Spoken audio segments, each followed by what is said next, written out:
November is Native American and Indigenous Peoples Heritage Month, when we recognize the history, culture, and celebrate the ongoing contributions of Native peoples. We will touch on this more during our Student Voices portion of our meeting, but in the meantime, we encourage all in our district family to explore the history, heritage, and contributions of Native Americans and Indigenous peoples, and wish you all a happy Native American Heritage and Indigenous Peoples Heritage Month. November is also National Homeless Youth Awareness Month, a time to acknowledge and support children and families experiencing homelessness in our communities. We have a short public service announcement for our community regarding this important topic. Please play the video.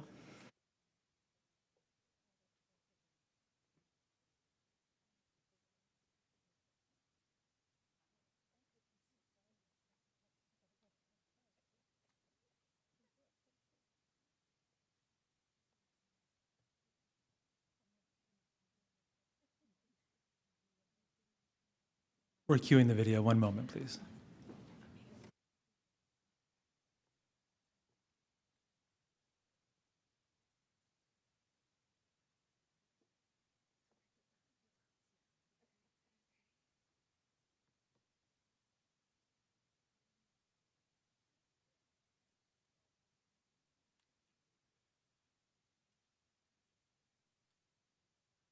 The following situations are entitled to educational rights and assistance. If you or someone you know is living in a shelter, motel, automobile, garage, campground, trailer, park, abandoned building, substandard housing, a transitional housing program, or are staying with friends or relatives due to loss of housing from financial hardship, then please contact the LAUSD Student and Family Wellness Hotline at 213-241-3840, option 5 for assistance. Our Homeless Education Office works year-round to provide assistance and supports to students and families experiencing homelessness and works to remove barriers to their academic and personal success. If you are in need of resources or know someone who is, please visit askshhs.lusd.net to find help, or you can call the Student and Family Hotline at 213-241-3840 and press option 5 to learn more about the resources and supports available. With that, let's turn now to the Pledge of Allegiance. Today's pledge will be led by Clarissa and Emily from Anatola Elementary School in Board District 3. Mr. McLean, could you please play the video? Certainly. Hi, my name is Clarissa and I go to Anatola Elementary School. My name is Emily and I go to Anatola Elementary School.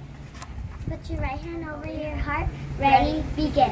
I pledge allegiance to the flag of the United States of America and to the republic for which it stands, one nation, under God, indivisible, with liberty and justice for all.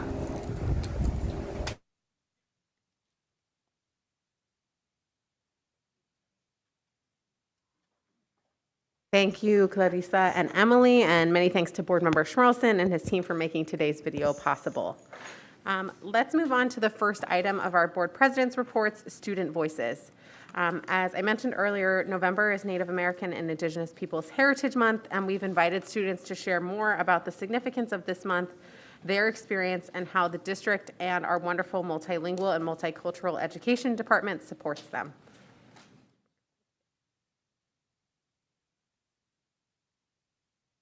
My name is Kimberly Carrillo. I'm in 10th grade. I go to Woodrow Wilson High School, and my tribe is Wailaki and Kunkel. But I know that a tradition we have is we make blackberry jam, and I forgot the kind of pie it is, but it's also blackberry, and it's been passed down, and I'm gonna learn how to make it soon. And it was a resource that they had back then.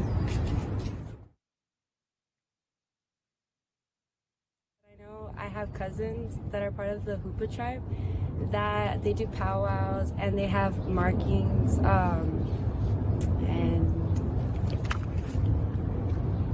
and their markings, I don't know that much about it, but what my grandma told me was that it's for it's called medicine women, and they like get to take care of people.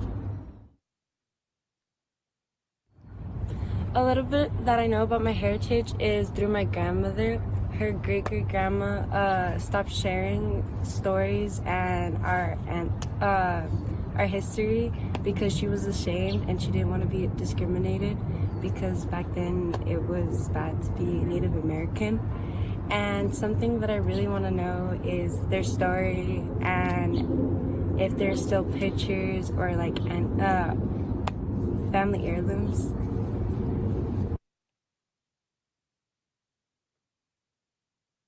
One teacher I would want to thank is my 4th grade teacher from Farmdale, Mr. Chan, because without his help with art, he made me learn to love it, and I won a Native American art contest. I won 1st place when I was a 4th grader, and all the artwork that I did in his class really helped me to draw an art piece. This is a necklace that I won for 1st place. I seen them make it, and it was given to the winners that won the art piece. LAUSD can help more students by trying to have events for students that are Native American, try to embrace stuff, and trying to bring back their history and stuff if they don't know anything about it. My name is Siege Tinocaleos. I go to Wilson Woodrow High School. I'm in 11th grade, and I'm Yaqui Apache. Well, from my dad's side, that's the side that's Yaqui Apache, and his grandparents lived and traveled through New Mexico, Mexico, and Texas.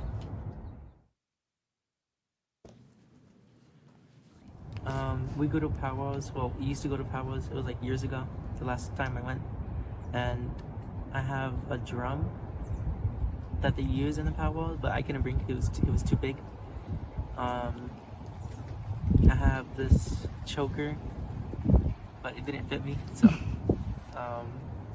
and we have pictures of Native Americans throughout our house. Yeah. Something I would like my classmates to know is that we are still here. Like, we're not going anywhere. We're still going to be here.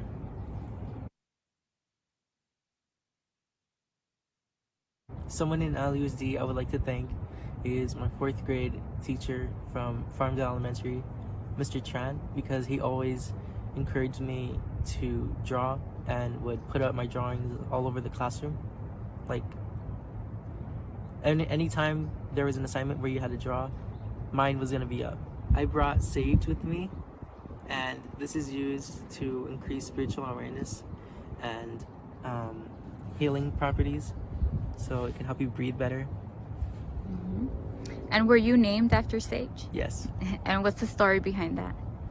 It means wisdom, so they wanted me to be named after something that's smart. What I would like the LAUSD to know is that we're still here, and it would be nice if people could learn about our heritage just like they do with other cultures in classes. Hi, my name is Emilio Iscuagli Mendoza, and I am 8 years old in 3rd grade, and I am indigenous. Our son Emilio Itzcuautli attends Vista del Valle Dual Language Academy in the city of San Fernando, and as the tribalized people who are reclaiming our indigenous identity and teachings, it was important for us to find a school within LAUSD that would support and promote our values and understandings.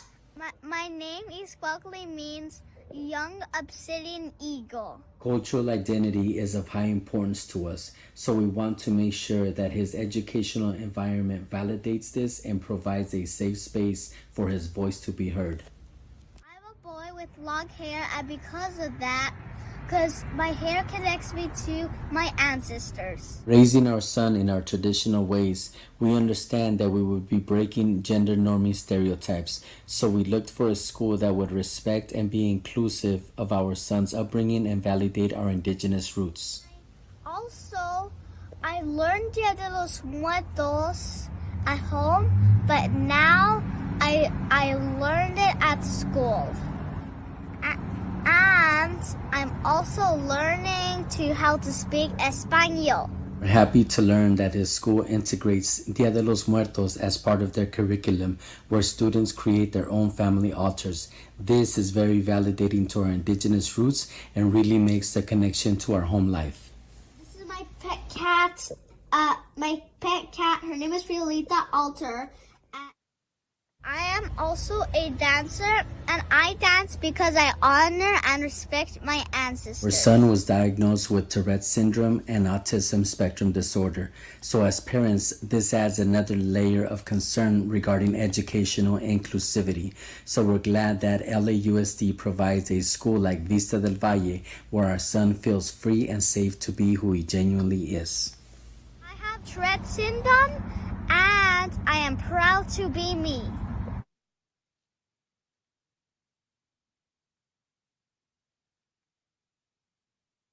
Well, that was wonderful.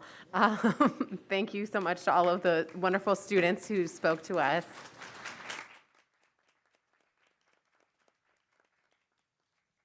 Thank you to Kimberlyn, Sage, and Emilio. Up next, we have labor partners. Mr. McLean, are there labor partners who wish to address the board at this time? There are. Is Mr. Neri Pais here?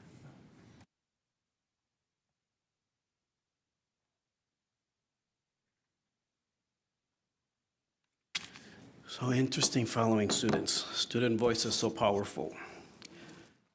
Good afternoon, Superintendent, board members, executive cabinet behind him, champion of education, local district secretary, Ms. Baez, Carla Estrada, welcome, and Pedro Salcido, new deputy superintendent, congratulations. All right. Our members are drowning and unable to stay afloat amidst the myriad of mandates from Beaudry. And additional demands from the local districts, even when the superintendents know schools have different challenges. Regardless, they expect the same from all schools without providing differentiated support. Just as the Acceleration Day footprint has changed, so should the guidance and expectations. What supports is the district providing? The additional 1 hour being provided for administrators to plan for each day makes you wonder what can be accomplished with the 1 hour. If you will now have students and staff from your school and neighboring schools to accelerate. And how is the conversation going regarding special education students with severe needs, services, and protocols that are not from the resident school? How will attendance be taken? What if a student's information isn't easily accessible in case of an emergency? How are the teachers from other schools going to be seamlessly accommodated? Another million-dollar question is how schools will be better served in the upcoming 4-region model. As of today, there are more questions than answers. As partners, we should know by now, especially if buy-in and collaboration is an expectation. Top-down mandates that smother and blindside us are rarely successful or good for morale. The 4 regions need to be supportive and take work off the plate. We also expect clear, cohesive communication about the moves and that they will be shared with AALA and its members before the press. Joy and wellness is not being experienced by our Unit J members since September 3rd. Overtime hours have been accumulated. Taking a vacation is a foreign concept to them, while long hours daily and being continuously short-staffed is the menu of the day. AALA has proposed to Labor Relations an MOU to allow for the IT members to be treated fairly and equitably. I look forward to a speedy resolution on their behalf. Our school support administrators are not far behind. Historically, they have received the short end of the stick during every reorganization because they do not have permanency. School support administrators want to know how many positions they hold in this current 6 local district model. More importantly, they want to know today how many positions there will be for school support administrators in the 4-region model. And what is the district planning humanistically when on June 30th, they find themselves on the master schedule, and the next day, on July 1st, they're on a different salary schedule and basis? Yes, there is progress happening, learning gains, improved attendance, and more can be accomplished if all LDs and BODRI organize for effort and cohesiveness and better support every school community. In this season of Thanksgiving, I thank and applaud all AALA members for their daily work to support students, staff, and families.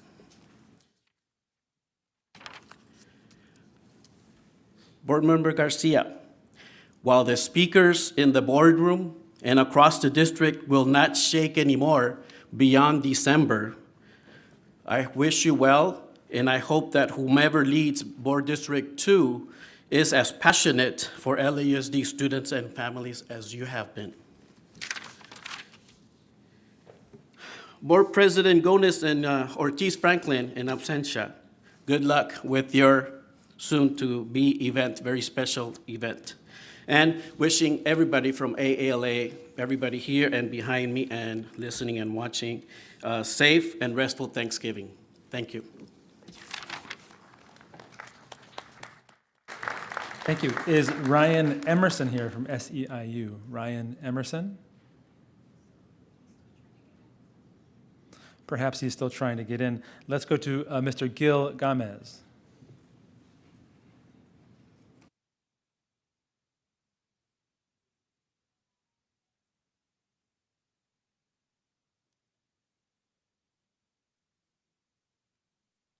Good afternoon. I would have rather went after Allah. Sorry, SEIU. I don't like going after Allah.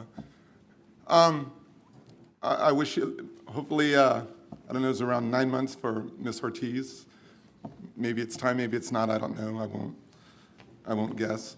I woke up this morning to a phone call, and we had some of our buses stolen, 2 of them, and some catalytic converters, and they were quickly recovered, so that's a good thing. But the message from the people in transportation was, we need more police officers and safety officers, and our response was, and their response to asking for more officers from the district was, we don't have the funding for it. And like I told our officers this morning, I am not going to argue the budget cut, especially when it went to something called BSAP, Black Student Achievement. I am not going to be that person, and nor should anybody that works at LA Unified. Having said that, we do need to move forward. We had the climate advocates, I think they're still trying to get off the ground in their positions. They're not a replacement for school police officers. And we had a high school 2 weeks ago that 2 loaded guns were recovered from. And once again, I'll leave the high school, the name out of it. It's not the important part of the conversation. But if we're not going to have police officers on campus, and I'm not here to fight that, we need to establish proper protocol. So the issue was a teacher saw an individual with a gun in his waistband, and they decided to take it upon themselves to go get the person out of class. I would stop them right there. 5 years ago, it would have been the administrator or the dean. It would have been something like dean over the police, over the school radio, dean to one being the school police. And the school police would answer. They said, yes, how can I help you? Can you come to my office? And then they would decide to go in to get a gun off the student or search for a possible gun from a student, off a student. This was interrupted. These are UTLA members. The deans are UTLA members. The administrators are ALA members. These individuals did not sign up to go retrieve and disarm students from loaded firearms. Having said that, one of our officers was called because the dean tried to get the student out of class. The student ran off campus, which is a good thing, right? He took the threat off campus. And then they called our officer, and our officer stopped the individual. It was a loaded 9mm handgun. We call it a ghost gun, untraceable.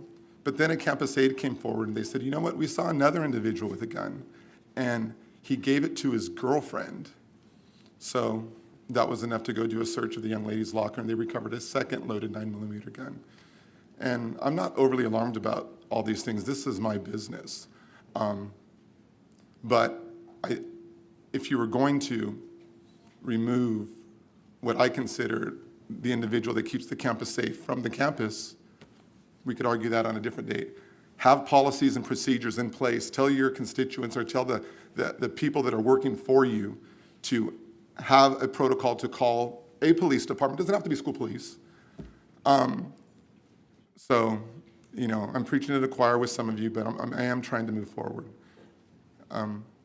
We're having an issue. I'm not going to, the fentanyl issue is a huge issue. Hopefully people are talking about Labrador canines, maybe not the aggressive canine types, but the dogs serve as a deterrent, and they do a good job. When you go to Disneyland, you see fluffy little dogs that sniff out things like weapons and drugs. It doesn't have to be the overly aggressive police type that we see in these little police dramas, but I'd like to see us revisit that. We have our old chief back, and he's trying to work on that, I believe. Having said that, the webpage says we have 400 sworn officers. We are not there. We're 220, something like that. We're trying to get our numbers up. The problem that I have as their union president is we get this police periodical. It's a PORAC magazine, and it has the recruitment in the back. And everybody's recruiting police officers. We're fighting over them, which is a good thing. And I don't want to say go Bears, that's not my school, but Cal Berkeley, they start off at $96,000, they top out at $162,000 a year. Granted, there is an inflation adjustment, I'm not going to hide that, but still, everybody is fighting over our police officers. And I think the main reason why our police officers are still leaving and getting $30,000 raises, it's not so much for the money, and it's really not the work. It's there's a lack of job security.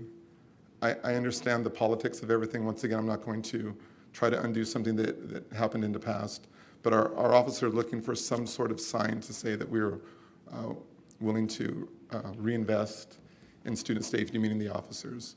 So thank you very much. And Ms. Garcia, we went back and forth, online, offline. I wish you well. I know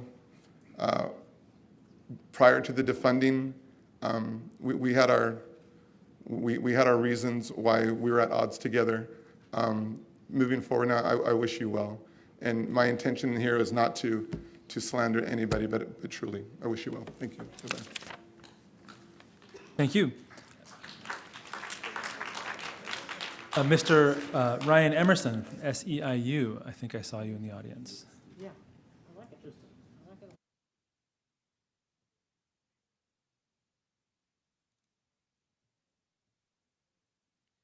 Good afternoon, everyone. I'm Ryan Emerson with SEIU 99. I'm just here to say that we stand here today in support of Board Member Monica Garcia's Resolution 006-2223 to honor the legacy of Mike Garcia. Mike Garcia was dedicated to improving the lives of the most marginalized Angelenos. He recognized the dignity of all workers and fought to ensure that immigrants had a voice in the face of corporate bosses that treated them as disposable. He led the Justice for Janitors movement, which set new standards for workers in the city. So we're honored at SEIU 99 to stand with our partners at USWW and other labor groups to recognize the great work of Mike Garcia, and we support this resolution. So thank you for that, and thank you, Monica, for this resolution.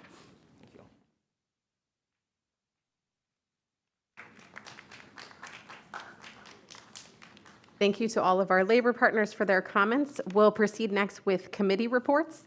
Since our last meeting on October 11th, our Family and Community Engagement, Curriculum and Instruction, Innovation, and Special Education committees have met. We've also had 2 Committee of the Whole meetings. We will now provide a time for our committee chairs to provide us with a brief overview of the great work they've done over the last month. Does anyone want to begin? Mr. Schmerlson, you look ready. I'm ready. I was really pleased at our last Special Education Committee. It was a fantastic committee. Lots of information came out, and our committee members were so helpful in making parents know what's happening in special ed.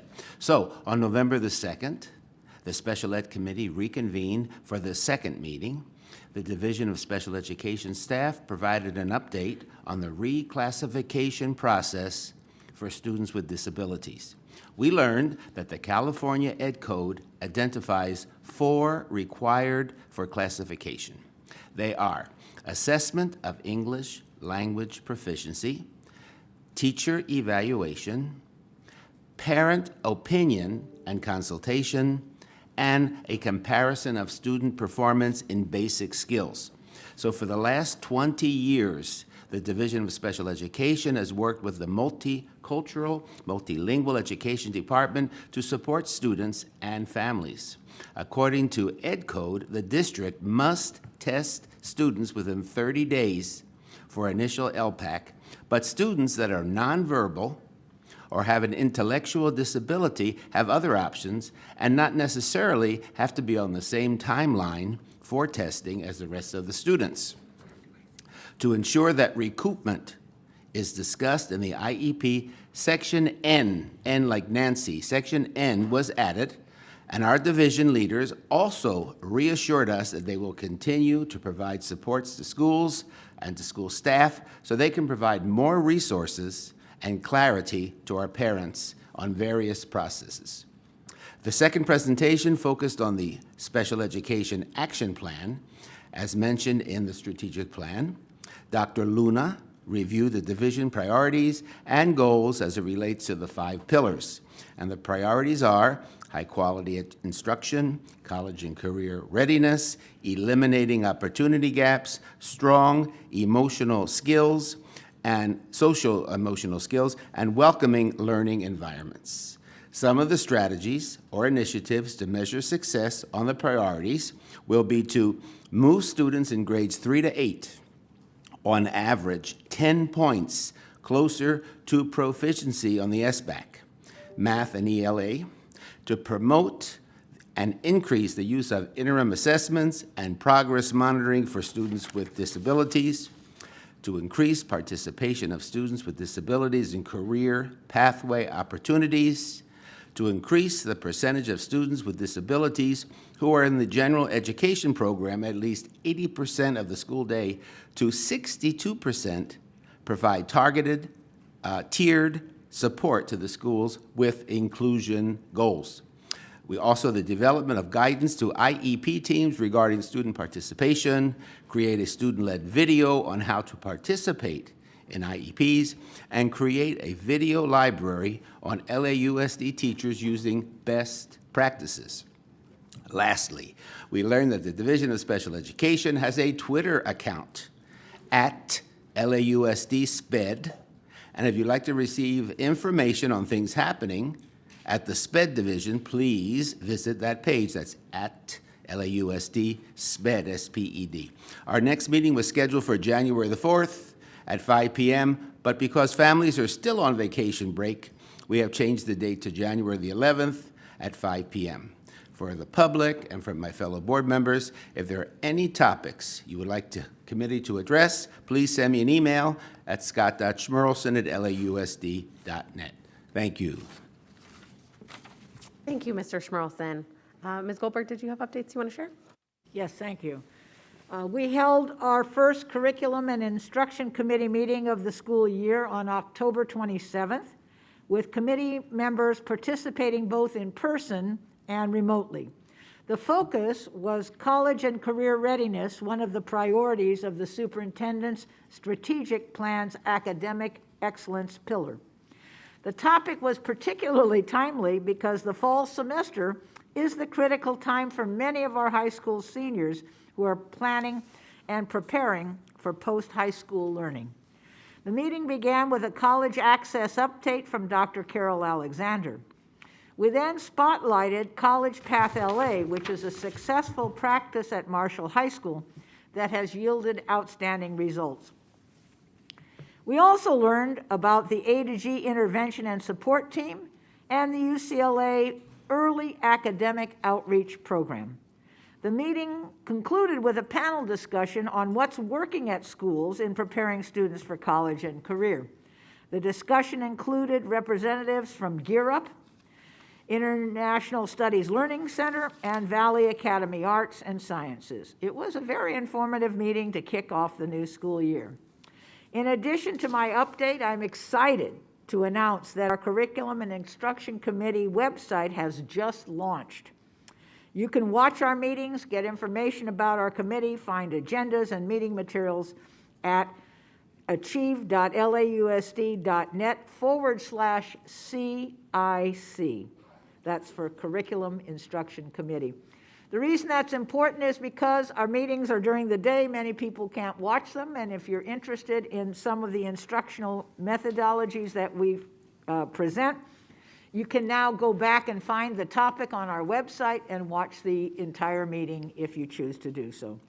Our next Curriculum and Instruction Committee meeting is Thursday, December the 1st at 4 p.m. Our topic will be community schools. We will invite all of you to join us. Thank you. Thank you so much to our committee chairs. Finally, for the board presence reports, we'll hear a quick update from our student board member, Nate Shin. Go ahead. Thank you. So I wanted to share first an update on the Asian Pacific Student Advisory Council, APSAC. So the APSAC had its first meeting earlier this month. So special thanks to APA, that's the Alliance of Asian Pacific Administrators, and for Dr. Chow for initiating and for their leadership on this effort. I'm very excited to hear about the unique interests and the diversity of the Asian American Pacific Islander community in the district. And then for an update on the My Voice surveys, which as a quick refresher were required by the resolution co-sponsored by my predecessor, Parishi Kanuga, and Board President Gomez. Essentially, the district is going to be sending out monthly surveys to students through Schoology. So thanks to collaboration with the Office of the Chief of Schools and ITD, we now have the license to be able to send those surveys out through Schoology. And so last year we had a highly successful pilot in the Highland Park Eagle Rock community of schools. Now we're looking at another expansion into one of the regions, most likely Region North, in December, so after the school experience survey is finished. So looking forward to an update on that, and I'll have more information at a future meeting. Wonderful, thank you. Mr. Schmelson, yes. Yes, I also have another committee. Oh, I'm sorry. It's okay. No, I wanted to give you a chance too, Jackie. My other committee is the Family and Community Engagement Committee, and that will meet on Wednesday, December the 14th at 5 o'clock in person. And I am also the board rep for LACSTA. So you may say, what is LACSTA? Well, it's the Los Angeles County School Trustees Association, and we meet once a month with all the school board member representatives from all over LA County. It's really an interesting meeting. Last night's meeting was on English Language Roadmap 101. And I was just so pleased that as I watched the meeting, we are doing everything we're supposed to do. And thank you, Med Office. We're doing everything we're supposed to do, and I was very happy to watch that meeting. Thank you. Thanks, Mr. Schmerlson. All right, board members, we're now ready to turn to the consent calendar. As a reminder, if you have comments or questions that won't affect your vote as we go through the items, please let us know, and we'll leave the item on consent and come back to you for your remarks or your questions. And as a reminder, tab 12, provisional internship permits, and the denials of the new petitions for tab 23, Equitas Academy 7 and Vista Legacy Global cannot be on consent. Additionally, we have a time certain of 5 p.m. for tab 25, Board Member Garcia's resolution honoring Mike Garcia. Mr. McLean, please proceed with marking the items. Here we go. Tab 1, revised instructional calendar effects agreement and Associated Administrators of Los Angeles. Consent. Tab 2, procurement actions. Tab 3, facilities contract actions. Tab 4, define and approve 19 board member and local district priority projects and amend the Facilities Services Division Strategic Executive Plan to incorporate therein. Tab 5, define and approve 7 projects to provide critical replacements and upgrades of school building site systems and components and amend the Facilities Services Division Strategic Execution Plan to incorporate therein. 6, define and approve 4 school cafeteria upgrade projects and amend the Facility Services Division Strategic Execution Plan to incorporate therein. One question. Tab 7, approve the redefinition of 5 major modernization projects at 49th Street Elementary School, Canoga Park High School, Garfield High School, Irving Middle School, and Sylmar Charter School, and amend the Facility Services Division's strategic execution plan to incorporate therein. Tab 8, authorization to negotiate and execute an agreement with El Camino Real Charter High School for the facilities renovation, technology, upgrade, and marquee replacement project. Tab 9, authorization to accept $2 million from the City of Los Angeles for the benefit of the athletic field at Abraham Lincoln Senior High School. Tab 10, report of cash disbursements, donations of money, donation of money, sponsorship agreement, report of corporate credit card changes. Tab 11, routine personnel actions. Tab 13, reappointment of Devin Osiri to the Personnel Commission. Tab 14, amendment to board rule and change to 2022 annual meeting date. Tab 15, integrated pest management referral. Questions? Questions?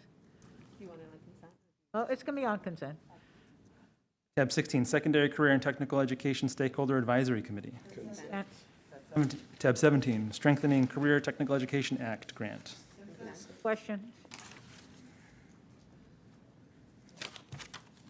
Tab 18, career technical education incentive grant. Consent? Tab 19, renewal of the Partnership of Los Angeles Schools Memorandum of Understanding. Consent? Question. Tab 20, approval of the 2022 Comprehensive Coordinated Early Intervening Services Action Plan. Consent? Question. Questions? And tab 21, proposed material revision for Wish Community. They're all public hearings. They can't be on consent. Yes, I.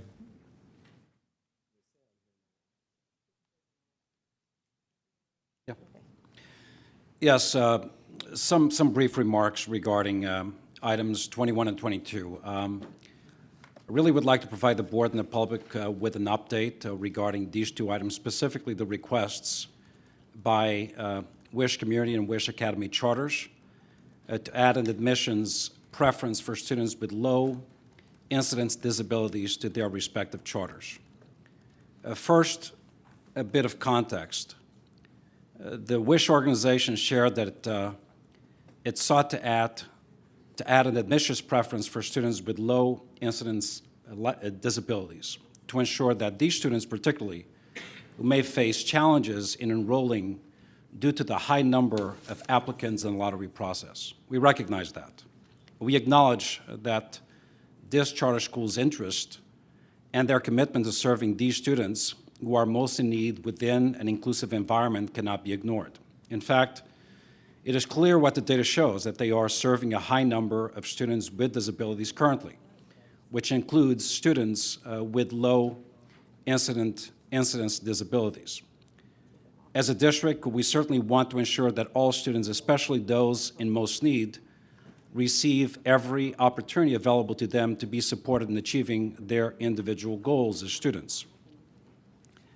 As district staff from various departments review the material revision requests, we did have some concerns. I had some concerns, as noted in denial reports, which should not be ignored, specifically with the implementation plan submitted by the charter school organization. We want to ensure that any such preference, no matter how well-intentioned, would not inadvertently lead to an inequitable and unfair treatment of students and/or actions that would in any way contravene applicable law. That is the sole basis for our concern.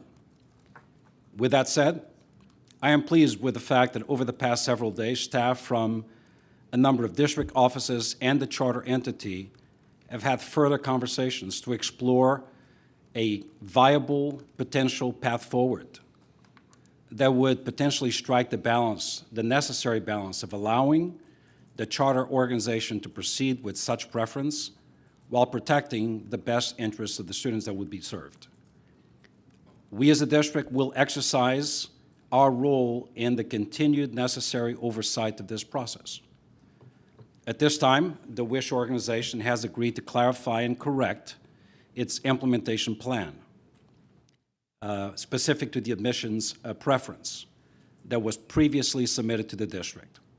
And as a result, that plan is now aligned with the necessary legal requirements that satisfy my angst satisfy the necessary protections that every single student in the district should be afforded.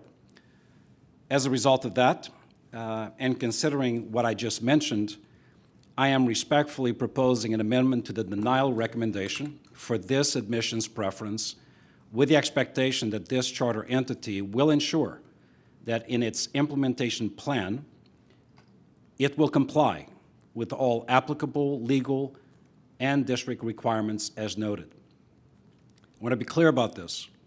Any failure to meet any of the applicable requirements would be grounds for the district to invoke an exercise in oversight obligations and take any and all appropriate actions to address the improper or incomplete implementation of the admissions preference.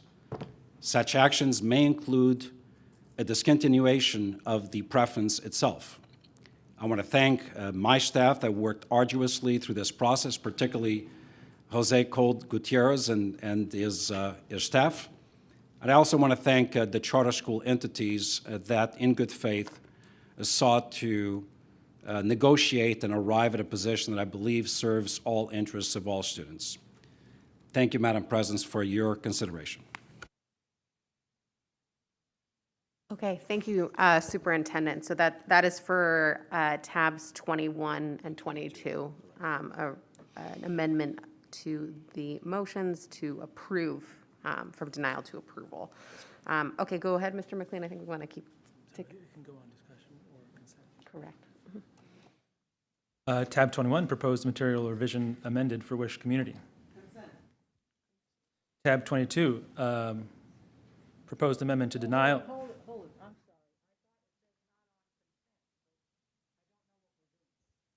sorry. Ms. Navarro-Reed, do you think you could, it's related to the charter policy. That's correct. It is originally not on consent because of denial recommendation. Now that the superintendent has offered an amendment for approval, it can be on consent. I don't want it on consent. We'll put it for discussion. 21. Tab 21. 21 and 22. Okay, so I'm going to note 21 and 22 are not on consent. Tab 25, Resolution 006, Ms. Garcia honoring a social justice warrior by naming the Mike Garcia Learning Center at the school site at 1215 Miramar Street in Los Angeles. Time certain of 5 p.m. and also an amendment. Tab 26, Ms. Garcia name change of Brooklyn Elementary School to Brooklyn Avenue School. Consent. Tab 27, Mr. Schmerelson, Dr. McKenna, Ms. Goldberg celebrating Substitute Educators Day. May I comment on that? You want to, when we get to, can I call on you after we hear the speakers? Is that okay? Yes. Okay. Yes. Okay. With the waiver, yes. Okay. And tab 28, report of correspondence. Great, thank you, Mr. McLean. So as a reminder to everyone, the consent calendar includes tabs 1 through 11, 13 through 20, 26 through 28. Can I have the consent calendar moved, please? Wait. I think I'm a little slow here. Sure. I got a little tongue-tied in my brain on when we were discussing this, the superintendent made the amendments. I wanted to have some questions. The items, I think I missed it. Are you talking about tabs 21 and 22? They are on discussion, so. I'm talking about 19 and 20. We have your questions down. Did you want to remove those items from the consent calendar, or is it okay if we turn back to you and give you an opportunity to ask those questions I before want we to ask those vote? questions on 19 and 20. I also want to ask similar concerns on 23 and 24. Those are on discussion. Okay. So we'll turn back for board member questions after I we was hear the getting a little speakers. twisted. What was the discussion? What was the question? Yeah. Mr. McLean is a very fast reader. I'm saying, what am I doing? I'm okay now. I think I'm okay now. Okay, so we'll turn back, we'll hear from speakers on the items, and then we'll turn back for board member comments or questions on the consent items. Thank you. And then 21 through 24 are on the discussion side, so we'll get to those later. All right, can I have the consent calendar moved? Great. Mr. McLean, let's go ahead and hear from speakers on those consent items. Okay, we have speakers on tab 7. That's approve the redefinition of 5 major modernization projects. Robert Garcia, are you on the line? Robert Garcia, if you're on the line, press *6 to unmute yourself, and you'll have 3 minutes to speak once you begin. On tab 7, and as a reminder, please make sure to speak on the very topic for the tab which corresponds to what you signed up for. This is 5 major modernization projects. Robert Garcia. Yes, good afternoon to the Board of Education and Superintendent Carvalho.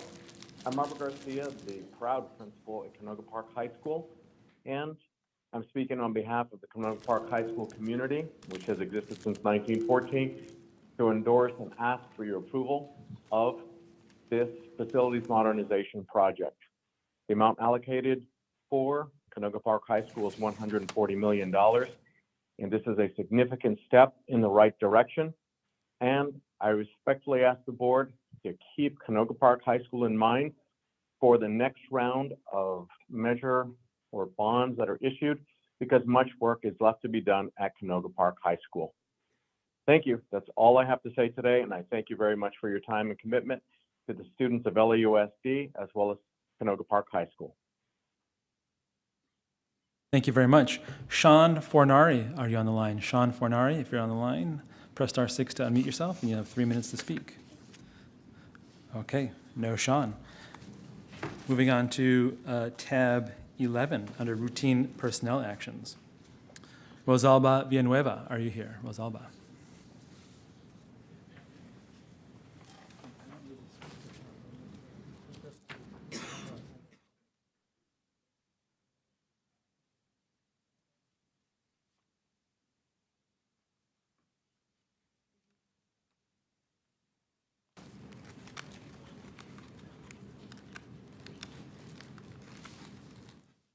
Good afternoon, Superintendent Carvalho, Board Member George McKenna, Board Member Monica Garcia, Board Member Scott Schmerlson, Student Board Member Nathaniel Shen, Board President Kelly Gomez, Executive Secretariat Mr. McLean, and Board Member Jackie Goldberg.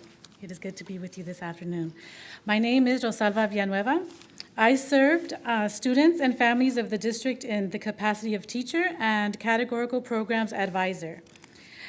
In October 2021, I was pulled from the school I served in for 23 years because I did not provide proof of vaccination.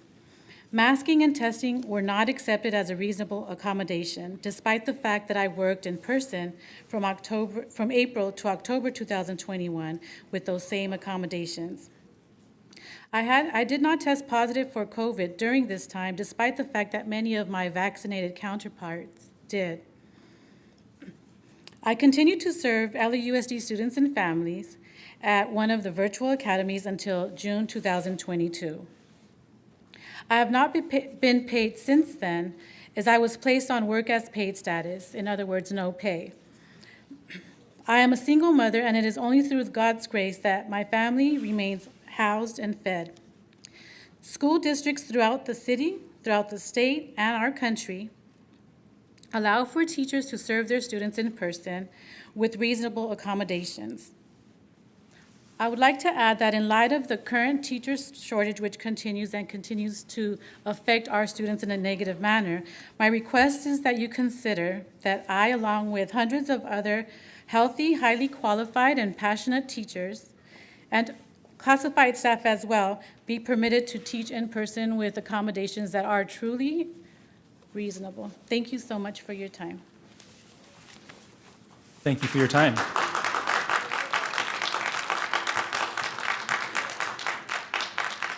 And as part of the administrative process under tab 11, routine personnel actions, I'm going to read the following statement. with a reminder that this is tab 11 and it's on the consent calendar. Presented to the board for approval as part of the routine agenda item is the employment agreement for one certificated employee previously appointed on October 11th, 2022.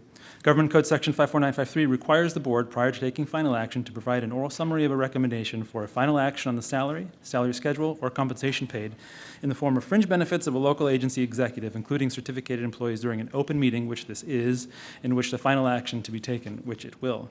The certificated deputy superintendent of instruction the board is considering will receive: 1, regular health and welfare benefits accorded to 12-month certificated administrative employees of the district; 2, standard senior management district vacation and illness days, which are 24 vacation days, 13 pay illness days, and 87 half-pay illness days; 3, use of a district automobile or monthly car allowance of $250; 4, a term commencing on November 2, 2022 and ending December 31, 2024, and an annual salary of $280,000 with additional salary steps to be determined. This item is on the consent calendar and will be voted on at that time. That concludes that administrative piece.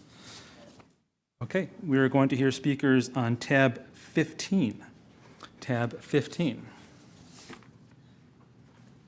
Is Robina Sewell on the line? Robina Sewell. Okay, Mary Zacharasek. Mary, are you on the line? Faye Coons, are you on the line? Faye Coons. Oh, Faye, you're here in person? All right, come on up, please. Thank you for speaking up.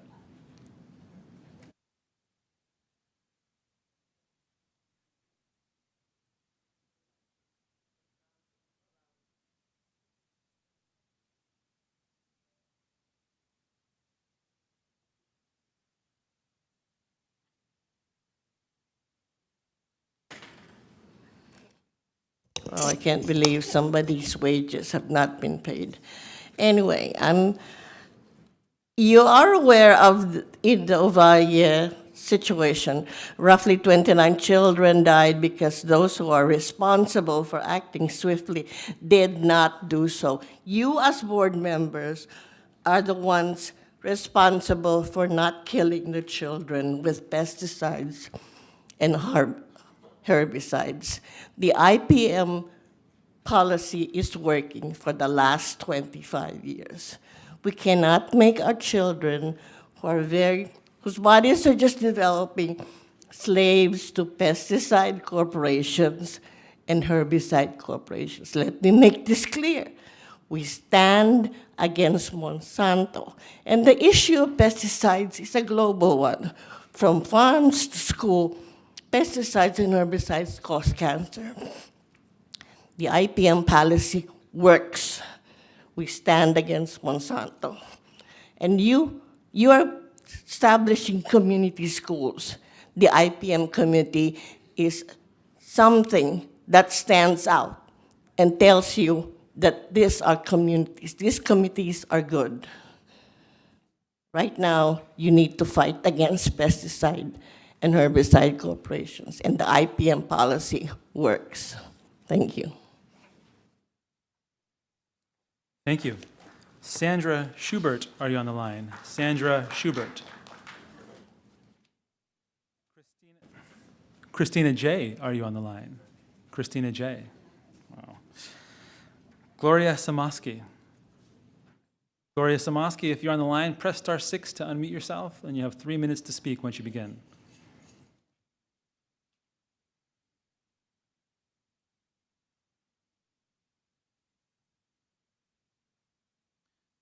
Miss Gloria Samoski, if you're on the line, press *6 to unmute yourself, and you can begin speaking. Okay, Gloria, we'll come back to you. And someone identified simply as Caroline. Are you on the line? Caroline. Okay. That concludes public speaking for tab 15. Going on to tab 19. This is on renewal of the partnership of the Los Angeles Schools Memorandum of Understanding. I'll remind folks to speak specifically to the tab for which they signed up to speak. Joan Sullivan Anane, are you on the line? Joan? He's right there. Oh boy, here you are.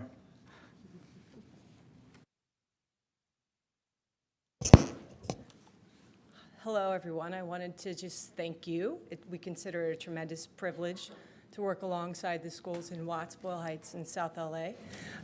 We have other speakers, but we asked them to come at 3:30 because they're teachers and they're in schools, and we want to honor their time in schools. So I'll leave it at that. Much gratitude to be partners with LAUSD and to be generating resources in service of the students of LA Unified, and we hope to do that alongside of you for years to come. Thank you. Blanca Pelayo, are you here in person? Blanca? Rafael Cruz, are you here in person? Rafael?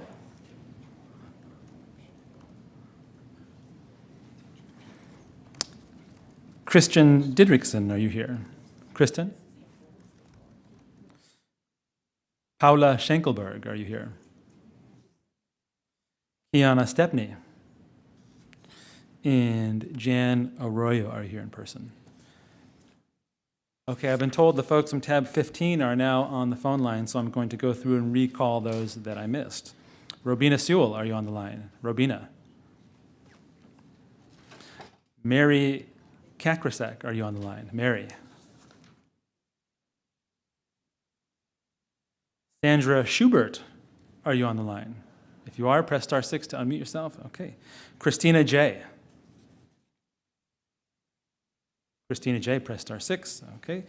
Gloria Samoski. Gloria, if you're there, press *6 to unmute yourself, and you'll have 3 minutes to speak once you begin. Excuse me? Hi, Gloria. We can hear you. Hi, it's Ravina Sewell. If I may just say something, I've been bounced twice, as have other speakers. My apologies for that, but now that you're here, would you like to have your 3 minutes?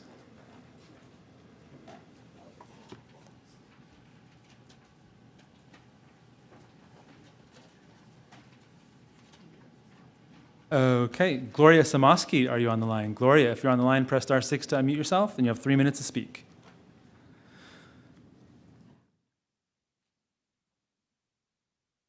Can you hear me? Yes, we can hear you. Is this Robina?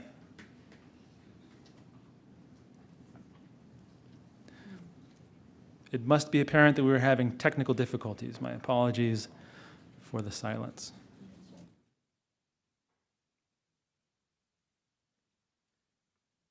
Gloria Samoski, are you on the line? We're going to move along. Can you hear me? Hello? Yes, we can hear you. Can you please identify yourself? Yes, this is Ravina Sewell. I'm the Executive Director of California Safe Schools, and I'm also the Los Angeles Environmental Justice Network Co-Coordinator, and I serve as the environmental representative on the district's Integrated Pest Management Oversight Committee. I'm speaking today as an individual. I'm not speaking on behalf of the committee. The policy and the committee were established almost 25 years ago.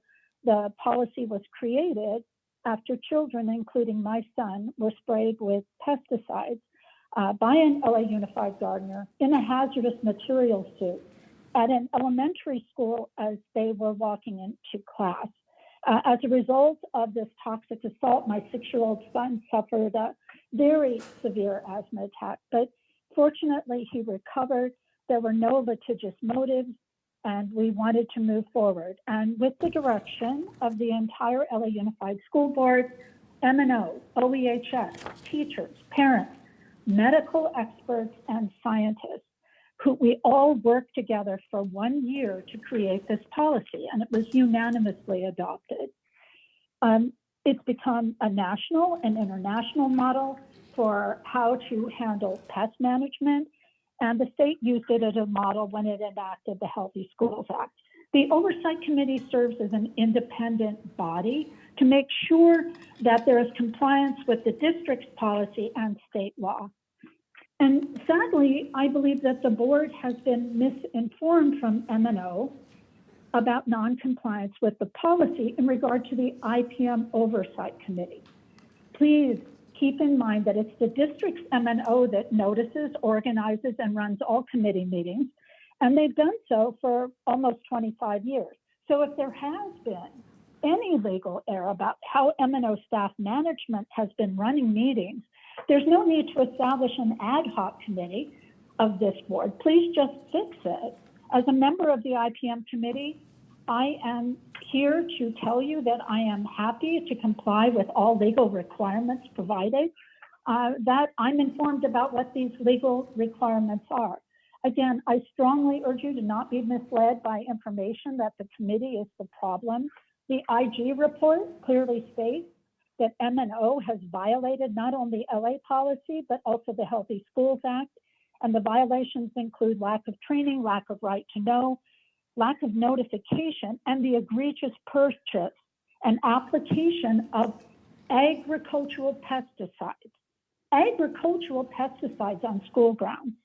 So please do not move forward with an ad hoc committee. Please, board members and honorable superintendent, schedule a joint session with the IPM committee to get a full picture of our concerns. Our children, our teachers, and all school stakeholders' lives depend on it. Thank you so very much. Thank you for your time. And last call for Gloria Samoski.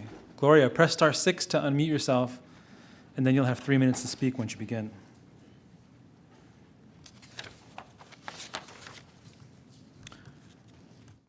Okay, moving right along to tab 19. Blanca Pelayo, are you here in person? I'm going to read through these one more time. Mr. Cruz, are you here in person? Mr. Rafael Cruz. Kristen Didrikson, are you here in person? Paula Schenkelberg, are you here in person? Kiana Stepney, are you here in person? And Jan Arroyo, are you here in person? Looks like no. Okay, and we have, lastly, public comment on tab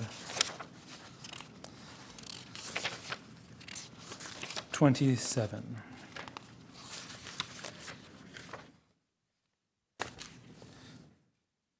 Senora Karina Lopez Zuniga, are you here in person?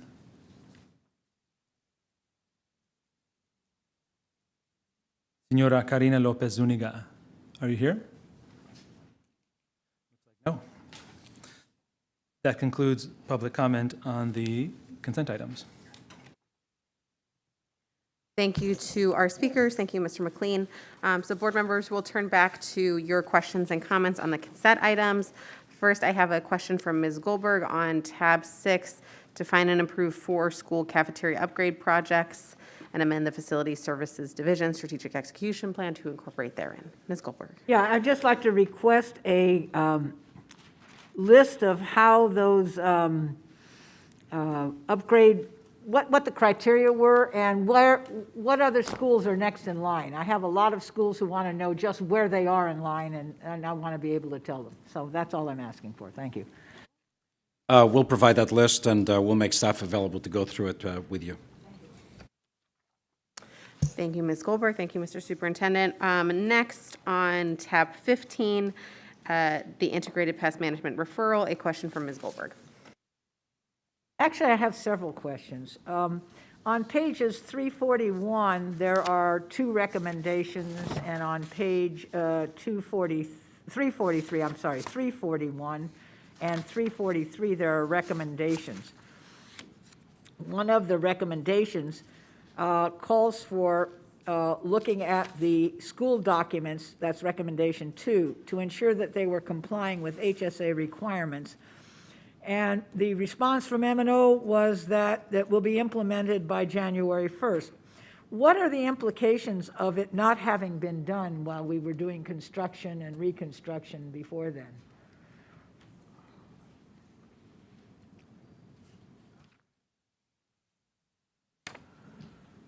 Mark Hovat, our Chief Facility Executive.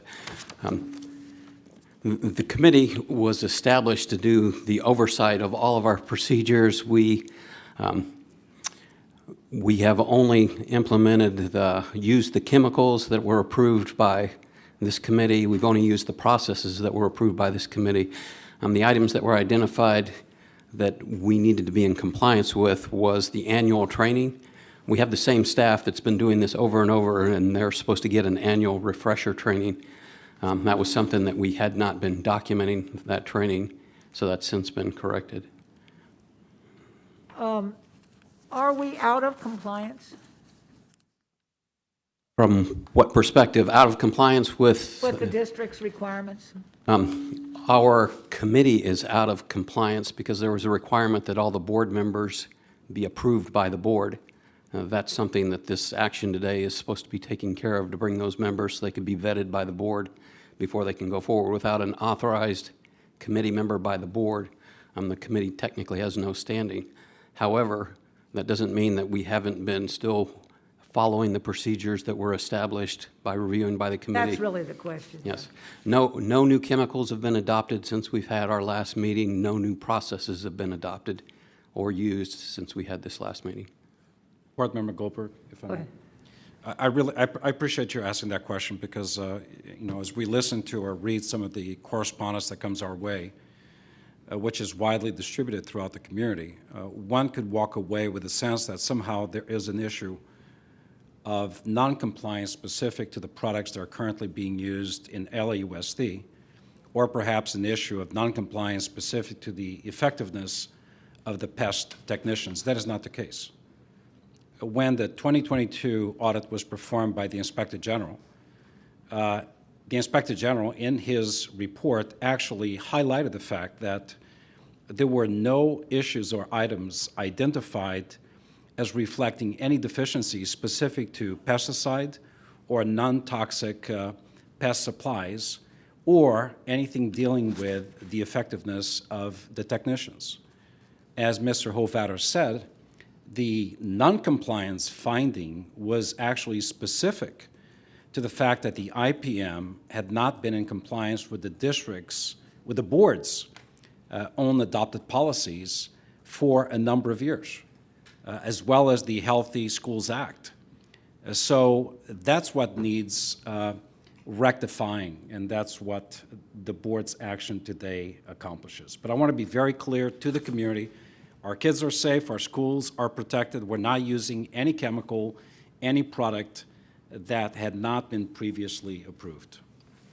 Well, I'm glad to see the recommendations and M&O saying they're going to be carried out by January, because I was particularly alarmed by the principals' survey results that said that only 53% of the schools maintained a list of parents who requested notification of pesticide usage at schools. I know that's a big deal, particularly for kids who are allergic and who have asthma issues, but it's also just parents have a right to know. And so I'm assuming that all of these surveys, which have really kind of surprising results in how few people knew what was going on or what their roles were, I assume that the 3 recommendations, when they're carried out, will handle all of that. Is that correct? That is correct. And that will happen in January. Yes. Thank you. And if I can, Madam President, add one clarification to, when you asked if we were in compliance, there was a situation about 3 years ago where one of our applicators used a pesticide for gophers, and that was deemed to be out of compliance. It was not that the chemical itself was out of compliance, but things are classified by the volume that you have. We're authorized to buy it in 5-pound bags. Our pest applicator bought it in a 20-pound bag, which was not authorized. He still used the appropriate amount, but now we were storing more than 5 pounds at a time, so we were out of compliance. That was immediately corrected, and there hasn't been a recurrence in 3 years. Thank you, Mr. Hovatter. Thank you, Ms. Goldberg. All right, we'll continue with board member questions on the consent items. Next, I have on tab 17, Strengthening Career Technical Education Act Perkins 5 Grant, a question from Ms. Goldberg.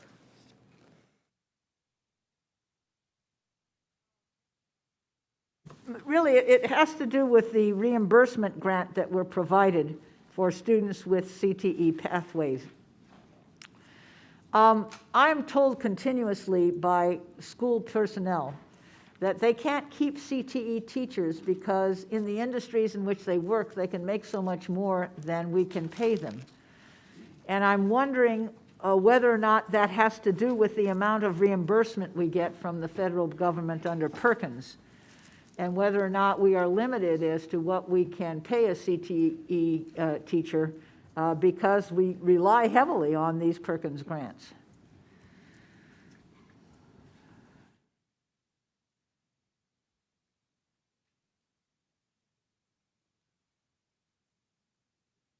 Good afternoon. My name is Seema Puri. I'm the CTE coordinator. Perkins Grant is a reimbursement grant that is annually granted to our school district only for enhancing the pathways with the equipment, with providing professional development, instructional materials. Okay. Perkins Grant does not provide position funding. Okay, that's what I didn't know. Well, thank you. That's really my only question, because I think if we're going to be serious about having a serious CTE program in our schools, we got a lot of schools with them. If we do not find a way to retain CTE teachers, it doesn't matter whether we get great equipment if you have nobody to teach it. Thank you. That's the only point I wanted to make. Thank you. Thank you very much for that clarification. All right, next item, tab 19 on the renewal of the Partnership for Los Angeles Schools Memorandum of Understanding. A question from Dr. McKenna. Yes, thank you. I would like to see some data or a report on how these schools are performing. Specifically, do we have the following data and reports on their NAEP scores, their Smarter Balance scores, their discipline records, and attendance reports? Very much like to see data on that, not before I can vote. I mean, I can vote, but I haven't seen that. I'm looking for something that would allow me to be knowledgeable about status is, what their performance indicators are. I'll repeat those four areas: NAEP scores, NAEP, Smarter Balance, discipline records, which would mean suspensions, disciplines, things of that nature, and attendance reports. So, Dr. McKenna, if I may. Sure. So on the one significant difference between what's before you and what's been before you in the past is a significantly heightened level of accountability requirements on the partnership by this board, which, if approved, will actually reflect true accountability measures, similar, parallel to those for schools managed directly by this board, and with identified criteria and data, much like you just described. So I too have asked those questions as I was reviewing and contemplating this partnership agreement. We are unable to provide NAEP school-specific data because NAEP actually does not publish school-specific data. NAEP publishes only district, state, and national. As far as Smarter Balance, indeed, we can provide you with that data, and it will be very easy to do so because I actually had asked for it, I reviewed it. And here are the two key findings as far as student achievement data obtained through Smarter Balance. Number one, the partnership schools, on average, start out at a much lower performance level. So the proficiency level in reading, mathematics, is significantly lower than the district as they enter the partnership. However, the rate of growth over time is somewhat better than the average district school. So they are lower performing, that's how they start, but the rate of improvement is usually, on average, in reading and mathematics across all grade levels, somewhat better than the comparable schools. As far as the attendance and discipline issues, I'll provide that data to you very, very soon. Appreciate that, but I'm still concerned about, you say compared to, somewhat compared to. I don't know what schools they're compared to. My experience and my frustration in the past is that when we ask schools to compare themselves to our schools, the district schools, they find these lowest achieving schools that we have and compare that to those. Ergo, the solution is that, the conclusion is that they must be more successful than our schools. And our schools are already less than successful. So what is the validation and justification for their belief that, and our acceptance of the notion, they're exceeding expectations? I don't know who's setting the expectations. We all have them, and I really appreciate your, as you call it, your data digs into what's going on right now and identifying a specific cadre of schools who are at a position of needing to improve, a level of needing to improve.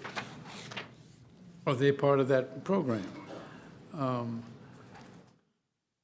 really not satisfied with the years, the 7, I'm going on 8 years that I've been here, that I have approved with the hope that some of the schools that are not district per se schools, but governed by this board and by a superintendent, that they say we're improving and we're doing better, but they started out low and they really haven't impressed me, I won't say us, with performance that can be said is so exemplary that people should come see.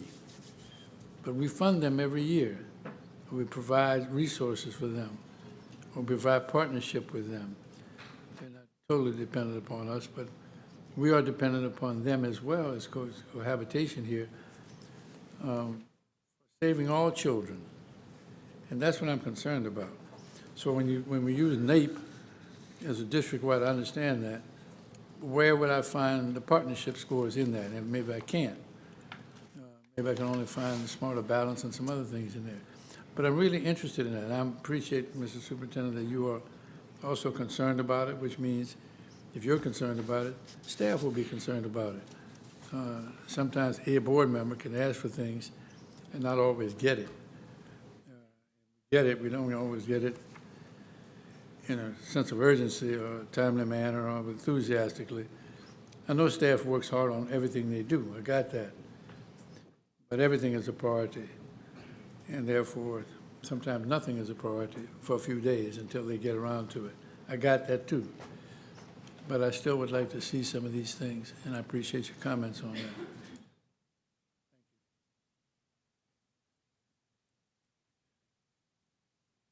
All right, thank you. Next, tab 20, oh, sorry, yes, Ms. Goldberg. Didn't have you on I this one. actually just wanted to point out that this is different this year. Because I have had the same concerns of Dr. McKenna for some years now. Because now it says every year there will be a data review done with expectations that there are progress towards certain targets. So I want to know when we will be able to look at those targets. And then it says that local district and school staff will be involved in the data review. If a school does not do well 2 years in a row, they'll be on a watch list. After a 3rd year of not meeting targets, they'll be removed. So I wanted to bring that up because it's been self-evaluation before now, and I've read those books that they've had, and they give us a lot of information. But without specific targets, it's pretty hard to judge whether you're making the kind of progress we had hoped. And so I just wanted to comment on this to say that I am pleased to see these changes in this next 5-year MOU, and I wanted to point them out to the public. Thank you. Board Member Goldberg, I appreciate you picking up on that significant change specific to the accountability requirements that will be much more aligned with the accountability requirements for any one of our schools in LUSD, number one. To your point and to Dr. McKenna's point, the partnership schools are not immune or excluded from our data dialogue process. In fact, they participate. They have been a number of them have been identified, and they go through the same progress monitoring process, the same level of support, the same level of exigence that is demanded of every other school facing the same achievement patterns or gaps. So a significant augmentation of accountability requirements under that contract with, as you pointed out, an annual review process that is aligned to the accountability and the goals that this board has already adopted under our strategic plan. Well, it's great to hear about that alignment. I know that we haven't really had a formalized process for our district schools in general with regard to academic achievement data and supports. So it's great that the partnership schools will be included, and probably worth clarifying that the partnership schools are also traditional district schools serving the same attendance zone. They're not different from our other neighborhood schools. All right, seeing no other questions on tab 19, I'm turning next to tab 20, approval of the 2022 Comprehensive Coordinated Early Intervening Services Action Plan. Ms. Goldberg, I have a question from you and then also from Dr. McKenna. Thank you. On page 459 or 37 of their report, they talk about the root causes for the two problems being African American students in special education with high suspension rates, and the second one, the high number of African American eligible special education students who are classified as emotionally disturbed. These root causes are historic, don't have to do just with our district, but are problems everywhere, systemic racism and cultural dissonance. I'm just anxious to understand how, I read every page, I looked at every line.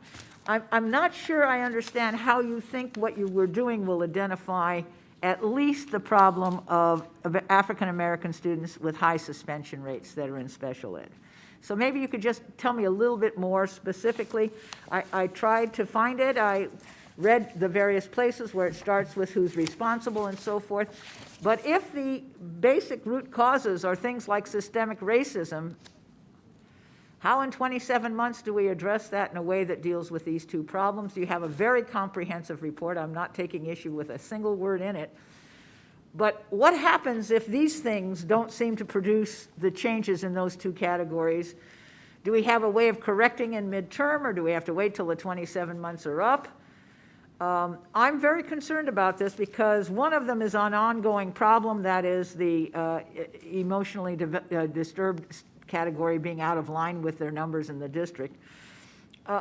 And I guess I'm asking for not much because the report itself is so comprehensive, but just how does this address these bigger issues like systemic racism and cultural insensitivity? Right. Good afternoon, Board. It's a pleasure to be here. My name is Dixon Deutsch. I'm a director in the Division of Special Education, and I work specifically supporting the Charter Operated Programs team, which is the team that works with the independent charter schools that are with the SELPA, and then also the CSIS team. A few months ago, with the transitions in the Division of Special Education, Dr. Luna asked me to lean in and support the CSIS team, so it's with great pleasure that we produced that plan. It was definitely a labor of love. We had a lot of collaboration from a lot of different partners, both inside and outside the district.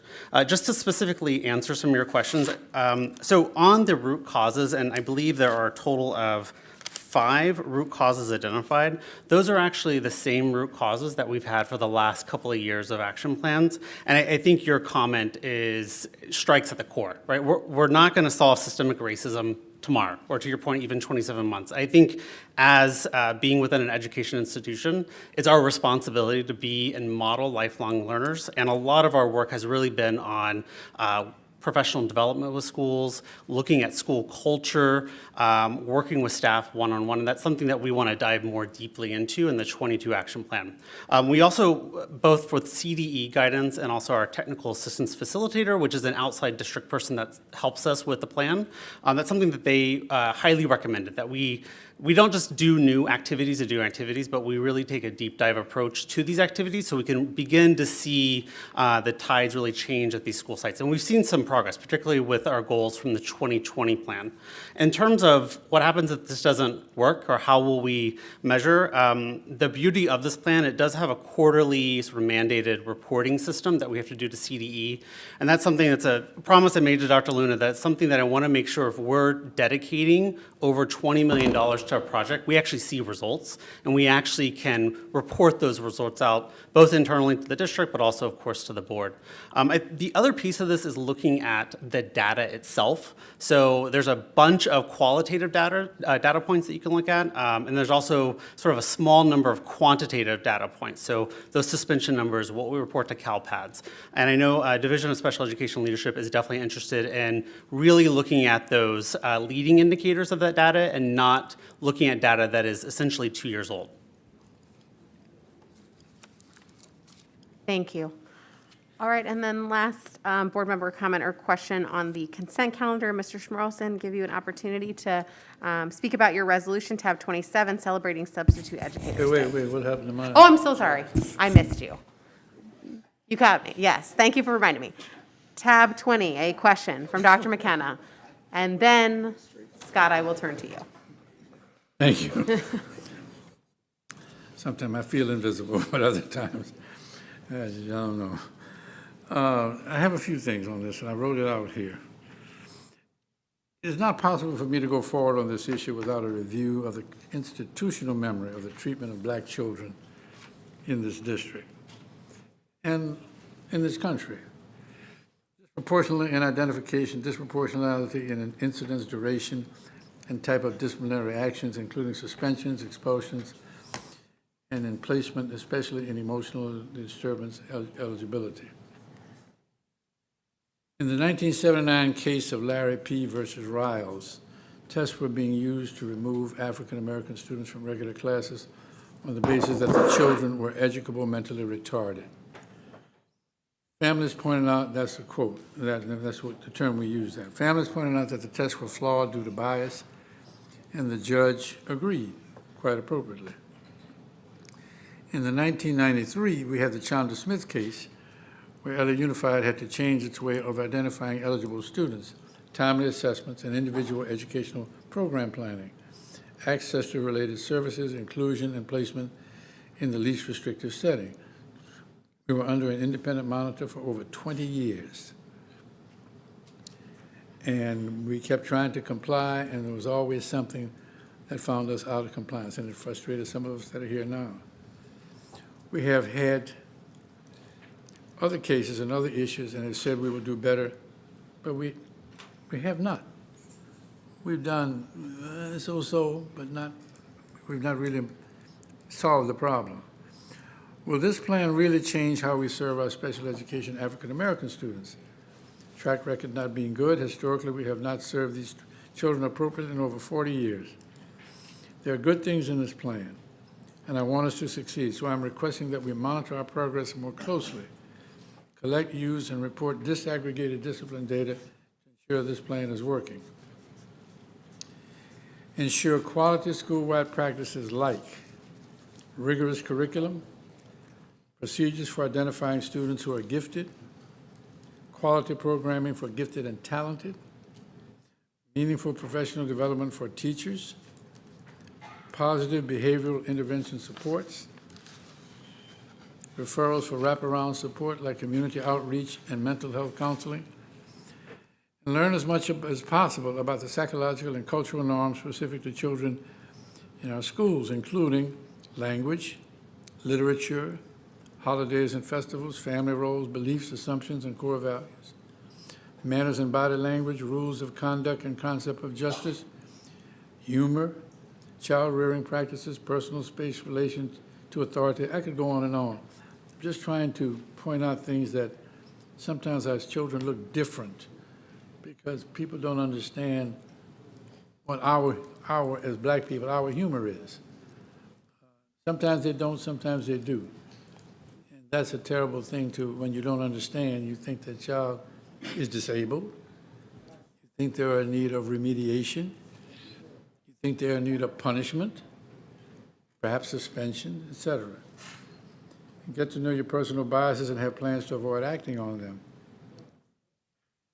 Consider exclusionary factors before referring a student for special education assessment. A child must not be identified with a disability if the delays are a result of, and these are hot potatoes here, a lack of instruction in math or reading, limited English proficiency, inappropriate instruction. Now, what does that mean? Poor school attendance, environmental, cultural, or economic disadvantage. I would like to vote yes on this plan if we can commit the district to include these actions and work with Fidelity to implement these strategies. Now, I know I said a lot, and you're trying to take, Mr. Deutsch, notes and all of that. I just wanted to put this on the record because I think it's important that we do this, but we have to hold ourselves accountable as well. I just don't think we've reached it, and my constant frustration is that I use the word solve the problem, not just address the problem. We've been addressing the problem for a long time. We say, hello, problem. Let's talk about it. Let's have committee meetings. We don't solve the problem. Sometimes we don't think it's a problem. It's the norm. Exclusion of certain people in this country is the norm for many other people, especially those who do the excluding, with no malice at all. That's the norm. Racism in America is the norm. It is practiced frequently, not always on tape, not always in the highest places, but then you can be the United States Congress and the presidency. You see it practiced. And what are we to do, those of us who are victimized by that? Keep hoping, and the special needs children are just as vulnerable as anybody. They're probably more vulnerable. So I know how important this is. Mr. Schmerlison is a strong advocate of special needs students, not more than anybody else, but he's sort of more vocal about it. I won't say that, he's not necessarily, but he is passionate about this. And it rubs off on me as well. And so I want to be supportive of this, but I also want to put out the charge again that there are many things that have not yet been addressed. And this is not easy to do. So, Mr. Joyce, I'm not saying to you, this should have been done a long time ago. This should have been done long before you were born. But here you are. Here I am. I'm still here. I'm twice your age. And it's still here. And I will leave this planet in a physical way long before this will be corrected. I know that now. I used to believe by the time I'm an old man, I didn't think I'd get to be this old, we would have fixed this. And I watched Brown v. Board. I watched the integration of schools in the South with reluctance. I suffered through some of that myself and was in some of the protests that got me sent to jail a few times.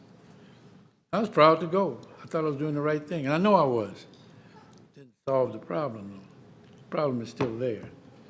And the separatism, the lack of opportunity for some of these special needs children. You have to feel for them. I do. And I'm just fortunate I was not a special needs child. But I have had to teach them in ways that I had to learn how to teach them, because I had very little training when I was in the classroom on how to do that. But anyway, but thank you. I just wanted to put that in the record. I have no other statements to make, but that was my lengthy question. It was disguised as a question. It was my thoughts. Thank you. Thank you. I know Superintendent wanted to hop in. Mr. Schmerlson, might I also, I know earlier you mentioned for the Special Education Committee that you were looking at additional topics for discussion. This might be, I mean, given the worthy comments and questions, maybe this is an area that you all could dive into more deeply to get those additional data that Dr. McKenna was referring to. Absolutely, yes. Thank you. Thank you so much. Superintendent Carvalho? Yeah, very briefly. So Dr. McKenna, 3 quick thoughts. Number 1, thank you for doing the right thing. Secondly, once we know better, we need to do better. And I think we know better, empowered by the data that is before us. You're absolutely right. There are historical, unacceptable inequities in terms of policy, in terms of application of policy, particularly disproportionately identifying students of color into programs for students with disabilities, and then consequently often the exclusion of the very same students for certain behaviors that should have been better addressed historically with these students. So I listened to your comments, your question, non-question, and you have my commitment that we're not only going to address the problem, we're going to seek solutions for the problem. This is a topic that's reflected in our strategic plan. It is a topic that we address as senior staff, and you have my personal and professional commitment that this administration will not ignore this issue, as other administrations have not. But we will seek solutions and apply strategies to solve this problem at LUSD. Thank you very much for your thoughts. Thank you. All right, now turning to tab 27, celebrating Substitute Educators Day. Mr. Schmerelson. Ready, thank you. Thank you so much. I don't know if our friends in the audience or watching at home know how important our substitute teachers are. You can't imagine unless you're at a school, right? You know. So let me tell you, if you ever watch my Facebook posts, I visit everybody at our schools, classified, certificate, doesn't matter. Everyone matters. But for substitute teachers, we have to be extra kind and extra careful. I mean, we need them desperately. So like for me at Cochrane Middle School, I made sure I was at the counter in the morning. I asked the substitute teacher, were there lesson plans left for you? And if there were no lesson plans, then I would call the teacher and say, in those days we had a fax, can you fax me your lesson plans? And they did, they cooperated, because it's not fair for a sub to go to a room and have lesson plans that are 20 years old, right? They need to have the up-to-date lesson plans, very, very important. And you know, at times I would go with the sub to the classroom at the beginning of the day just to remind the kids that remember how Cochrane students respect their teachers, and it's a little help. And of course, the best part of all, I know you're going to laugh at this, but we had a service student go to each substitute teacher that day on Substitute Teacher Appreciation Day and give them a gift certificate to the school cafeteria for lunch. And you may laugh, but they loved it. They thought that was the best certificate they ever got in their life. And the importance is recognition. So again, once again, thank you to all our substitute teachers for all you do, for all that you put up with to keep the education program going. So thank you so much. Thank you, Ms. Gones.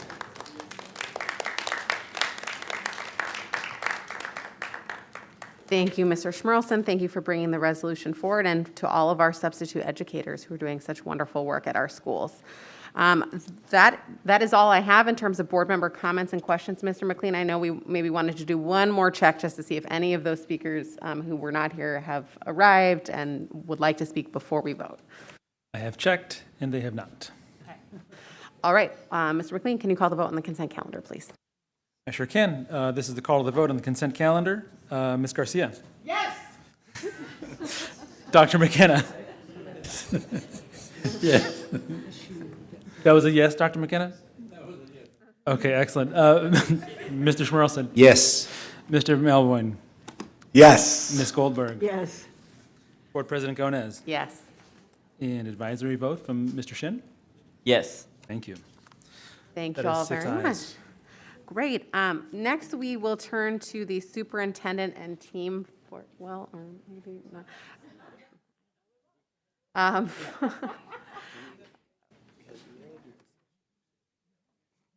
We do the presentations first. He's down. Oh, he is in the room. Okay, great. We will turn to the superintendent for his presentation and an update on tutoring. Superintendent Carvalho, the floor is yours. Thank you very much, Madam President. Let me introduce this very important topic and then turn it over to staff. Suffice it to say that it is undeniable that over the past 2 years, our students and their educational environment were disrupted and affected. There is no denying that. If you accept science, you cannot select certain elements of science. You have to accept all science. And recently released data, whether we're talking about Smarter Balance or NAEP, reveals significant gaps, significant loss. In some instances, according to the NAEP data, the loss is equivalent to the erasure of 2 decades worth of achievement improvement, particularly in mathematics. Smarter Balance in the state of California, particularly impacting LAUSD, the conclusion there is that our students in reading and mathematics across all grade levels, with the exception of 8th grade, they've gone back to the performance they demonstrated 5 to 6 years ago. There is no denying that whatever you want to call it, whether it was learning loss, interrupted learning, whatever you feel comfortable, because even that has been politicized, our students were impacted. So there are a number of strategies that obviously we need to employ to accelerate their achievement towards their full potential. One of those strategies is high-quality, high-dose tutoring. Another strategy that I will not linger in today is the actual extension of educational time, opportunity. These are proven strategies. Disagreeing with these is disagreeing with science. It is often interesting for me to listen to one single person maintaining two different perspectives on the same scientific conclusion. Can't do that. So today's presentation is important because, number one, it addresses where the district was last year, where sadly, only about anywhere between 1% to 2% of the students who were eligible for tutoring services actually got it. Actually, not 1% to 2%, about 10% to 20%, 1 or 2 out of every 10 students. That's simply not acceptable. There are about 40,000 students in this school system, particularly disproportionately represented in the 100 most academically fragile schools that went without tutoring services. Now, there are a number of legitimate reasons as to why that happened. We have studied this issue. We are at a position now where I think we can do better. So you will see the growing number of students who are participating in tutoring programs. You will understand the different tiers of tutoring services that are provided parallel to the needs of the students. But then you will also hear some degree of high-dose truth. And here's the truth. A lot of our private sector partners that signed up to deliver these services have done so in a reasonably underwhelming way. Overpromising, underdelivering. This was a topic that I personally discussed with 100 principals that I met with alongside my team just last week for 3 days straight.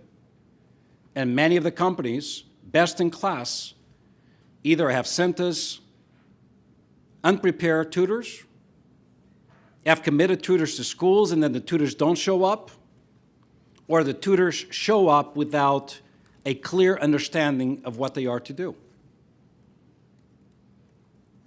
We have recalibrated. Francis and staff will detail that. We brought them in and actually sat them in front of about a dozen principals for them to hear directly from the principals about their frustration. So, as I transition to our newly appointed Chief Academic Officer, Ms. Frances Baez, I want to convey to this board and this community 2 things. Number one, we are open for business. If you're a parent, teachers out in our schools, please let's encourage our kids to take advantage of the tutoring services. Secondly, to our private sector partners, deliver. Deliver. Deliver on the promise. You said you had capacity for X, deliver X. No more, no less. With that said, and the President's permission, Ms. Frances Baez. Thank you. Good afternoon, distinguished Board of Education, Superintendent Carvalho, and Deputy Superintendents. It's an honor to be before you as a new Chief Academic Officer. You're committed to our theory of action that will lead our students to be ready for the world. Today, I would like to provide you an update about the various tutoring opportunities available for our students. As you know, this is connected to Academic Excellence Pillar 1 and eliminating opportunity gaps. Tutoring access is one of the multiple strategies we're using to address unfinished learning for our students. It's not the only approach, but it's one of multiple strategies that our district is utilizing.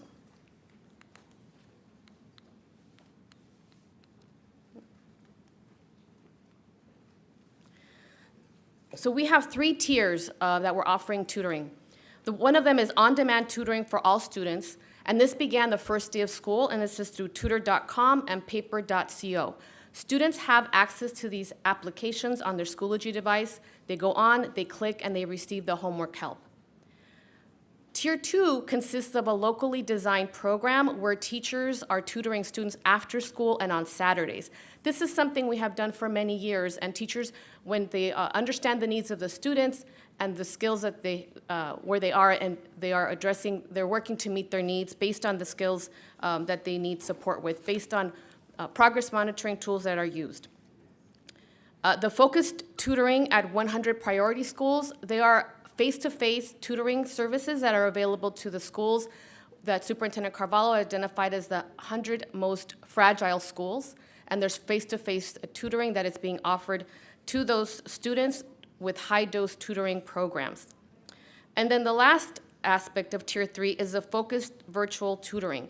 And that is also high dose, but it's conducted virtually. It's not face-to-face. It's another arm, another component of the tutoring that's available for our students.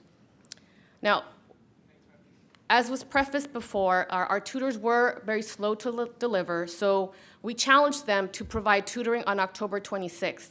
We said it's not happening fast enough. October 26th, all of the 100 fragile schools will have high-dose tutoring face-to-face on the campuses. These are images of me observing tutoring at Nevin Elementary School.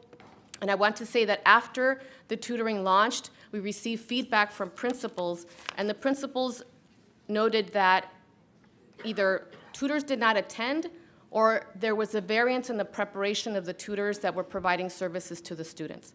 And so we immediately had to mobilize, recalibrate, and to communicate with the tutoring vendors what our expectations are and what our students deserve. We also wanted our stakeholders and community to know exactly what tutoring options are available. What does Tier 1, 2, and 3 mean? So we created a website where parents can visit, teachers, staff, faculty members, students, stakeholders at large can visit achieve.lausd.net/tutoring. And here you will understand what tutoring services are available and get answers to your questions. Even our board member, Nathaniel Shin, also produced his own public service announcement encouraging classmates to log in to the application and to access the tutoring services available. So we want to take a moment to play that video.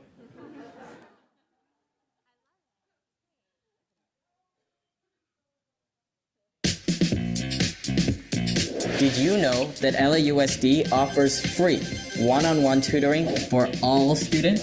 Yes, tutoring is available 24/7 for every LAUSD student at no cost. We can access homework help, writing support, and concept review on demand in 3 easy steps. Log into Schoology, choose one of your courses, and scroll to tutor.com on the left. And connect with an expert tutor. Help is available in a wide range of subjects, such as math, science, social studies, and AP courses, and much more. Tutoring is for everyone. Está disponible en inglés y español, así que participa. I'm participating. We are too. Now it's your turn. Big round of applause for our board member. Thank you so much for stepping up and leading this great initiative.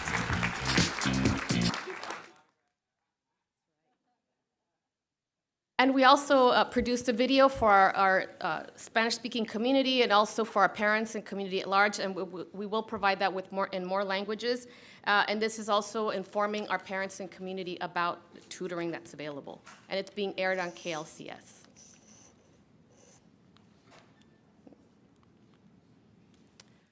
So you may want to ask, how were tutors selected? So our tutors were selected based on the proven record of success. Our tutors applied, and they were selected based on their background, based on data, alignment with research on effective high-dose strategies, ability to provide California Department of Ed justice screen tutors at scale, which is very important for us to ensure that there's safety during these tutoring sessions, ability to meet the district's unified digital instructional procurement plan, which is the UDIP, curriculum platform and reference review, and that they are able to offer homework help, in-person and virtual tutoring services. And this is where we are at this point. This is the tutoring data over time. As you can see here, we have 3 columns, beginning with September 23rd, moving on to October 11th, and then November 1st. So this is data as of November the 1st. We can see that on-demand homework help increased from 3,667 to 19,613, and the numbers have been growing since November the 1st. For our locally designed intervention program, we've gone from 14,351 to our current number of 31,177. Remember, these are our teachers, the teachers that know the students, need the needs, and know exactly how to provide them the supports that they need. They stay after school and attend and also provide services on Saturdays. Our high-dose tutoring, which is the new aspect of our tutoring, again, we challenged our tutors, said we need to get this up and running by October 26th. We saw a slight growth from 2,526 to 4,062 on November the 1st. Again, the numbers keep growing. So the total student participation across service types is 100,490. So there's been a lot of work that's been done just in the past few weeks to ensure that our tutors are servicing our students and that participation is increasing. This next slide shows data based on student group. 3 columns here are on-demand tutoring, locally designed intervention, and focused high-dose tutoring. And on the left, you can see the different student populations that we're looking at data for. So the total unique users for on-demand tutoring has been 19,613. For locally designed intervention, 31,177. And for focused high-dose tutoring, it's 4,062. Those are for the unique users. If you look at the student population, we're noticing that our socioeconomically disadvantaged students took advantage of or were able to participate in on-demand tutoring, 17,000 of them, 29,000 for locally designed, and 3,000 for focused high-dose tutoring.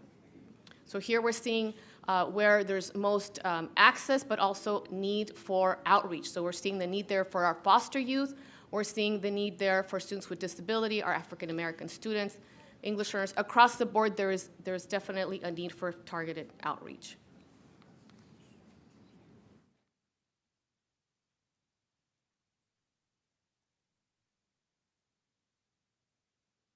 Clicker goes too fast. Okay. And so this is the way that we're measuring progress. It's an improvement on the DIBELS data. So we have beginning of the year data for the dynamic indicator for basic early literacy skills. We have beginning of the year data for Renaissance, Edulastic, progress monitoring. We also have beginning of the year data for grades. So when we're seeing improvement, that is a way that we're monitoring the progress of these programs. We're also seeing the progress when we see pre and post. So there was either a screener or diagnostic assessment that the tutor administered, and we're able to see the change over time to be able to determine the effectiveness of these tutoring services. Also monitoring in student attendance, engagement, and looking at how they're progressing in participation and in their grades. Now, from November 8th through the 10th, we leveraged the meetings with the 100 principals in the most fragile schools, as Superintendent Carvalho mentioned. And time after time, principals noted that there was some challenges with launching this tutoring. So within those days, we immediately convened a meeting where Superintendent Carvalho communicated his expectations and really reminded them about their promise of the service that they would be providing to our students. Since these 2 meetings were happening at the same time, principals also joined. So principals from 100 schools, a selected group that were participating, also came in and gave their own testimonials of the experience that they had from the tutors and the challenges that they were experiencing at the school sites. So given all of that, we have data, anecdotal data, qualitative, quantitative data. There are steps that we're going to take now to continue to outreach to our families, communities, to our students, and ensure that we get quality service from the tutors. So we'll begin regular meetings with tutoring vendors to review student progress data. We'll review current protocols to ensure that a robust program is offered in a safe environment and increase student participation. When we noticed that staff was not reporting to their appointments, we began a tracker. So each vendor has a tracker and lets us know that when the tutors show up and when they do not show up. The last thing we want is for a student to stay after school and the service not be provided after school, then that becomes a supervision issue.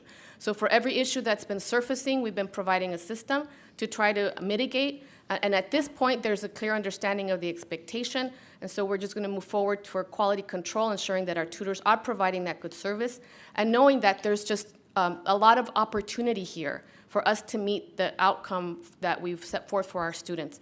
Again, great improvement of our locally designed tutoring program, which is what we had last year. So last year to this year, we have seen great improvement from our locally designed participation, and we will continue to work hard to ensure that this high-dose tutoring is accessed by all of our students. Thank you very much. So with that said, Madam President, members of the board, most importantly, community, the data reveals certain important points, right? Very, very decent improvement.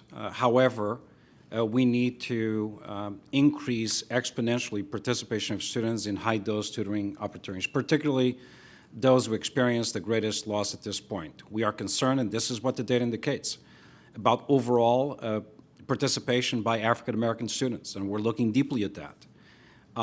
In addition to that, I think it would be unfair for me to finish this presentation without giving credit to the tutoring entities that, despite the same challenges faced by everybody, are actually outperforming others.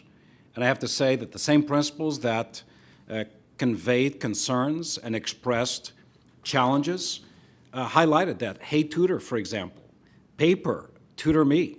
And despite some of the additional issues specific to certain roadblocks, Book Nook, the successes that they're having. So we're going to use these companies that are outperforming others as examples to the others. And then we're going to embrace and embark on a true accountability process as a result of the data examination, right, and the rate of improvement for students as we make decisions about whether or not we keep these entities. So this is not just an open and shut case where companies were identified and regardless of their performance, they're guaranteed years of contract. No, this is dynamic, relying on the performance of these very same entities. So, Madam President, members of the board, I am somewhat content with the progress we've made, but I'm not at all pleased with the distance that we are from the ultimate goal of serving every single student who needs tutoring services, with particular emphasis on high-dose tutoring experiences for the most affected students. Thank you, Ms. Baez, and thank you, Superintendent Carvalho. Board member questions or comments on the presentation? We'll start with you, Dr. McKenna.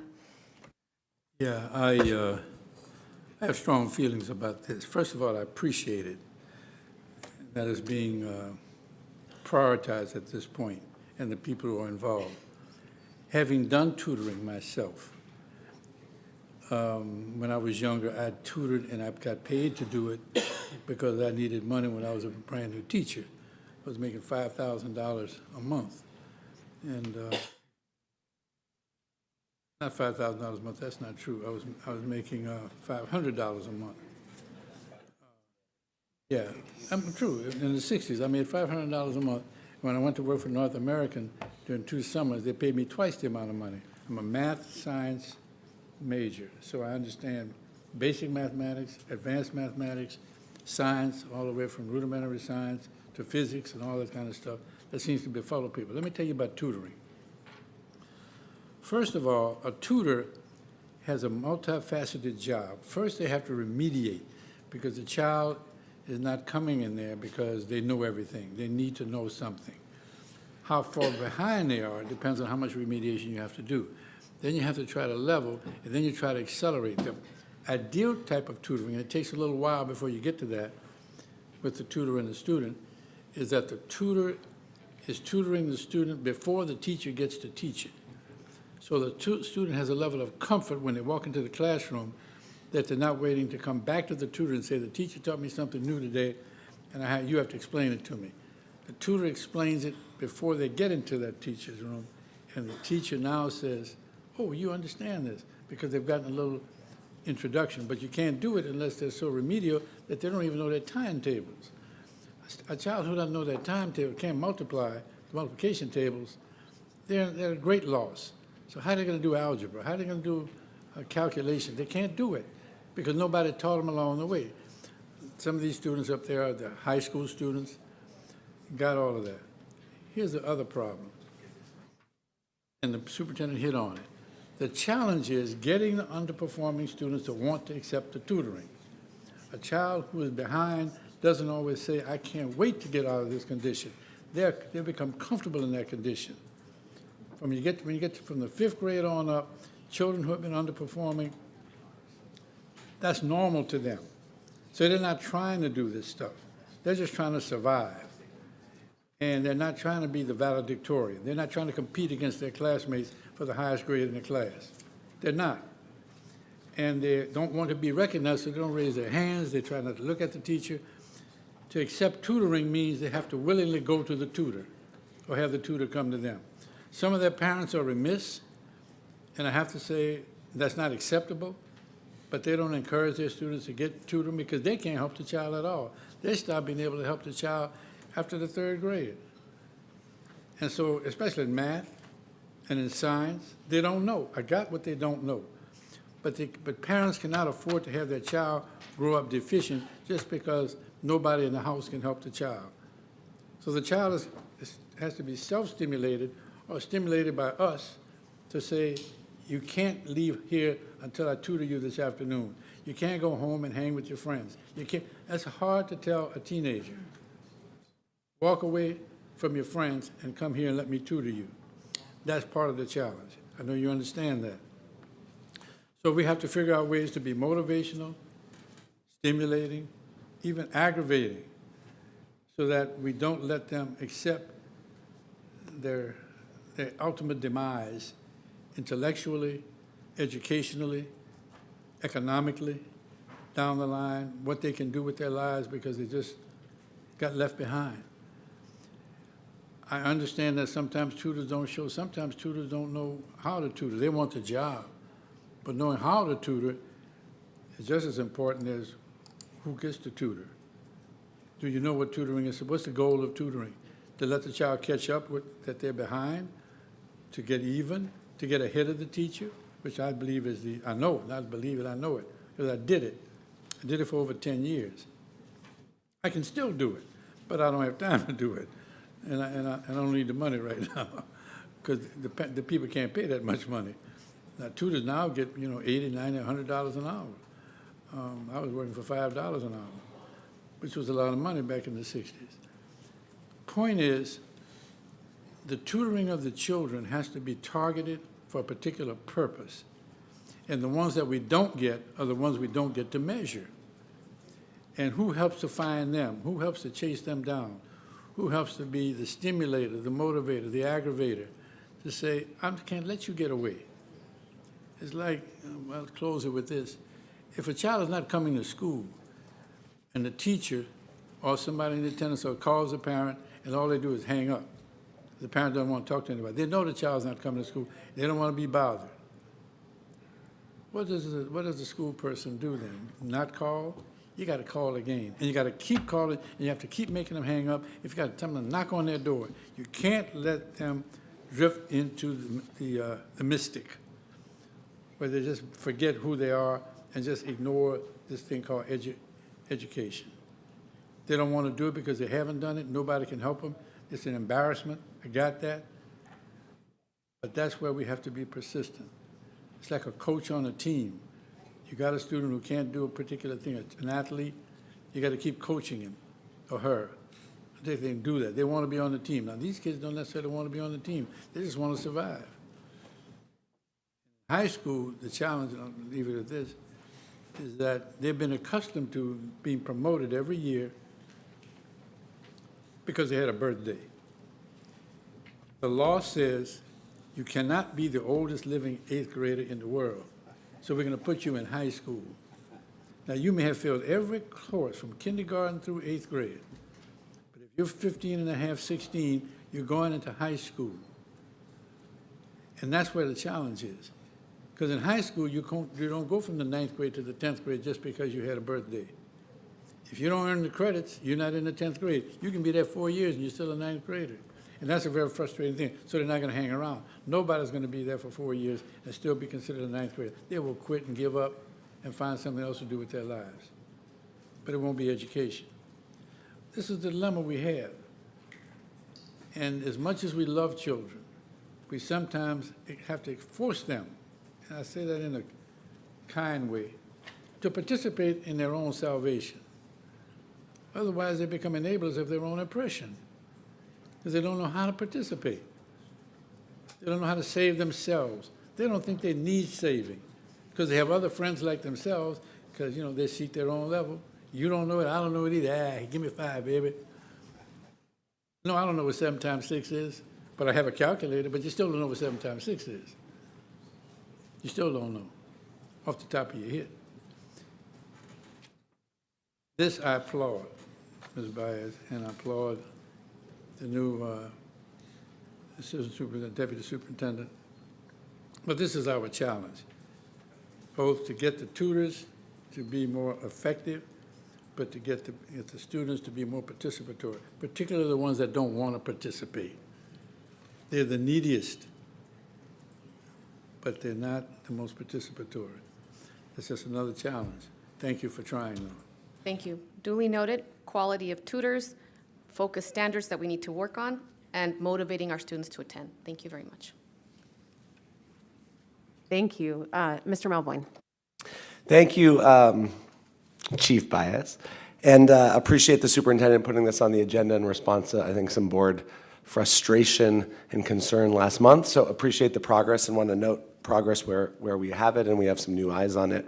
I also appreciate the superintendent's comments at the end because in addition to, I have no doubt that there are some partners that are not committing or coming through, but we've also heard from some partners who have said, we have the slots, you're not giving us the students, or you're making it too difficult for us to access your schools or your students. And so, I think we should look in the mirror as you all are doing as well.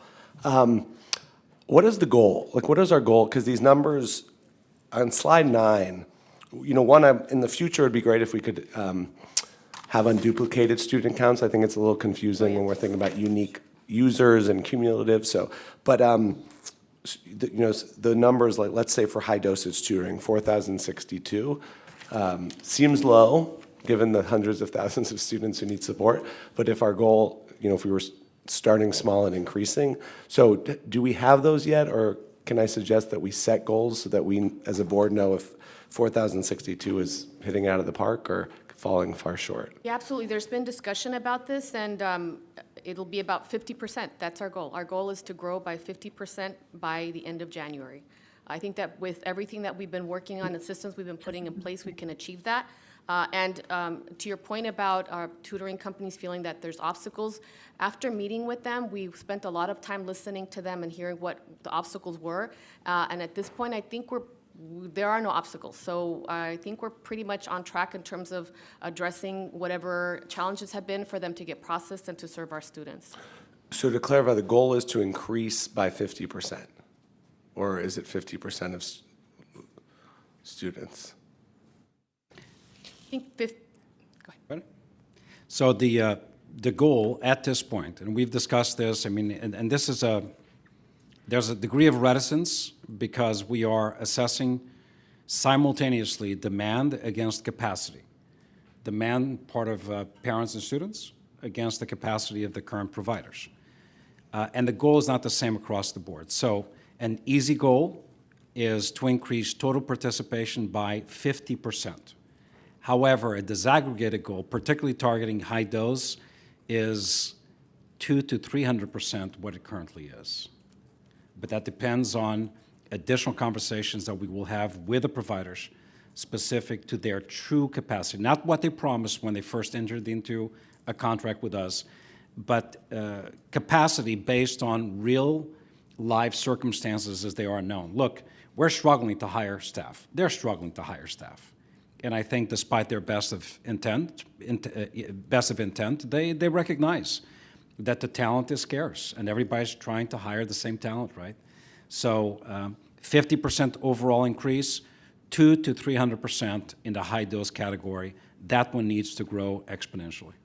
That's helpful because I think when we do look at this in January or February at a board meeting, it would be helpful to see that, and then assess what's working and what's not working. Because, I know the board approved a bench of 33 tutoring providers, and I think there are only a few who are the preferred vendors, and I wonder if it's time to kind of open the floodgates, if you will, and those other tutors, or just make sure that we're not limiting unnecessarily. I'm also curious for the high dosage tutoring, so in this case, the 4,062, do we know how much of that is virtual versus how much is in person?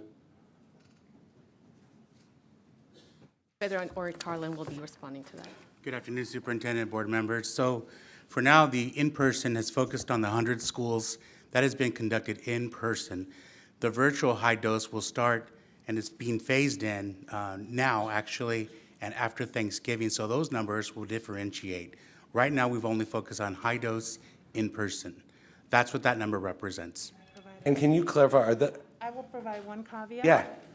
The virtual is about 40-50%, because we have already started with Book Nook, who is providing virtual literacy tutoring at the elementary level, and they are serving 2,000, a little over 2,000 students. So it's about half is virtual and half is in person. Okay, so of that 4,062, half is virtual and half is in person. Okay, and my understanding, I think I raised this last month, is that the Book Nook capacity was about 11,000 students.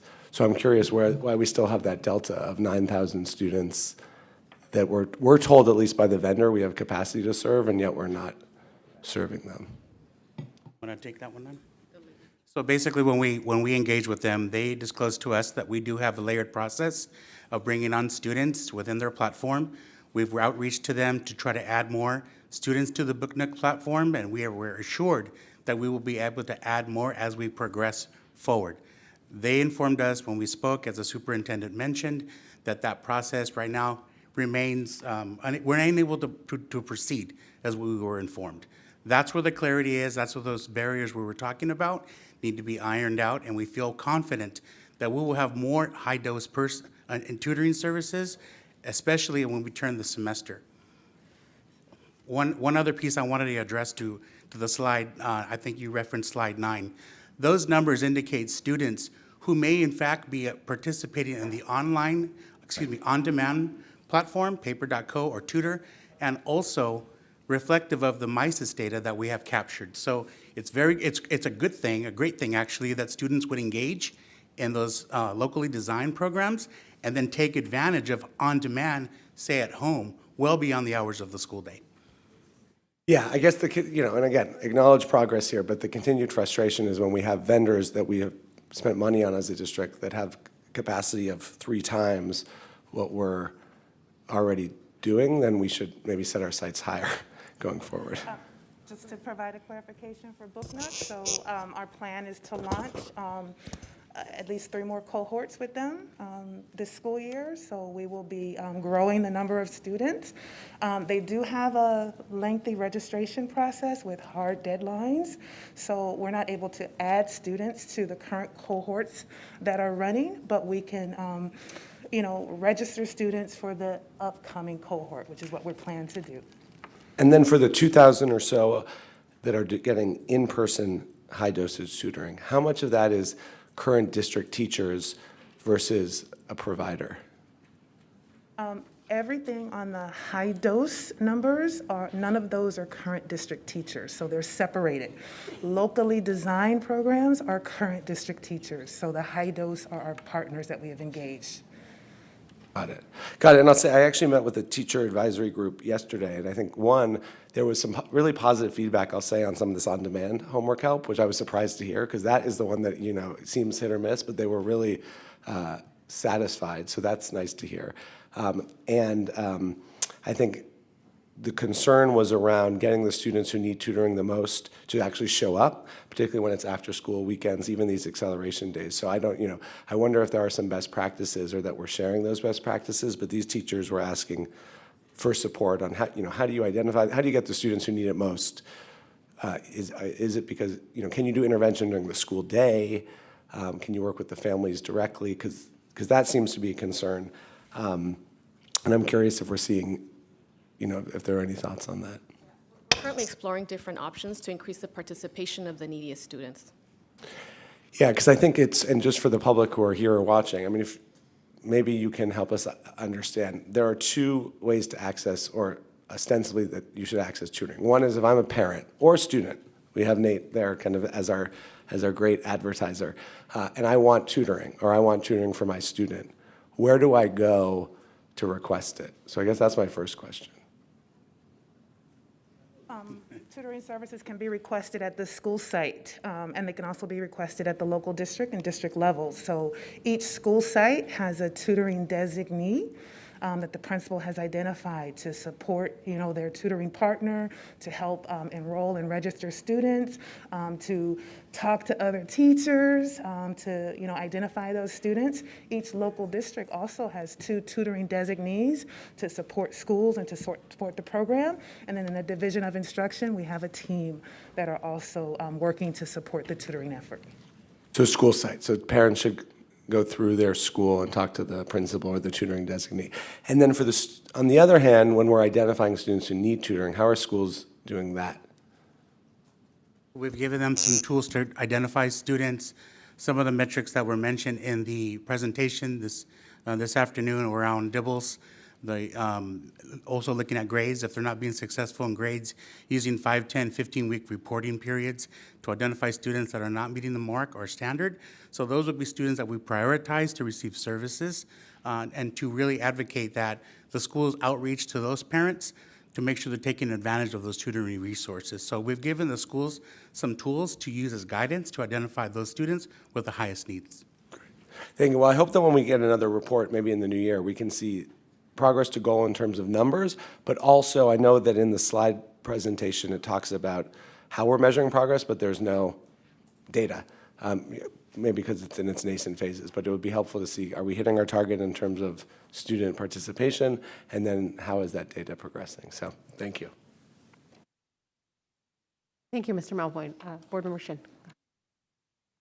Thank you. I had a question about the data on slide 10, the participation by student group. Do you have it in front of you, Dr. Baez?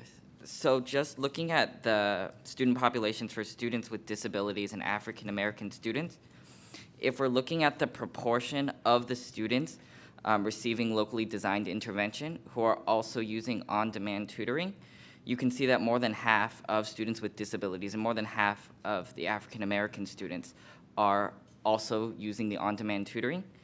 But for the English learner students, that number is less than a third. So less than a third of students getting locally designed intervention are also using on-demand tutoring. So I know that the tutoring platform is available in English and Spanish when I recorded the video, and then I think we were talking about expanding it into multiple languages. But I'm wondering if this disparity, if it indicates something like English learner students are not able to log on, or the resources to access the website itself are not available in multiple languages. I'm not sure. It looks like you're comparing the locally designed to on-demand. Is that what you're doing? Okay, so with the locally designed, this one will definitely have more participation because it's the classroom teacher.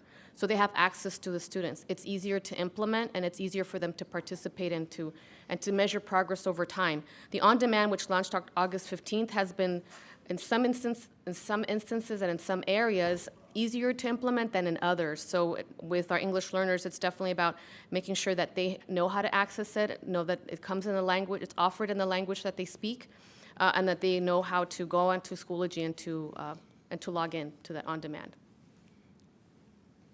So do we have toolkits for how to access the resource in Spanish and in other languages? Okay. Yes, we do. We've provided resources to the school principals. They're accessible through the principal's portal, and we've given them one area where they can access that. To your point, those are resources we've put together in both languages. We've also asked the schools as one example of best practice to model for the students and parents at parent meetings on how to access the resource so that the parents understand, the students understand, and we ask that they model that so that they remove that barrier of how do I do this as one time or 2 times, as many times as it takes to offer that support and guidance so they know exactly where to find the support needed. Thank you. And then my next question is, how do you identify elementary students who are going to get those higher tiers of support?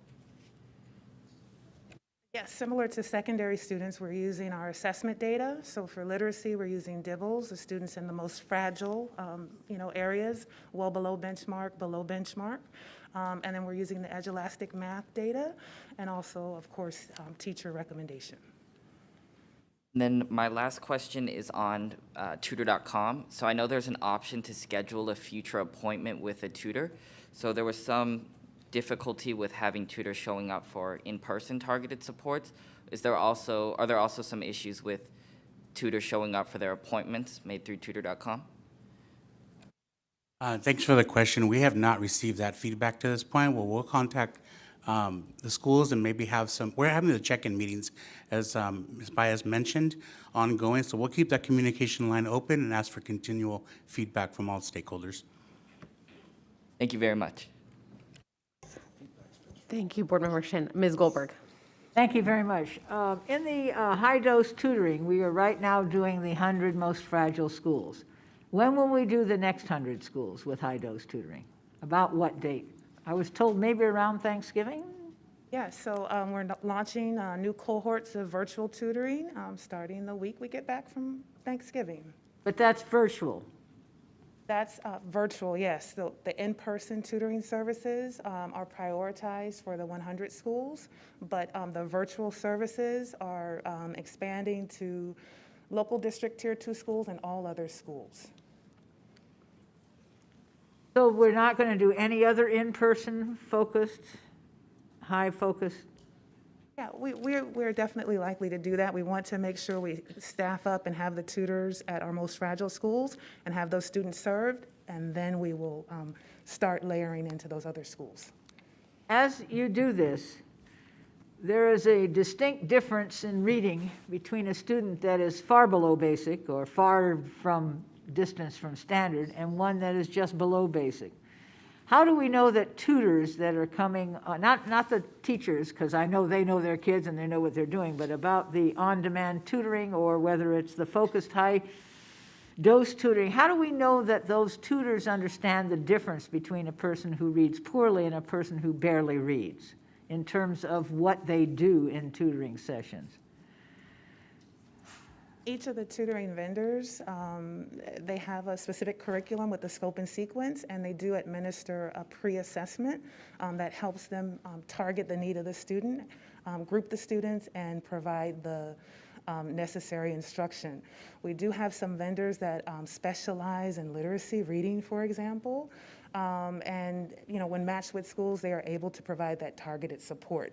For example, there's a vendor that has expertise in foundational literacy skills. They are leaning into that area. We have the other vendor who has leveled reading, fluency, and comprehension. So we look specifically at each vendor and the grade levels they support, but it is using that assessment data, our DIBELS data, and then their diagnostic data to set the course for the student. I'd just like to request, Mr. Superintendent, as we do this, that we take a look at the impact on the two groups of lower readers, the far below basic and the below basic, to see whether tutoring is a strategy that really works for both groups or whether it works much better for the below basic but not so well for far below, or the other way around. Because as we look at it, we see overall in our district that we get improvement in the below basic. They move. The far below basic don't move, or mostly don't move. And so I'm wanting to know, as you do this, whether we can see whether certain things work with one group or the other, or the same things work with both groups. I don't think so, but it would be nice if they did. Because I think as we look at this, we need to be able to distinguish between the two types of struggling readers and what of these things work the best with which groups. And that's, to me, very important analysis that we might get an access to that we don't have any other way of getting access to. So I would ask that we kind of look at that as we do this. Thank you. Yes, so easy to do. Number one, the criteria for students to participate, the criteria for the identification of students, since every single student can participate in tutoring services, is driven by student achievement data, interim assessment data, formative assessments.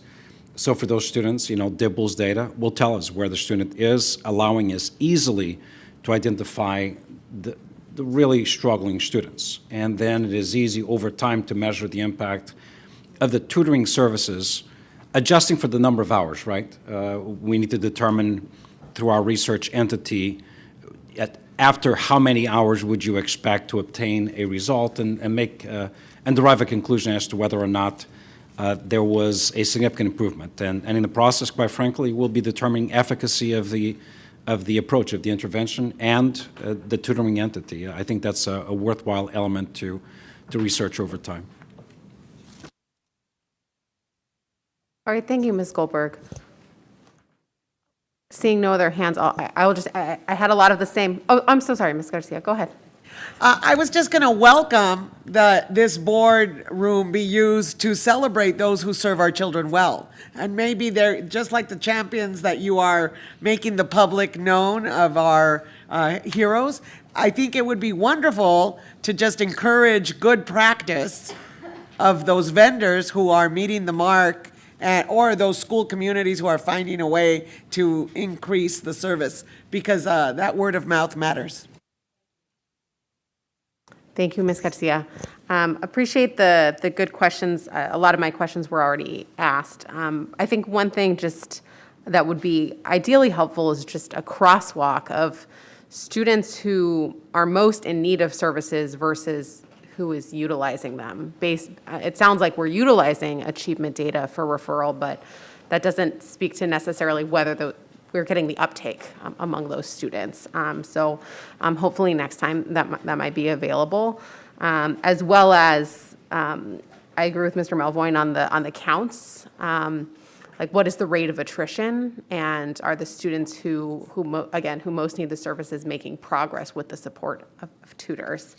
And then separately, for maybe not for right now, because I know we've got a number of other items, is just differentiated opportunities for our earliest learners. I know, a lot of this is virtual, and I think maybe most developmentally appropriate for older students. And so I just wonder, given the deep impacts we've seen on our youngest learners, sort of how are we specifically supporting those students via our tutoring supports? But appreciate the information and the progress, and we'll certainly hear more next time. Okay. Thank you all. All right, board, we're going to turn now to our discussion items. I know that we have a number of folks who have been waiting, so I'm going to turn to 12 later, and I'm going to go next to tab 21. That is the proposed material revision for WISH community. And Mr. McLean, I don't know if you want to speak to the amendment, just for the record. A couple of things. An amendment has been proposed, which you heard earlier, copies of which are in the back of the room on the left side over by our recording booth, if you would like to review them. And also, I need to read this statement. Before action is taken on Board of Education Report 005-22/23, proposed material revision for WISH community, a public hearing must be held. This constitutes a public hearing on the report, and a maximum of 12 individuals who wish to address the board on this item will be heard. Speakers will be called by name, and I believe there's also a presentation to be made prior to the speakers going up. Thank you, Mr. McLean. Is there a motion for tab 21? I'll move it. Okay. So per our board adopted charter policy, petitioners have 3 minutes to present should they do so. So the petitioner, would you like to present now, or shall we hear speakers first? What is your preference? Looks like they're ready to present. Good afternoon, everyone. Afternoon. Thank you. I will shorten my presentation in lieu of Superintendent Carvalho's comments earlier. We thank you so much for the support and the collaboration that has occurred over the last few weeks. We know that you have big decisions to make and a lot of work, and so we really appreciate the CSD coming together and with Superintendent Carvalho supporting the two requests that we have. I'm available to answer any questions that the board members might have, and I'm happy to share that we're really asking for support for our community, and I know that folks here are very aware of what our commitments look like. We're a very diverse community in all ways, racially, religiously, culturally, and with folks with disabilities. And we're asking for a little bit of space to be able to serve all pupils equitably, especially pupils who don't rise naturally to the top of our lottery. And so we're working through that language, and we appreciate your care and guidance and support. So at this juncture, I will answer any questions that the team might have, and then pass off to our pupils who have come. We have just a few pupils that I would love for them to be able to share, if I may. Yes, I know we have a full speakers list that we will. Do. will I turn can to. reduce that if the board. Whatever is your preference. Sure, but Not if asking, but I won't disagree if you choose to do that. you won't disagree. And does the board want to ask me questions, or shall I allow? Maybe let's hear from speakers, and then we'll see if there are questions for you. Fantastic. Oh, yes, go ahead, Ms. Goldberg. Chair, are we taking 21 and 22 together, or are we taking them one at a time? Oh, I was going to do them separately, but I'm happy to do it I'd together. rather do them separately. Okay, all right, let's go ahead and do just 21 for right now. Okay, and that was what was moved. Okay, so we'll turn to speakers now then for tab 21, the public hearing. Okay, thank you. I'm going to have the first student come on up. Can I have Abby come up? Thank you. Can I, a point of clarity, are these folks signed up for public They are. speaking in addition to? No, Okay, just out of order, if I may. of course, of May I? course. Yes, They are all signed up. okay, Thank you. So we're looking at an accessibility issue. Is there a mic that I can pull down for the pupil? I'll bring one to you, yes.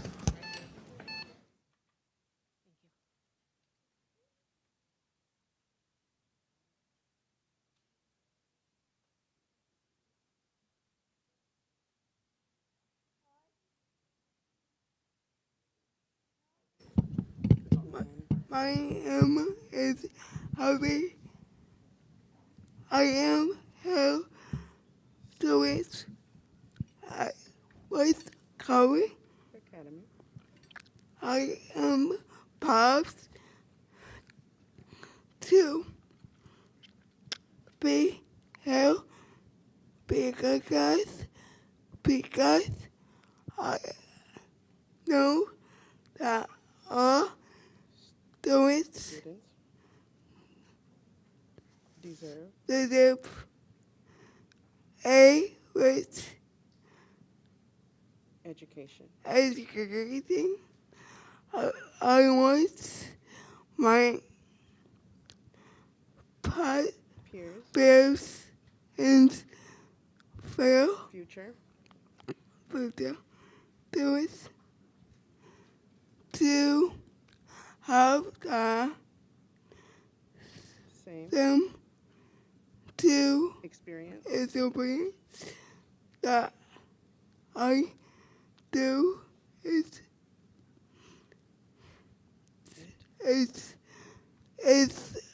essential. With to be loud. To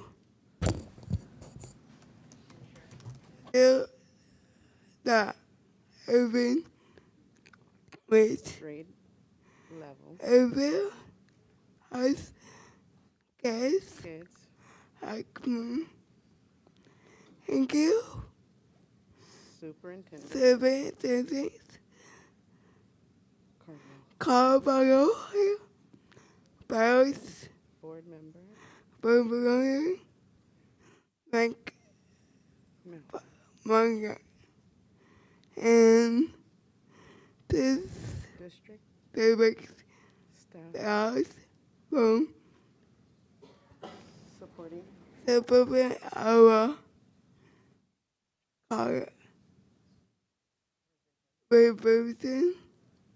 Please support my peers and me by voting to approve both revision today. Thank you. Thank you.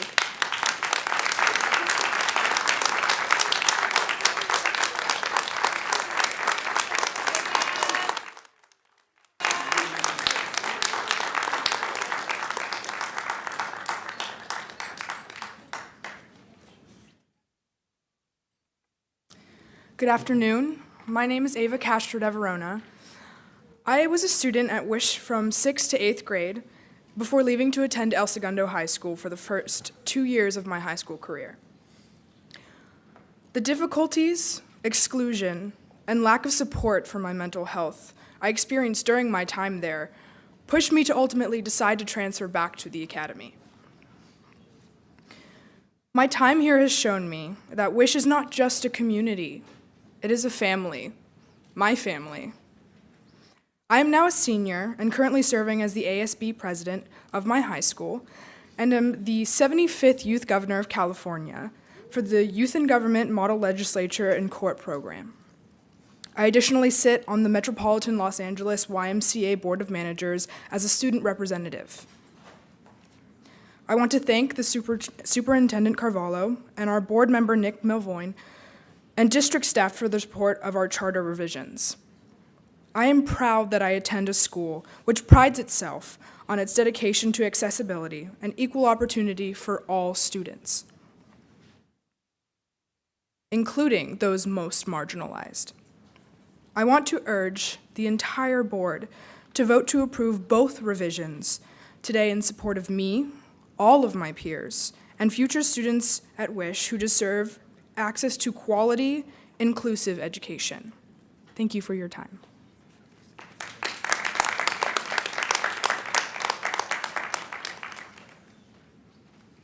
Hello, everyone. My name is Molly Draxton, and I'm an 11th grade student at Wish Academy High School. I'm also the Community Outreach Director for the Westchester Delegation of Youth in Government. I believe that all people deserve representation in our schools. At Wish, we are committed to social justice through inclusivity. We believe that when kids are raised together to value all diversity and learn alongside one another, they will grow up to create communities and workplaces that value all people. We have a lot of diversity at Wish. We also want to make sure that students who don't naturally rise to the top of our lottery because they have an infrequently occurring disability are also represented at each grade level. Board members, I respectfully ask you to support our material revision, which will ensure greater representation for my peers. Thank you very much.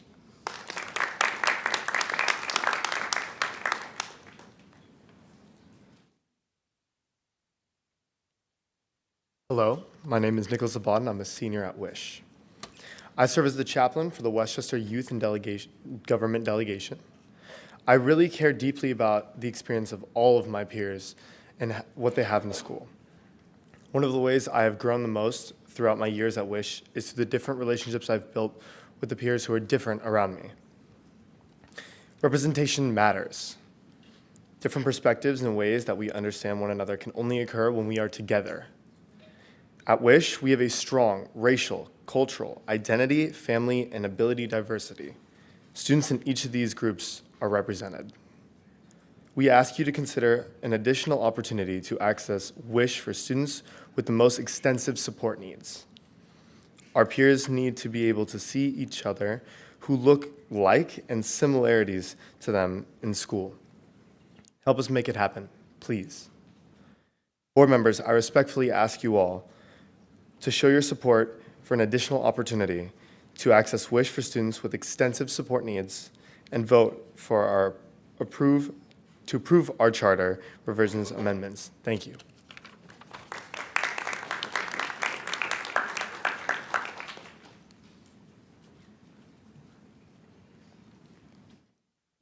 Good afternoon. I'm Allison Buckner, and I am a Wish parent, but I actually come today to deliver my daughter's message because she's homesick. So, as I said, my name is Allison. I have two daughters that attend Wish Community School. Mia is in the 5th grade, and Sammy is in the 8th grade. And Sammy was going to speak today, but as I said, she's homesick.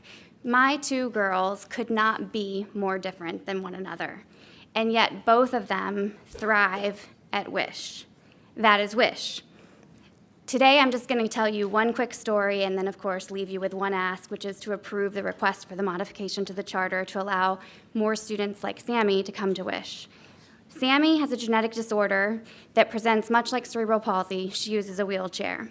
When she was in elementary school, we met someone out in the world, not at school, that used an iPad to talk. And Sammy asked me on the way home, why couldn't he talk? And I gave a simple answer, possibly too simple, and I said, well, he has a disability like you. And she said, but he can walk and I can talk. And I thought, well, and anyone who knows Sammy knows she can indeed talk. She talks a lot, and we love that about her. But I realized that my answer was too simple. And then she looked at me and she said, who is like me? Representation matters. All of us go out into the world every day, and we hope to connect with people like us. And that often means people that share the same challenges as us. Sammy has, for much of her career, even at Wish, an inclusive charter that is doing a phenomenal job of serving the district, some of the district's hardest kids to serve. And yet, for much of her educational career, she's been the only one using a wheelchair on her campus. Although she and Abby crossed over for a couple years, Abby's been ahead of her the other years. I want Sammy to look around and see other kids like her. And for that, I ask you to please approve the request for modification. Thank you.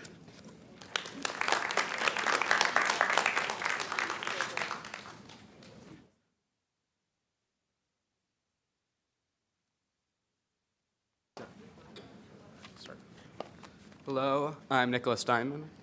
I'm Emilio Bolaños. And I'm Devin McCona. I'm a junior at Wish Academy High School, and they are both seniors. We're honored to be here to represent our classmates. I think I'll speak a bit for myself first. As a student leader and chief whip of the Youth and Government delegation, it's important to me that everyone at our school feels supported and empowered by peers and role models. And at Wish, we're very lucky to share our school experience with a very diverse group of students, as our other speakers have mentioned. So I just think that this material revision will be a very important improvement to the richness of our community, and it will ensure that those with extensive support needs are represented in the best way possible at our school, and that they get the sense of community and the empowerment that we all get from support from their peers. So I'd ask the board to approve.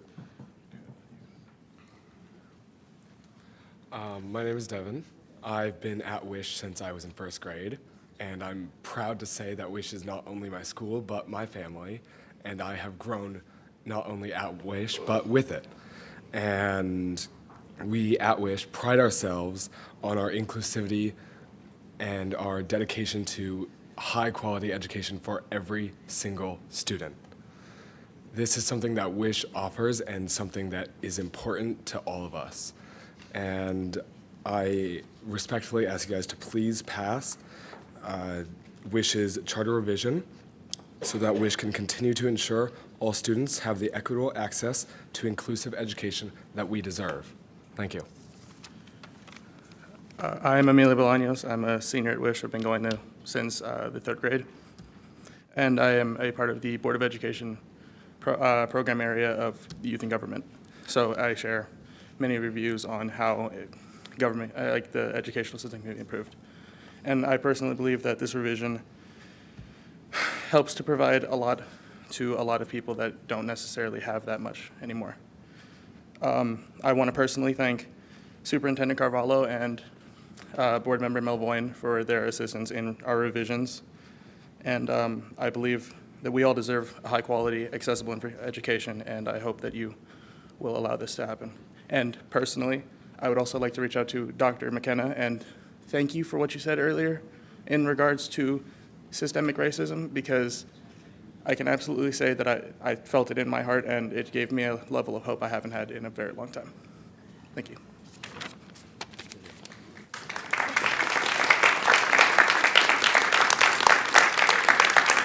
Okay, so we will waive the remainder of our speakers for this item. As you could tell, those students are enamored with the work that you do. They're very excited about Nathaniel Shin, as well as the work that all of you do. Many of them are elected leaders for our state through youth and government. We have the 75th youth governor here, and so many things. So thank you, thank you, thank you. I'm also joined by Dr. Johnson, the Wish Academy principal, as well as the Wish Elementary principal, and many parents who are waiving their time, many staff members, and thank you. If you have questions, I'm available. Thank you so much, and thank you to all of our speakers. Board members, any questions or comments? And again, we're on tab 21 right now. Mr. Melvoin. Thank you, Ms. Gomez, and I just want to thank our speakers and appreciate everyone who came out to share their experience with Wish. I visited the schools many times, most recently for Wishapalooza, where I was, where some kindergartners sold me on purchasing nearly all of their colorfully decorated goods at the flea market. And luckily it was fake money, because otherwise I would have been out hundreds of dollars. I hear from families in the Westchester community and beyond that Wish is a special community school, that it's inclusive, that it's compassionate, that it's caring, particularly from families who want to see their students with disabilities thrive in an inclusive environment. And I want to appreciate the school leadership and Ms. Draxton, a former LA Unified educator herself, for her vision on an inclusive program that can serve as a model for other schools, as it does not just locally, but nationally and internationally. In my tenure on this board, I've observed the team at Wish engage with LA Unified on how to share best practices, including during a webinar I hosted during the pandemic about how to serve students with disabilities, which had both district staff and Shauna herself. And I hope that no matter what, the district continues to look at schools like Wish to strengthen our own inclusion and general education practices. This type of collaboration is really at the heart of the charter movement, and I want to thank Wish for being emblematic of that. I'd also like to note, that this school has tried to bring this item before us for well over a year. And I understand the frustration, and it's my hope, Superintendent, that the district can improve our systems moving forward so that no one has to wait in limbo for well over a year with amendments like these. This is not the first time the board has considered Wish's requests for a preference with students with low incidence disabilities, and actually this board unanimously approved this language conditionally in the school's renewal back in October of 2018.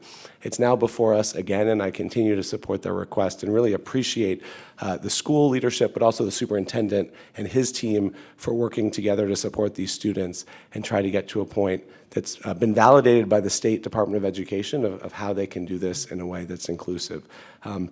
I appreciate this desire to serve more students with disabilities as an admission preference, even if it took a little ironing out to figure out how to do that.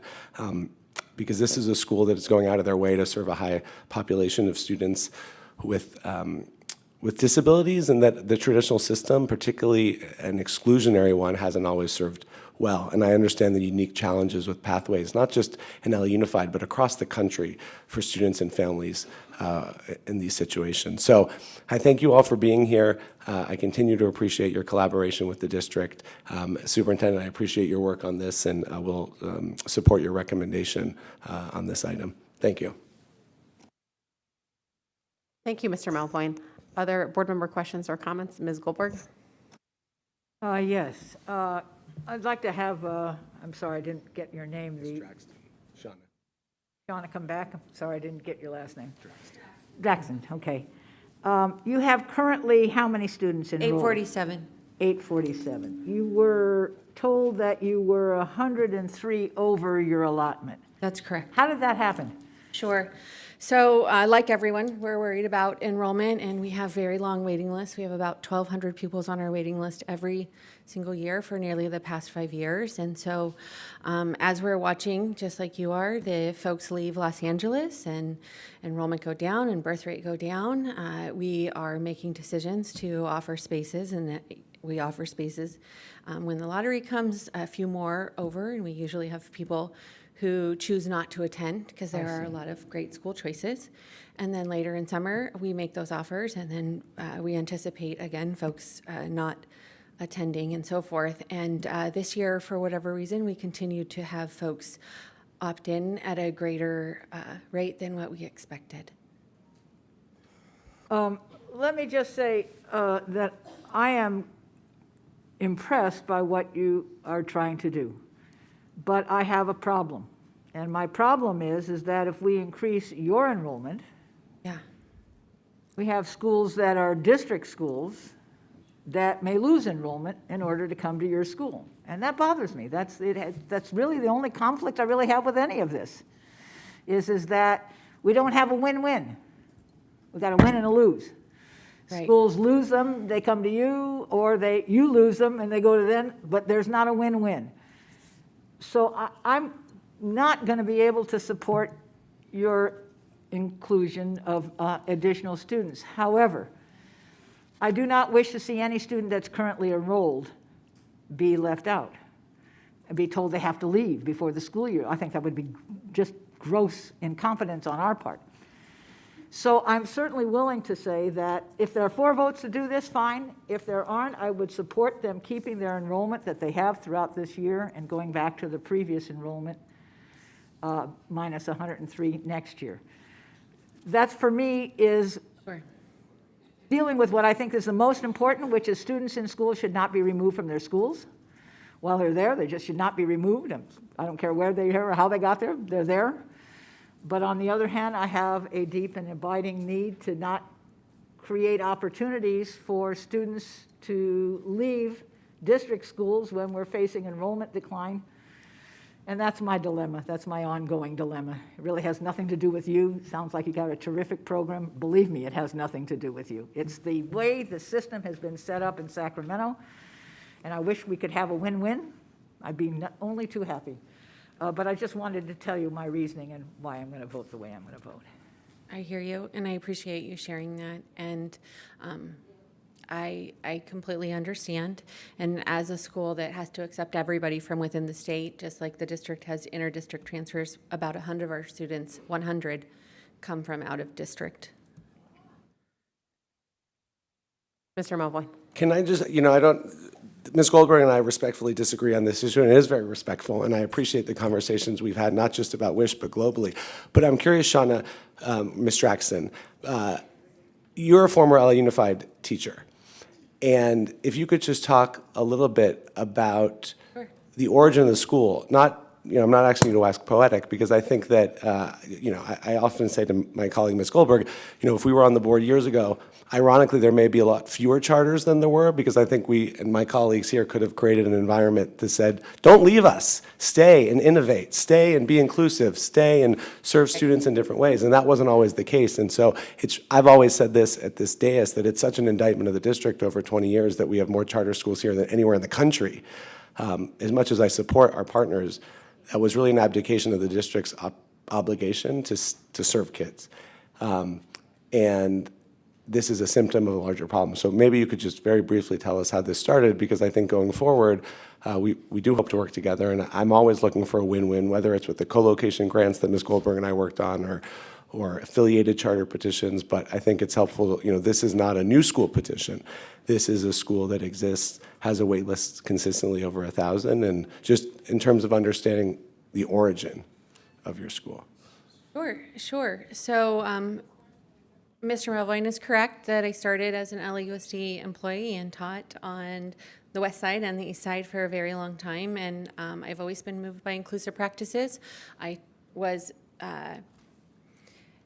My salary was paid for by LAUSD when I worked at Chime. It was one of the earlier charters, and we were trying to have innovative experiences that could cross district as well as charter school practices around inclusive education. I know the special ed committee right now for LAUSD is looking at inclusive practices for students with extensive support needs and how to support them in gen ed. So starting at Chime and then moving back to the district, I believe in excellence for all. I believe in what each of you is doing for kids, and I feel like we are very aligned in holding to our word, like Mr. Carvalho shared earlier, and really holding up the promise that we have for kids. And so I worked on the 17th floor of Broadview for a very long time, doing inclusive practice and doing big professional developments under Sharon Howell, and right alongside Dr. Estrada, who's sitting behind Superintendent Carvalho right now. I did that work for a long time, and then I had the opportunity, because a group of parents came to me asking, and a group of educators saying, please, can we do some inclusive education on the west side and support our adjacent schools? So with the support of students and parents and educators, we started teeny tiny little elementary WISH, and that was all we were going to do. I always anticipated being a teacher for life, not an administrator, and was kind of thrust into this role from a place of love and care for children. And then as we were moving from 5th to 6th grade, we reached out and attempted to partner with the district again so that we could do an inclusive middle school program. It did not come to fruition, and so we had board support to open up a middle school. The same thing happened for 9th grade. We worked with the district to try to have an inclusive partnership that was already established, and that did not work. And so now we have a TK through 12 program, a tiny TK through 12 program, not many, many schools, but one school that serves international visitors and educators and folks right here in our neighborhood, providing the promise of inclusive education and excellence through incredible academics. We have highly gifted students. We have students with disabilities. We embrace all of the students in our community. We feel very fortunate to do this work, and we know it's thanks to all of you that we get to do this work. But I am definitely a professional that came from LAUSD and support the work of public educators, all of us together as a united team, making things happen with a sense of urgency right now for kids. Thank you. Any further questions or comments from the board? Seeing none, Mr. McLean, can you call the vote, please, on tab 21? Dr. McKenna?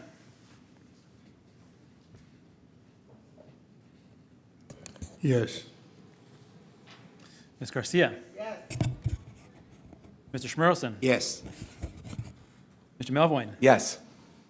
Ms. Goldberg? No. Ms. Gomez? Yes. That's 5 ayes, 1 nay, and, oh, I'm sorry. Yes. My apologies. And Yes. advisory vote for Mr. Shin? Yes, okay, thank you. It's five ayes, 1 advisory aye, and 1 nay. Okay, I'm going to go ahead and hurry us along to tab 22, proposed material revision for Wish Academy High. Second. Been moved and seconded. Again, the petitioners have an opportunity to present, sorry. Ms. Goldberg, did you have a question? I have some questions, yes, about this. Okay, Just quickly, if I could. sure. Shall we bring the petitioner up? Yes, please. Okay. Please. And we have a statement to be read, if you would just hang on 1 second. Quick statement, bear with me, please. For tab 22, this is the statement to be written. Before action is taken on Board of Education Report 06522/23, denial of the proposed material revision for Wish Academy High, a public hearing must be held. This constitutes a public hearing on the report, and a maximum of 12 individuals who wish to address the board on this item will be heard. Speakers will be called by their name. Go ahead. Yes, you're asking to do low incidence, which is deaf and hard of hearing, and it is blind, I believe, and visually impaired. Are those the two categories of low So incidence? we have it outlined specifically in our procedures, and I'm happy to share that with you. It's specifically students with multiple disabilities, students who use alternative and augmentative communication devices to express themselves, students with intellectual disabilities, students with orthopedic impairments with additional support needs, and students with autism with extensive support Oh, needs. so you're not looking at deaf of hard of hearing Right. or visually impaired, because that's usually what we mean by low incidence, isn't it? Or- There's a different federal, state, and local definition. I see. And so, like you, we started with low incidence because that is the that's the more popular term, but also describes the folks who will not naturally rise to the top of our lottery in equivalence to the other groups. So My then we concerns shifted. were around the deaf and hard of hearing, and because I'm very concerned about whether or not you have people who sign and whether or not you have a deaf and hard of hearing program now already in existence that this would be added to. You know, our Academy kids would really like that. We do have an ASL program. All of those students behind you can sign. And they did ask, can we have those students? They would have to get in naturally. It is a very low percentage of students. Right, well, and that's why I I'm a was deaf concerned. studies major, so it's dear to my heart. Okay, so you're not looking at that group at all. You're looking at the multiple, oh, okay, it's a much different group, and I'm misinformed, and I apologize for being misinformed. That's okay. Any other questions? Okay, Thank you. looks like we're okay for right now. So we'll go ahead and see if there are speakers to hear from. Did you want additional speakers? We will go ahead and waive our right to speak, thanks to Superintendent Carvalho's initial remarks and the collaboration we've had with the CSD this week. Thank you. Appreciation. Mr. McLean. Okay, as a quick point of clarification, as a result of the amendment, this would be the approval of the proposed material revision for Wish Academy, not the denial, as I stated earlier. Okay, so moved. Let's do it. Dr. McKenna? Yes. Ms. Garcia? Yes. Mr. Schmerelson? Yes. Mr. Melvoin? Yes. Ms. Goldberg? Yes. Board President Gomez? Yes. And Student Member Nate Shin? Yes. All right, that is 6 ayes. Oh, and it's 4 o'clock and we're almost on time for public comment. Okay, great. Yes, Ms. Goldberg. Believe this. I would like to get back from Mr. Jose Gutierrez at some point why their attempts to do a partnership with us failed.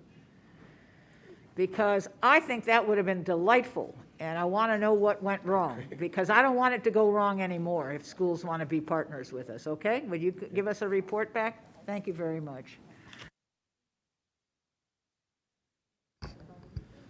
So I want to thank the board for agreeing to, at a late hour, accept this revision to the proposed recommendation. I think it is the right thing at the right time for the right reason. So while we celebrate the fact that we embraced and were successful at the new level of collaboration, I want to be fair to the entire system. And much like one of the questions that was asked, 103 students above what was contractually approved is unusual. I think the entire system, our school system, this is not the only school that has high demand. There are magnet programs, affiliated charters, and I certainly hope that the contractual provisions as approved today are respected and embraced, and there's additional vigilance exercised. The last point is, I cannot help, nor can I fix what didn't happen or happened 20 years ago, but I'm always open to entertain considerations of inviting back into our school system great choices currently offered across LAUSD. This is a system on the rise, and there's nothing wrong with giving a second look to possible collaborations. So our door is open to those types of meaningful conversations. But for today, I thank the board once again for the decision you made, notwithstanding the lateness of the revision to items 21 and 22. Thank you. Yes, Mr. Schmerelson. I agree with Jackie that no student should ever be removed from a school. That would be an awful thing to do. But my question is, what do we do to make sure that this over-allocation doesn't happen again, this over-enrollment, rather, of students doesn't happen again? How do we catch this early to make sure that we don't keep the cycle going of over 105? How do we do that? That's my question, I guess. Good afternoon, Board Member, Superintendent Jose Cole Gutierrez, Director of the Charter Schools Division. In short, Mr. Schmerelson, we share that, and on behalf of the Board and Superintendent, each year we look at the enrollment to actuals in terms of the petitions for charter schools. And if they're within certain ranges, we send them a notice, meaning a communication. It looks like your enrollment is above. What are you doing to bring it down? So that happened in this case, and we do that as early as we can. And then we compare it with the normal enrollment that comes out. So in this case, last year, we had that conversation when they were about 35 over, and their plan to submit a material revision. Normally, we don't have the jump that you see here. We have schools usually bringing it back down. And if not, then we escalate the communication with the school. So we have very few examples such as this as we look at the portfolio, and those are some of the methods we use to try to keep it in an appropriate window, given that there is some fluctuation. But this, I would say, is an anomaly based on our recent experience. So at 35 over, you don't say, stop. We told that. We did. You said stop. The short answer is yes, and that was the response. And so we're here in a bit of a surprise, but that's why in the report, it notes the steps that the staff took. Well, that's not very sporting. When you say stop, it should be stop. So there's no, and again, I would never remove anybody from a school. Absolutely. But on the other hand, there are rules that have to be respected. Yes, as the superintendent alluded to. Agreed. Well, we can allude to everything, but it has to happen. It has to happen. Understood, and so as noted in the report, the school then received a notice to At address 35? this. At 35? They received an email communication. They sent their plan back not to enroll. Once we got the normal enrollment this year of 103, a notice to cure, not in good standing, and now with the board's approval, well, that it rectifies that situation. But that was too late. Well, we just received the normal enrollment a few weeks ago, and we updated the materials to note the actions. If I may, Board Member Schmerelson, I Totally agree. The issue here is, and I agree with your initial premise as well as Ms. Goldberg's initial premise. Who in their right mind would put kids out of their environment, weeks into the school year? It is not the right thing, and we do the right thing, even when it is a breach of the contract, because it is the right thing for children. And I think this is a board, this school system that is student-centric. With that said, I can tell you definitively that I, Alberto Carvalho, will not be bringing another material revision to fix a breach of contract. I will not do that. We need to follow the contract, and material revisions should be brought to the board to modify that contract, to accommodate future conditions. But I think we reached a good outcome today that addresses the needs of students.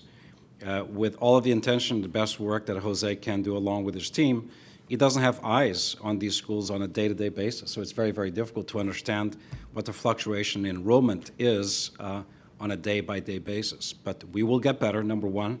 And two, from a policy perspective, I will not be bringing to the board, as I said earlier, a recommendation to fix something post facto. It needs to be done in an anticipatory fashion, considering what we know when we know it, and seeking the board's approval before actually adding students to the enrollment of the school. Thank you, Superintendent. And perhaps, since we've already voted on these items, just in your informative, I know Ms. Goldberg had requested some information, maybe some of what you just shared with regard to the enrollment issues can be included in that as well, prospectively looking forward about how we prevent it in the future. Absolutely. Great, thank you so much. Board members, I would like to be respectful of our general public commenters who are probably here right now. So we'll turn now to our time certain for general public comment. Mr. McLean. Okay, general public comment. Melanie Juan, are you here in person? Melanie Juan? No problem.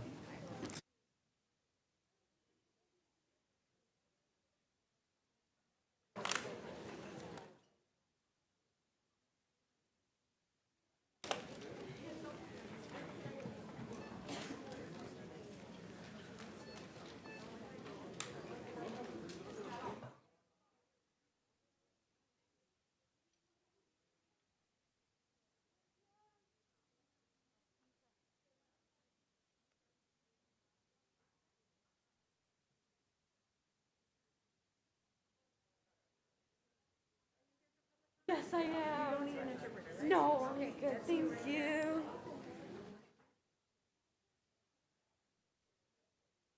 Yes, thank you. Do I start?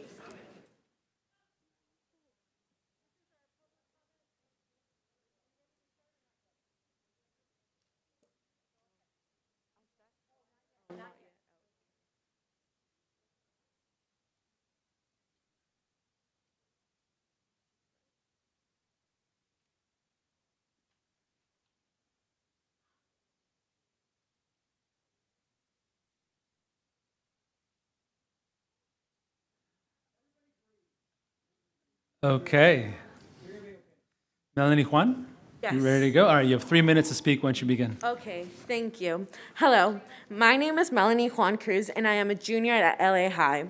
I have been a leader in Student Deserve since I was a freshman. I am here today because I am disappointed. I am disappointed in all the school board members who time after time, year after year, don't listen to us students and what we want. We want mental health support at our schools. We should not have to wait until we have a drug overdose at a school like my home school, Helen Bernstein, for you to take our mental health seriously. A drug overdose is not just about drugs. It's about our mental health. It's about our health overall. Superintendent Carvalho, I am most disappointed in you. First of all, when a crisis like this happens, there should be some real response. You should help address the gravity of this issue. You should have more to offer us than just words, press conferences, and police. You should actually give us the therapy, counselors, and health supports that we need. Second, the actions taken should be to help students cope with the loss of a fellow peer or a friend, or to help anyone who is in the same situation. Instead of increasing grief counselors or support, Police Chief Moore wants to increase police presence, reinstate random backpack searches that target Black youth, and bring in canines. That is not real help. This isn't what students want, and it is not what students need.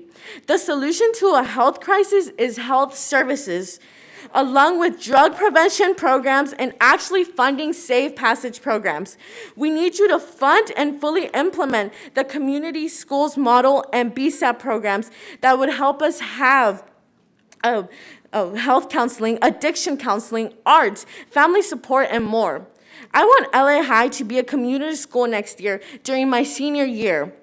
We have needed these resources and wraparound services since my 9th, 10th, and 11th grade years. I hope you can help LA High and other schools get these resources and become community schools before the next drug overdose, so that we can actually save lives and help students before a crisis and the death of a student. We need to see an expansion of BSAP, include expansion of community schools, and fund safe passage programs, as well as expand mental health services for students. I am disappointed in you, Carvalho, for refusing to negotiate with UTLA on these issues that students like me are so passionate about. So again, we want mental health support at our schools. It's not too late. I want to come back senior year and not be disappointed in our leaders. I want to be proud that you have finally listened to me and everybody else who has stood up here. So what are you willing to do to make sure no other LAUSD student goes unhelped when it comes to drug use? Thank you. Thank you for your time. Yasmin Ajalides. Yasmin? All right, you have 3 minutes to speak once you begin.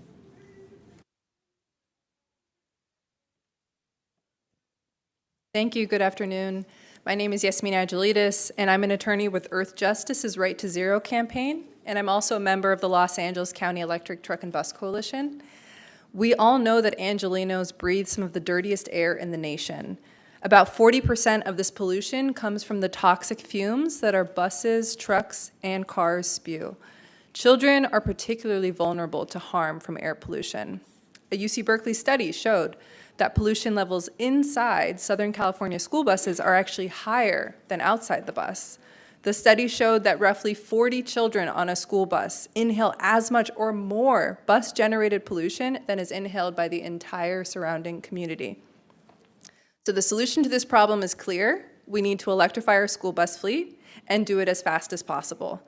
And we know that Superintendent Carvalho and board members are committed to taking this action. We've seen you support LAUSD purchasing electric school buses.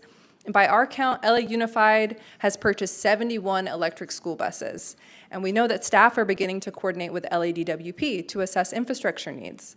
These are wins, and we celebrate them with you. At the same time, we have to move faster to protect kids' lungs and our community. At this rate, it will take 55 years to get to a clean bus fleet, and that brings us to 2077. We don't have this time. And in fact, our health and climate goals urge us to move even faster. So we are asking you to commit to achieving a 100% electric school bus fleet by 2035. The record amounts of funding available at the state, federal, and local levels and rapid technology innovations make this achievable. As we clean our air, we can also not forget about the people doing the work to make this all possible. This is why we're calling on the board to adopt policies that create high road careers for those installing the charging infrastructure and for those building the buses. So we're not saying it's going to be a walk in the park, but we do know that it is possible. In fact, our coalition has played a central role in supporting other departments in the city of LA to achieve nation-leading electrification commitments. We worked with LA Metro to be the first transit agency in the nation to commit to 100% electric transit bus fleet by 2030. Our work with the LA Sanitation Department helped that agency commit to electrifying all of its garbage trucks by 2035. And now we want to help LAUSD set this record for Los Angeles school kids by promising all electric school buses by 2035. So I just want to leave you with one thing. Our coalition, we're here to help. We're expert lawyers, environmental advocates, labor activists, and union members. We've supported other agencies in this work before, and we're here to support LAUSD now. So please reach out to us. There's never been a better time to commit to electric school buses, and we'd like to work with you to adopt a resolution to commit the district to 100% electric school bus fleet by 2035. Thanks. Thank you for your time. Robin Patch. Robin Patch, come on up. You're welcome. You have 3 minutes to speak once you begin. Okay, thank you. My name is Robin Patch. I have 3 boys in LAUSD, elementary, middle school, and high school. I'm here today to speak out against the indoctrination and sexualization of our children. Last year, LAUSD released a Queer All Year handbook for K-12 educators. This 100-plus page guide includes a 12-month queer and trans affirming calendar with an overarching goal for each month. Some themes include teach LGBT inclusive curriculum all year, post LGBT affirming signs in your office, classrooms, and around campus. Participate in the Black Lives Matter at School Week of Action. The Queer All Year Teacher Guide also includes several online workshops for K-12 educators. According to a memo from LAUSD, the purpose of these workshops is to, quote, promote practices for affirming sexual orientation / gender identity in grades K-12. Again, that's grade kindergarten through 12. Some of the workshops include LGBT inclusive content for elementary and middle school kids, as well as what your queer middle schooler wants you to know. The handbook also includes links to resources that teachers are encouraged to share with students. Here are some of the recommended readings for elementary school. Woke Read Aloud, They, She, He, Easy as ABC, It Feels Good to Be Yourself, a book about gender identity. It doesn't stop there though. Recommended resources also include such books as Boy Meets Boy, Paul and His Friends, both gay and straight, hang out together, advising one another on their romantic relationships. Contains adult language. Contains mature material. This is written in the guide. Transgender People. This is another book. Examines issues surrounding the transgender rights movement, including gender reassignment surgery for adults and kids. This is our kids. It is not your job to teach our kids about sex. It is your job to educate our children. And half of LAUSD kids are failing. Thank you very much. Leave our kids alone. Appreciate your time. Romy Griego, are you here? Romy Griego?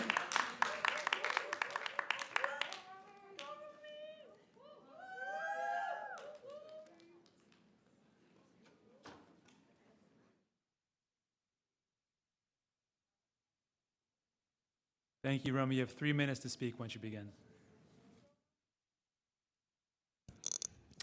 Good afternoon. My name is Romy Griego. I'm a student leader in Students Deserve and a 10th grader at Eagle Rock High School, which is in Board Member Goldberg's district. My comments today are aimed at Superintendent Carvalho. I know you haven't been in LAUSD for too long, so I want you to listen closely, because I believe you are losing credibility with students in your response to the drug overdose crisis, the mental health crisis, and in your lack of understanding the experiences of Black students with school police, particularly the experiences of Black students. As you all probably know, students, teachers, and community members have dedicated their time over the years to end the policing of Black bodies in LAUSD. We have fought for years to end the criminalization of students in LAUSD, First, by forcing LUST to end the racist random weapon search policy that targeted Black and Muslim students, then by forcing LUST to stop pepper spraying Black students, then by pointing out how much discrimination there is by school police in terms of arrest rates of Black students. We got all of you to cut their budget and remove them from campus, which has led to fewer Black students getting handcuffed and harassed by police. But we've had meetings with you, we've read your quotes in the media, we've read your public comments, and you've never acknowledged the role of school police and the history of criminalizing policies on Black students. After the overdose crisis started to worsen in schools, students unfortunately expected LAPD to come out and express their thoughts on having police back on campus. The LAPD police chief said more police would solve this crisis. His comments were not surprising coming from LAPD, but I've been surprised that you haven't come out and rebutted him. You have not come out and said that school police are not the solution to the fentanyl crisis, to the mental health crisis, and police certainly are not the solution when students have been telling y'all for years how school police have actually targeted and made school less safe for Black students. As a superintendent, students hope you have us in your best interest, and your failure to acknowledge the damage that school police have caused over the years is just proof that you don't listen to us. Students have stood in this room time and time again telling you what we need. We've told you that school police don't make us feel safe and that their presence on campus does more harm than good, and you continue to ignore us. We've told you that we need Black Student Achievement Plan to be expanded and fully implemented, and yet you ignore us. We've told you that we need to implement safe passage programs and expand the number of school climate advocates, and yet you ignore us. We're disappointed that you've not reached out to us as experts, the experts in schools, to discuss what the next steps are to end the criminalization of students on campus. We've also been hearing you tell the media that you're developing a safety plan for LUSD. But you're not meeting with students to observe about this safety plan. You're not meeting with Black students who have been raising concerns about criminalization in LUSD for years. Come on, Superintendent Carvalho, you gotta do better. Please reach out to me after these comments. I can connect you with students that you need to be in touch with if you're actually working on a safety plan for LUSD. These are students who need to be in the room with you as this gets developed. I'm also here with our partner in Reclaim Our Schools LA to speak in support of our allies with the LA County Electric Bus and Truck Coalition and their demand and the district to commit a fully electric school bus fleet by 2035. The climate crisis is already impacting the lives of us students, and we need the district to act with urgency to meet them. Thank you. Thank you for your time. Joe Sullivan, are you here? Joe Sullivan. Come on up, Mr. Sullivan. You have 3 minutes to speak once you begin. Yes, thank you. Good afternoon. Members of the board, Board President Gomez, Superintendent Carvalho, and staff. My name is Joe Sullivan. I work for the International Brotherhood of Electrical Workers, Local 11, and the National Electrical Contractors Association of Greater Los Angeles. I am also a member of the Los Angeles County Electric Bus and Truck Coalition. I want to start by acknowledging this team for its commitment to sustainability and being a zero-emission school district. I congratulate you on your recent bus procurement and the advances that are being made to electrify your bus fleet. Thank you to this board, Superintendent Carvalho, Christos and the facilities team, Daniel Kang, the transit team, and others. I also want to use this as an opportunity to encourage this team to continue to build upon this momentum. Today, we have an unprecedented amount of funding for school bus electrification and infrastructure. We want LAUSD to have the planning, engineering, resources, and strategic partners in place to receive its fair share of grant funding. No school district in California is more entitled to this funding than LAUSD, given the size of its fleet, the miles the fleet travels, how many of your campuses are in environmentally impacted communities. And electrifying 1,300 school buses is a huge task, and it requires detailed planning. Moreover, the electrification of LAUSD's bus fleet and its commitment to being a zero-emission school district presents a great opportunity to create hundreds of high-road careers for local residents and LAUSD graduates. I strongly encourage this team to roll into its project stabilization agreement its electric bus infrastructure and solar work. This will create high-road careers with great pay and benefits, apprenticeship training, and advancement opportunities. It will also result in the highest quality workmanship. I also want to encourage LAUSD to source buses from manufacturers that adopt the U.S. Employment Plan. So our coalition is here to serve and to advocate on this effort however we can. And again, I want to congratulate you on your accomplishments and use today to celebrate that. And please continue to build on this momentum and adopt thoughtful workforce policies. Thank you. Thank you for your time. Yasi Kavazetti? Yasi Kavazetti, are you here in person? Okay.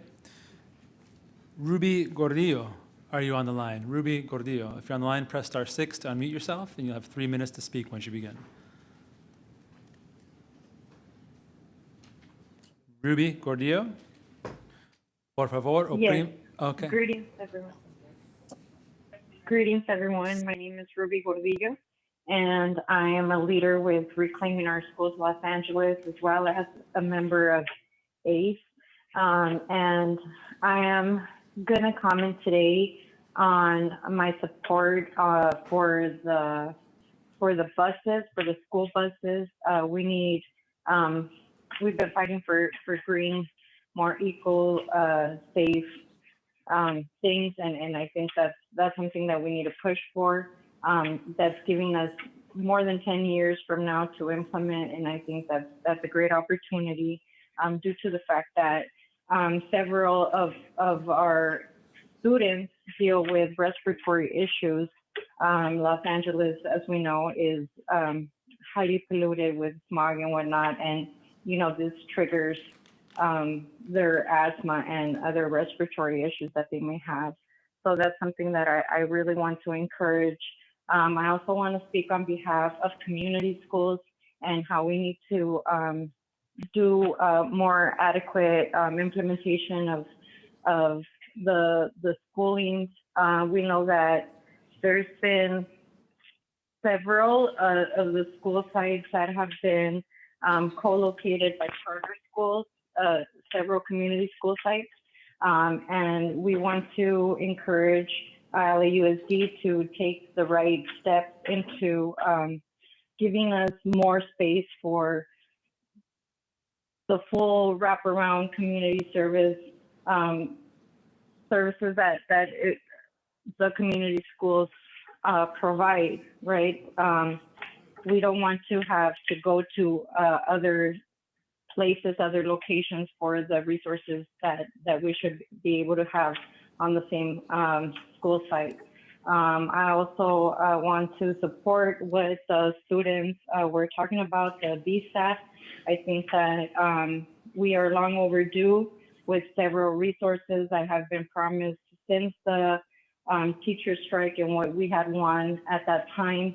And I think that mental health resources and services is something that has been long promised, as well as other programs for Black student achievement. And I think that is all. I just want to encourage you guys to do the right thing for our students. Encourage you guys to engage with the community and the parents in the decision making. Don't think that you guys know it all for our students. It has worked in the past when we communicate. Let's continue to do that. Y'all have a great day. Thank you so much. Thank you for your time. Nalia De Leon. Nalia, are you here? Okay, come on up, and you have 3 minutes to speak once you begin. Hello, my name is actually Marina. I'm speaking for Nalia today. I'm a senior at Hamilton High School and a leader with Students Deserve.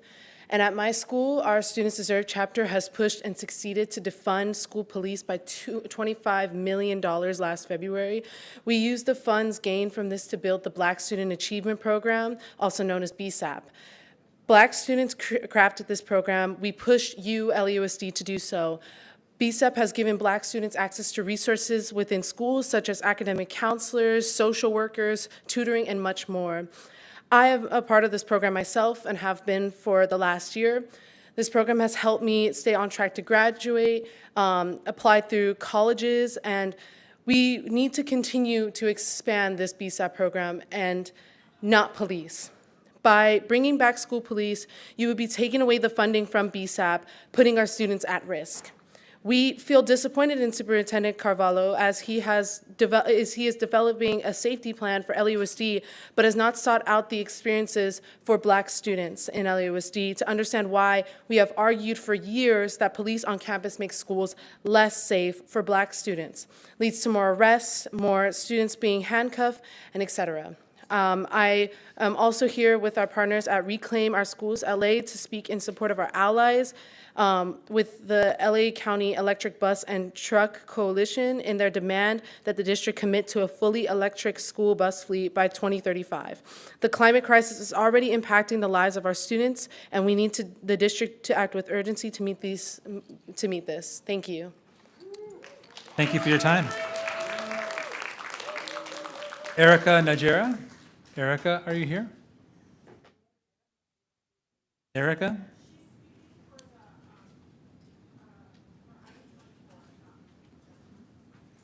Antonieta Garcia, are you on the line? Antonieta Garcia, if you're on the line, press *6 to unmute yourself, and you'll have 3 minutes to speak once you begin. Hello, yes, can you hear me? We sure can. You have 3 minutes to speak Hello? once you begin. Hi. Yes, hi, my name is Antonieta Garcia, and I'm a leader with Reclaim Our Schools, LA, and ACE. I want to speak in support of our allies at LA County Electric Bus and Truck Coalition in their demands that the district will commit to fully electric school buses fleet by 2035. Sorry, I'm a little bit sick. The climate crisis is already impacting the lives of our students, and we need the district to act with urgency to meet the moment. As you can see, I have 2 immunocompromised children, and pretty soon they will be taking these type of buses, and I would like for something to be done about this. I'm also calling to urge the district to fully implement our community schools and BSAP initiative. We need the district to ensure that all positions in community schools are filled and staff are able to focus on success of those schools.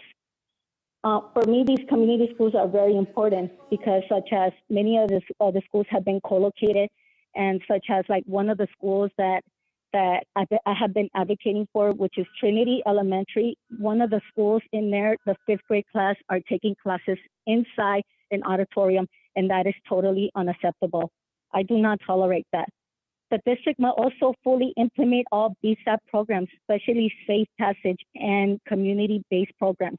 We need the district to work with us to develop a plan to spend that over $40 million in unspent on BSAP funds. Lastly, we urge the superintendent not to release a safety plan that doesn't include community engagement. For many years, especially here in East Los Angeles, our East Los Angeles community, they have never taken the community engagement. They have not ever asked us a single question of what we need or what we want. Also, we also want the plans to include that for police not to be inside the schools, and also for our children not to be criminalized. And also, we don't want to go back like how we were before by them using pepper spray. Pepper spray is a weapon, and weapons should not be inside the schools. So we need to find a better plan, a safety plan with community input with all the communities. Thank you so much. Thank you for your time. Aurelia Valdivia, are you here in person? Come on up. You have 3 minutes to speak once you begin.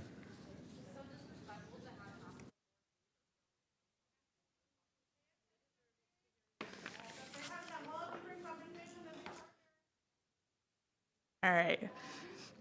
My name is Aurelia Valdivia. I am the Executive Director of Reclaim Our Schools Los Angeles. We are a coalition of parents, families, students, educators, school staff, and community organizations working to improve access, advance opportunities, and ensure racial justice in public education for all students in LAUSD. I want to start by expressing our support for our partners at the LA County Electric Bus and Truck Coalition in their goal to see a fully electric LAUSD fleet by 2035. We acknowledge the work that this board has already put in towards this goal, and we applaud you on that. But the urgency of our climate crisis reminds us that we need to increase our efforts, and the districts need to show greater urgency in electrifying one of the largest fleets in the nation. We believe LAUSD should be leading the country in these efforts, and we urge you to take the steps to do that. I am also here today to share our concerns about the district's lack of urgency on other issues of importance to our members: the full implementation of the Black Student Achievement Program and the Community Schools Initiative. In 2020, the school board passed Resolution 45, committing to a total of 60 community schools by 2023. As of today, we're at 34 community schools, and we are working in partnership with the district to ensure their success. Since the beginning, Reclaim has worked to build the staffing infrastructure of community schools, and we have been pushing to ensure community school coordinators are able to spend their time on the work of community schools. In the last 2 months, approximately 50% of community schools coordinators are spending a large part of their time engaging in other duties. The community school coordinators play a critical role in the Community Schools Initiative. Their primary role is to support the school's ability to assess their strengths and areas of growth and build local leadership to leverage school and community assets to meet needs. They cannot do that effectively if they are pulled to do other work. In 2021, LAUSD passed Resolution 31, sustaining, deepening, and expanding the district's Community Schools Initiative, which included the hiring of 1 community school coach per 5 community school coordinators for 2 years. As of today, we do not have any full-time district coaches hired, which is important to the success of the community school coordinators and crucial to the success of our community schools.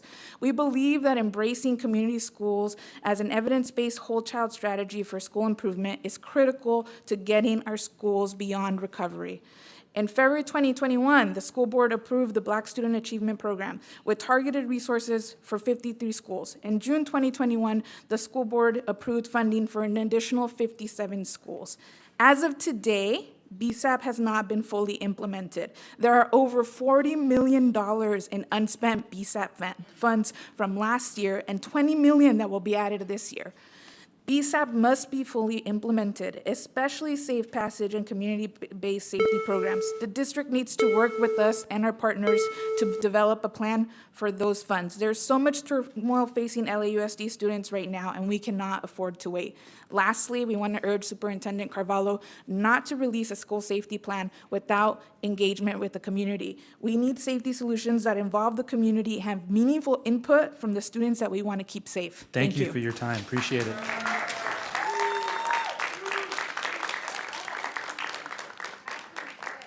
Aiden Geronimus. Aiden Geronimus, are you here?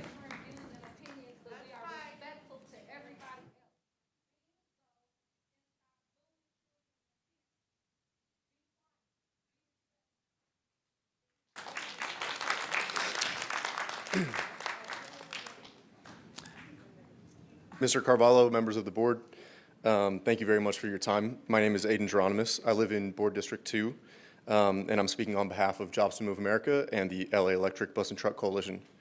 We've come to you in the past as representatives of our coalition. Today, we brought the whole community.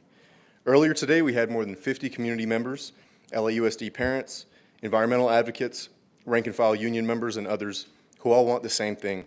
They want the district to show greater urgency in electrifying one of the largest fleets in the nation.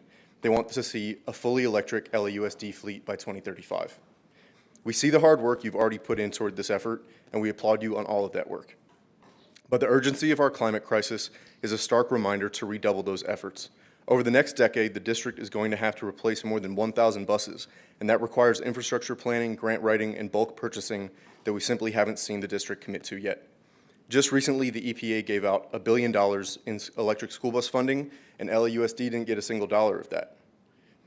In addition, this year's state budget has created a program for the California Air Resources Board to distribute $1.5 billion in competitive grants to districts to replace their fleets. If LAUSD wants to compete seriously for its fair share of this money, it needs a comprehensive plan and one that demonstrates the urgency that the state of California has in mind. Furthermore, the purchasing of over 1,000 new buses will be a major investment funded entirely with public dollars. We know that equity is at the heart of the district's values and decision-making, and we urge you to use tools like the U.S. Employment Plan so that the district can evaluate job creation and job quality when awarding these contracts to manufacturers. This is an investment in American manufacturing jobs and an investment in good local jobs, since the infrastructure for these buses is just as crucial as the buses themselves. We have brought out 30 union apprentices here. They're here with us today because that's how much they believe in the power and importance of good union jobs. Again, not just in manufacturing the buses, but also building and installing the infrastructure. We talk about a union difference, but what does that mean? It means a job that affords you the wages, the benefits, and sick time to make sure your kids get on the school bus every morning. The wages and benefits and sick time that afford you to help them with their homework when they're first learning algebra and think they'll never figure it out. And finally, the kind of wages, benefits, dignity, and time off that allow you to attend their graduation when that day finally comes. We greatly appreciate the candid conversations we've had with many of you on the board, and we applaud you each on your leadership on issues of equity and sustainability.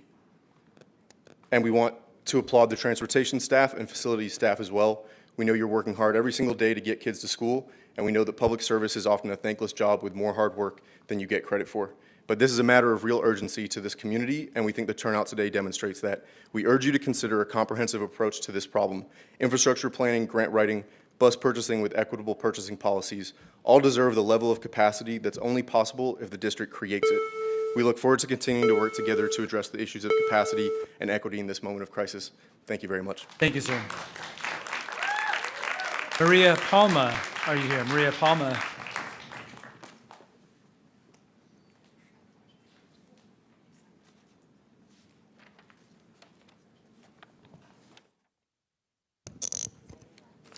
Good evening. My name is Maria Luisa Palma. Please bear with me while I respectfully ask you a few questions. Please indicate how many times during the past 30 days you have had sexual jokes, comments, or gestures made to you, been teased about what your body looks like. Choose one response from the option below that best describes you: straight, lesbian, gay, bisexual, other, I don't know, prefer not to say. When others disagreed with you, how respectful were you of their views? How clearly were you able to describe your feelings? Please answer how often you did the following during the past 30 days. I stayed calm even when others bothered or criticized me. Whoa, that was personal, right? Why am I asking you these questions? Because you've caused 7th to 12th graders in all district schools to answer these and a total of 111 very personal, detailed questions through the annual school experience survey. When parents hear about a school experience survey, they imagine it is a check on schools, asking how well a school treats their children. They don't imagine it as a psychological evaluation or data mining. I didn't. My 10-year-old son told me it was wrong for a school to ask him these questions. I agree. Do parents know the nature of the student survey questions? You do post them on the survey website in English. The most recent set of posted student questions in Spanish are from the 2019 to 2020 survey. You did not post student questions in any other language, and yet you report 86,000 students as English learners, with 97 other languages spoken at home. Did you obtain written permission from parents to administer these surveys as required by the California Education Code Section 51513? I was not asked for permission. This code section bars school districts from performing surveys about students or their families' personal beliefs or practices in sex, family life, morality, or religion, unless parents are notified of the survey in writing and the parent provides written permission, an opt-in requirement. Your parent-student handbook states, parents can also review the survey and request in writing that their children not participate. I interpret this language as an opt-out requirement, the opposite of requirements in state law. I've requested in writing multiple times over multiple years that my son not participate in the survey, and yet he continues to receive it from you annually. And one of his teachers made it a homework assignment this year. A parent at another school said it was her child's homework assignment and a competition with another class for the most completions. Make the survey content and parental right laws transparent. And above all, respect student and family privacy. Comply with the spirit and the letter of the law. Remember, these are our children, not yours. Thank you for your attention. Thank you for your time. Mao Trejo, are you here? Mao Trejo?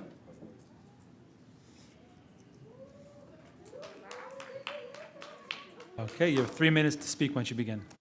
I'm gonna make this real quick. My name is Mao, and I'm a staff member with Students Deserve. I think it is quite frankly very telling that when there's a charter school amendment for more funding, that y'all pay attention, such attention to what people have to say. But when we have students who take time out of their day to get here all the way from South Central, from Marina Del Rey, and other parts of the city, that y'all don't even look at them. And now you are looking at me because I'm requesting that attention.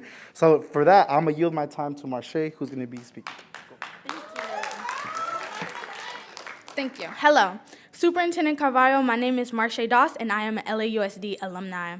I am here today because I've heard of your vague plans for a school safety plan, but I didn't get an email, take a survey, get a phone call, or receive a letter, which I find strange considering we, the students, the parents, the community members, and even some of you on this board fought all year long to help us develop a real safety plan for all students, by students, for students, that has been working and is suddenly being altered or changed without the input of the community.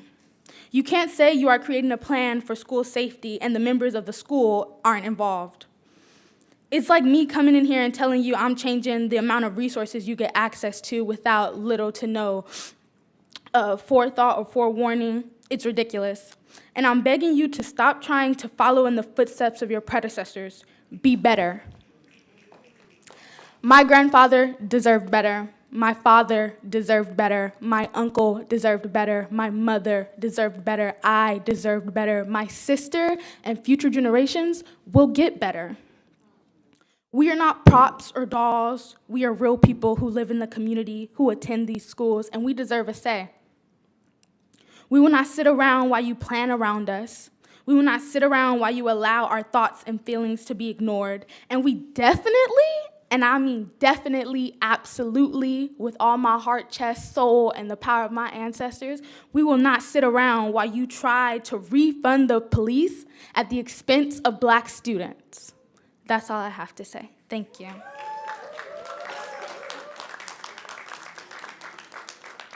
Thank you for your time. Diana Guillen, are you here? Diana? Hola, ¿va a querer interpretación? Okay. Buenas tardes. Good afternoon.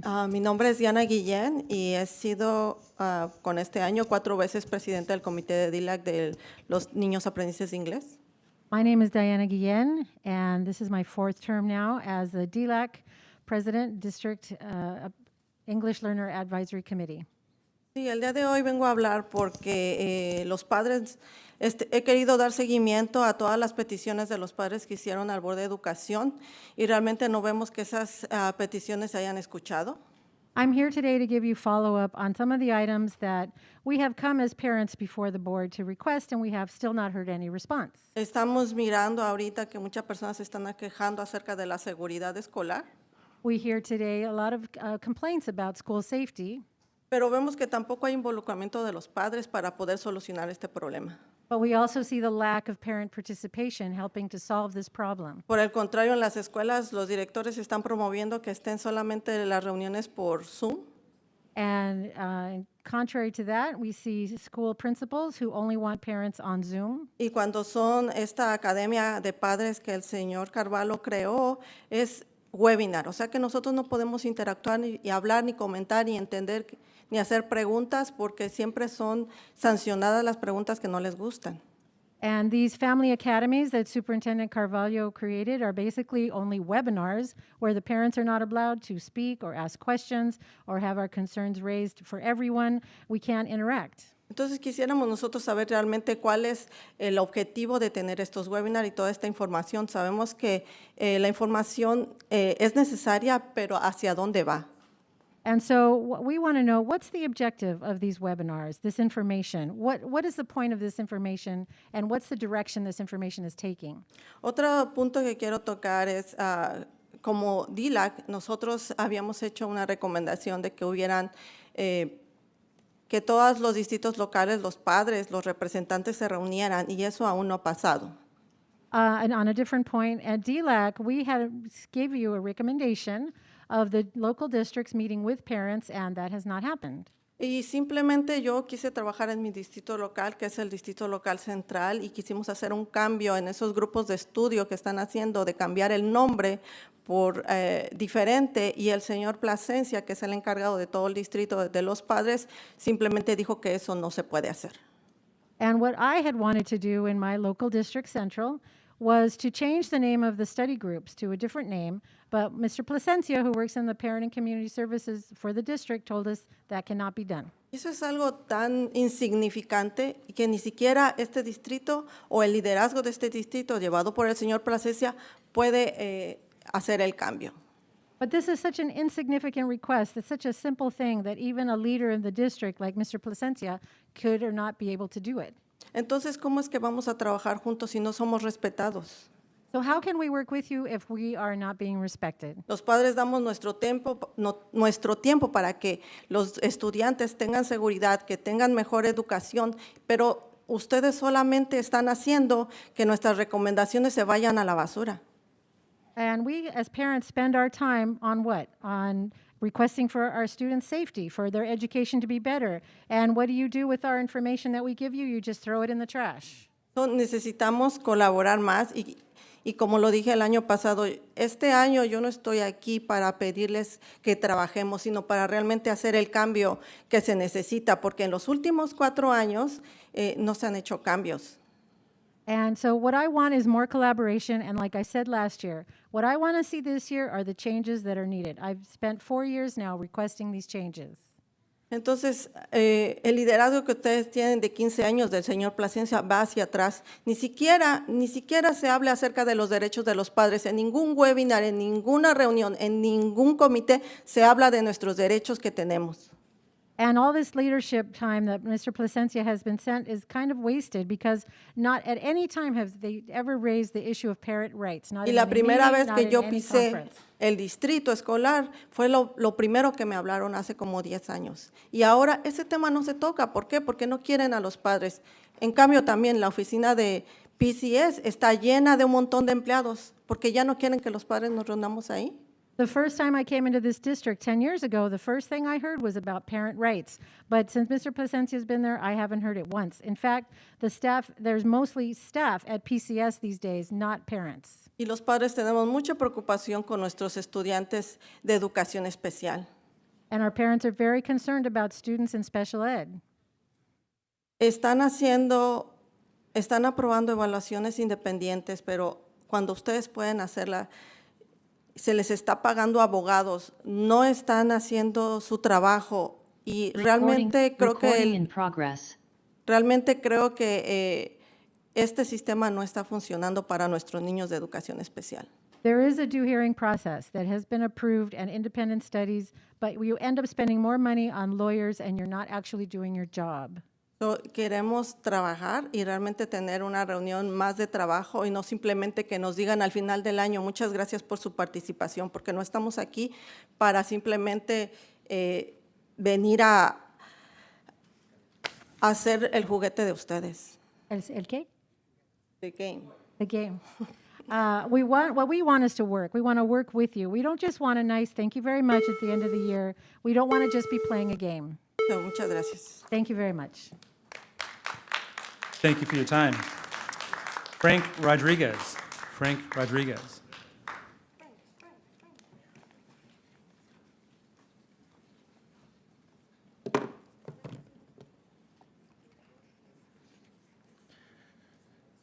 Hi, my name is Frank Rodriguez. I have 9 nieces and nephews across all of your schools here, and my siblings have asked me to come and speak on their behalf. Today I had a very focused message to deliver all of you. But just like you're looking at me, not looking at me now, it outraged me enough to want to stand here and advocate for the parents that stand behind me, regardless of what they agree with or don't agree with me. I came here to talk about LGBTQIA issues, the indoctrination and absolutely horrible things that this board has approved of. But you have the audacity to stare at your constituents in the face or not and act as if they're just puppets up here to pay your check You have students up here, students that are concerned with how you're running your schools.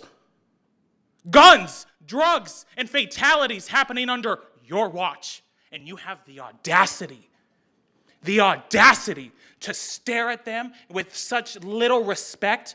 You, Nick, having a conversation over here. Mr. Clean over here, you were laughing at my constituents. Kelly, so were you. And you, Superintendent, where were you when this child in the wheelchair was pouring her heart to you? How embarrassing.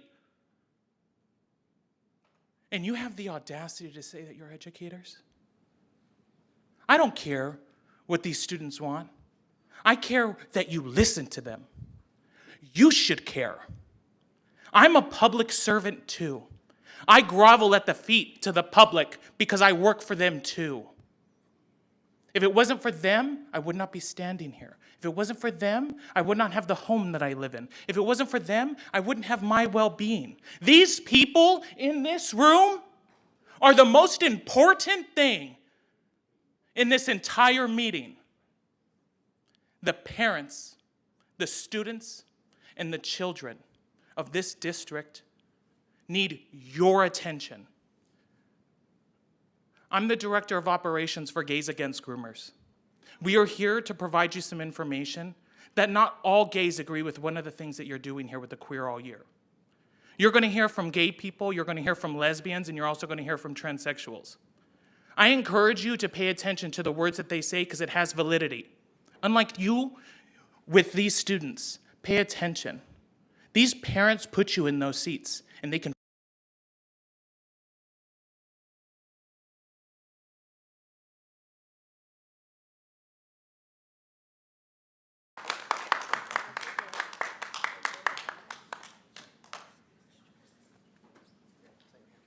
You'll have 3 minutes to speak once you begin. Thank you.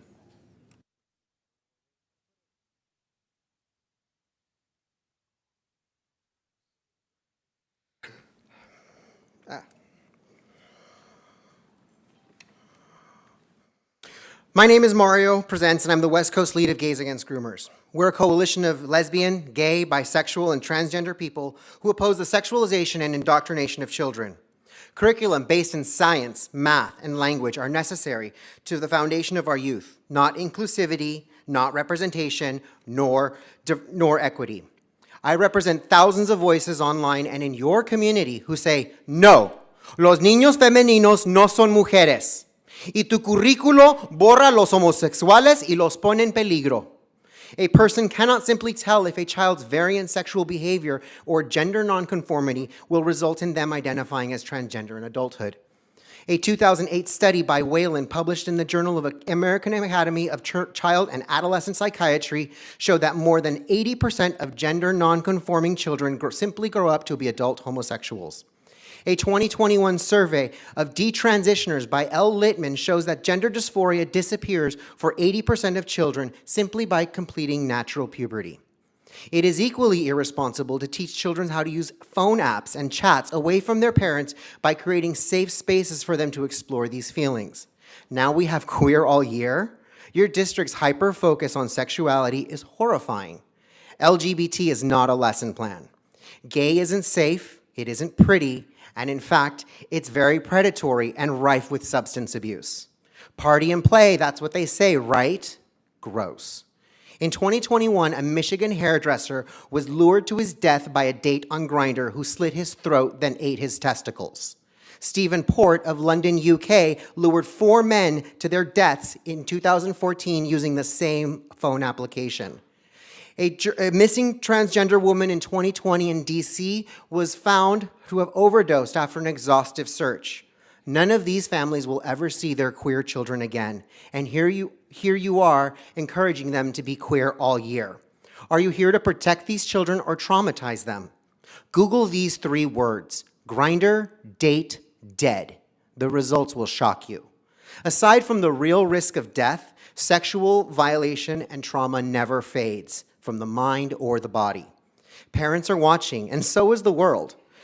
And reverse course from these policies immediately, because when a child is raped, like in Loudoun County, Virginia, because schools affirmed a predator's identity instead of dealing with the issue, parents will not be understanding. The sexually violated are never the same again, and I would know. That's exactly why I'm here advocating for these children. Teach them to see around corners and don't push them into the waiting arms of predators, perverts, and pedophiles.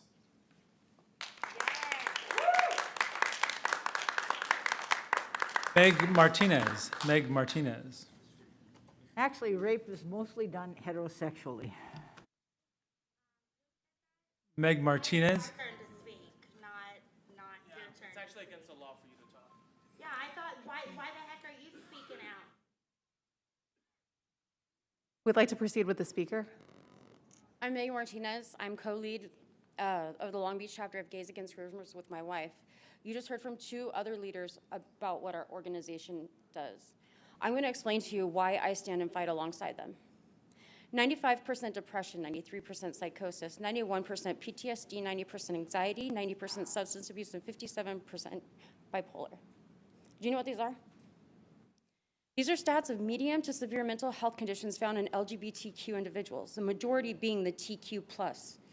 Out of 300,000 surveyed and diagnosed with mental health conditions, 91% were 11 to 17 years old. Does it ring a bell yet? It should. It's from your published LAUSD approved queering culture and race teaching curriculum outlined for the 21-22 school year.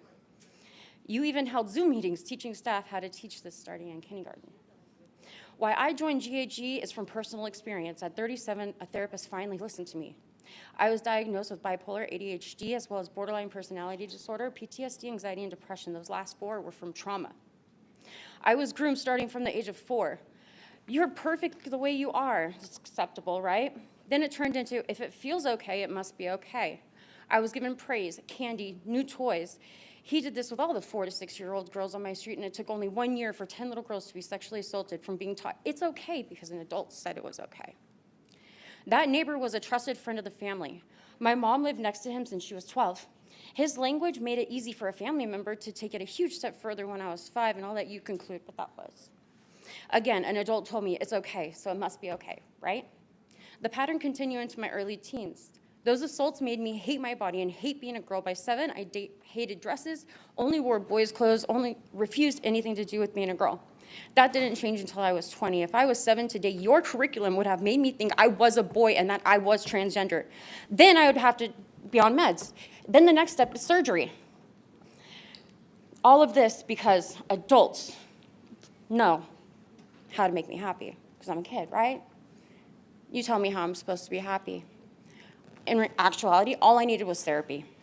It all started with, you are perfect, and if it feels right, it must be right. My parents had trust in that neighbor the same way these parents have trust in you. I know what grooming looks like because I lived it. The language you are using to teach these kids is grooming. The curriculum in your eyes is teaching inclusion. The context may be different, but the words are exactly the same. Kids look at their teachers as trusted adults. Their words matter. If it wasn't okay for adults to say those things to me as a child, why the hell is it okay for your staff to say them to these children? It only took that one adult I trusted to tell me if it feels okay, then it is okay. Take another look through your curriculum that is starting at kindergarten. And I like how everybody's eyes are anywhere except for the speakers. It's been a common thing all day long. It's disrespectful to these students that poured their heart out while Thank you for your went and time. took a break. Estella, are you here? Estella? You have 3 minutes to speak once you begin. Thank you. To many, school is the second most influential authority in developing a child's political identity. The most important influence on a child's political identity is their family, specifically their parents. There has recently been a push from certain public school systems in our country to flip these dynamics of influence, to replace the family influence with a robust political indoctrination system. This comes with the cost of intrusive surveillance, a scheme on American families, and a prior speaker spoke eloquently about this surveillance scheme. I am a transgender person. I lived as a trans man for my entire adult life, and I'm in the process of detransitioning medically due to the harmful health effects that happen long term. I was an adult. I got to make that decision for myself. I take full responsibility. Children cannot make that decision, and I want to stress that. I am a certified member of the LGBT community, and for a long time I believed that inclusion in education was a good thing. However, now it has become very clear to me that this inclusion has turned into a surveillance nightmare. The public school system is now carrying out surveillance on student political beliefs, religious beliefs, and even beliefs surrounding sexuality and gender identity. These are all things that the school has no business knowing about a person or even promoting discussion on.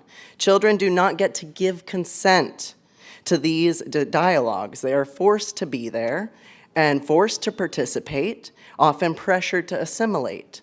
It is time to reevaluate, and I'm asking you today to please reevaluate things like the Queer All School Year calendar and other partisan activities in public school systems. These activities are presenting companies such as BLM, a company, in a non-objective manner, which is not fair to students or parents with differing views on this highly partisan company.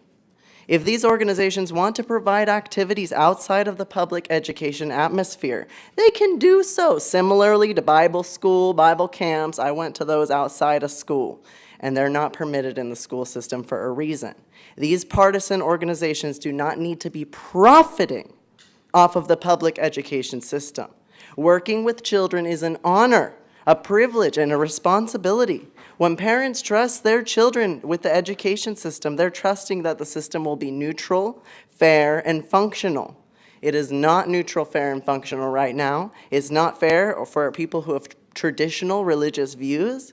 It is not functioning to educate. It's being manipulated to indoctrinate. So we need to give the power back to our parents for their influencing their children's political identity. Thank you very much for my time. This concludes general public comment. Thank you, Mr. McLean. It's now 5 p.m., so we will turn to our 5 p.m. time certain, tab 25, Board Member Garcia's resolution. Can I have it moved? Yes, please. I'd love to move it, board members. Second.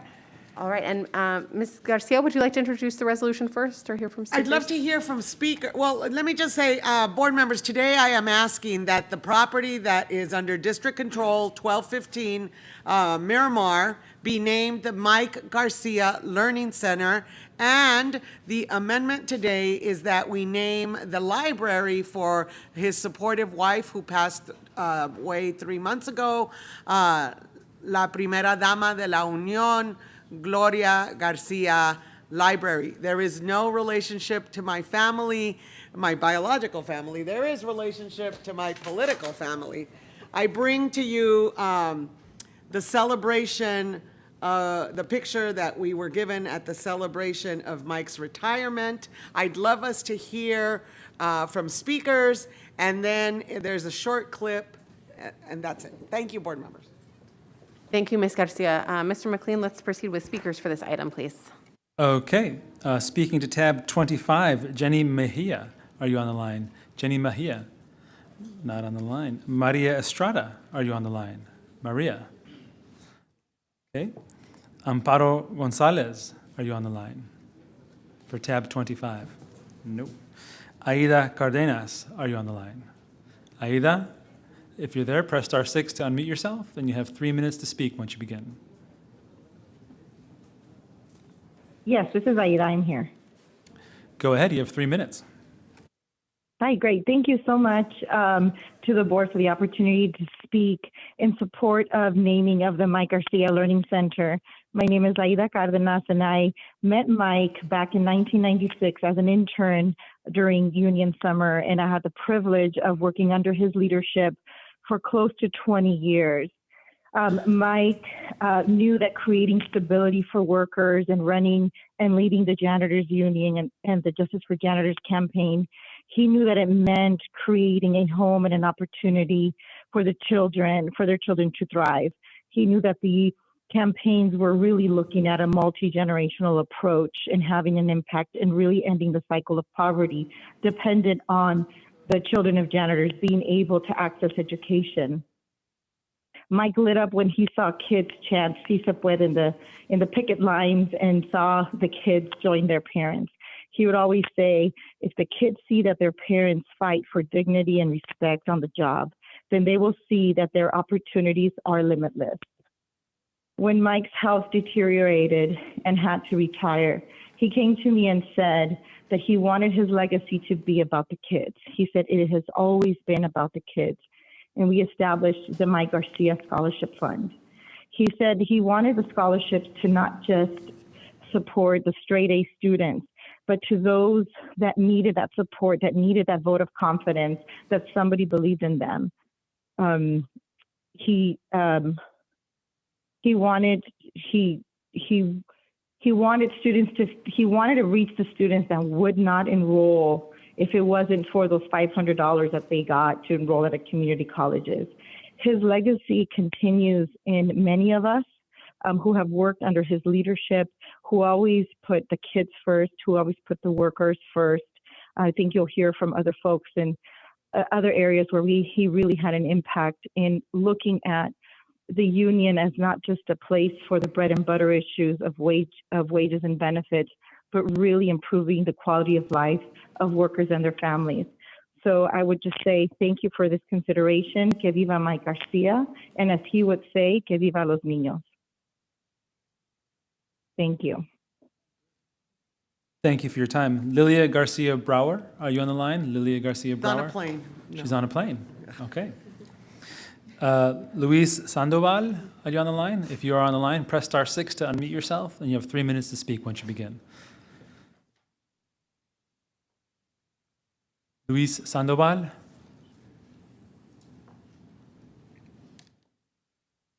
Luis, I see that you're there. If you press *6 to unmute yourself, you'll have 3 minutes to speak once you begin. Good afternoon. This is Luis Sandoval. Thank you so much for considering this proposal. My name is Luis Sandoval. I'm the Executive Director of Building Skills Partnership. Building Skills Partnership is an organization serving thousands of property service workers across LA with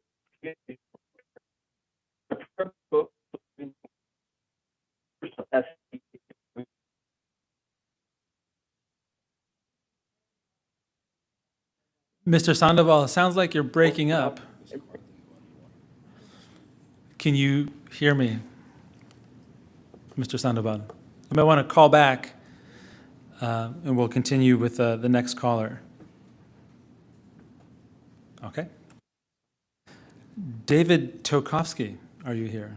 David Tokovsky.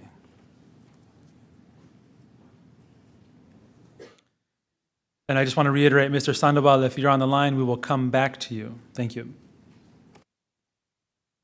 It's an honor to be here celebrating this motion for our brother, Mike Garcia, who I was able to learn to know. He was one of the most committed organizers in the LA area in the 12 years I was on the school board.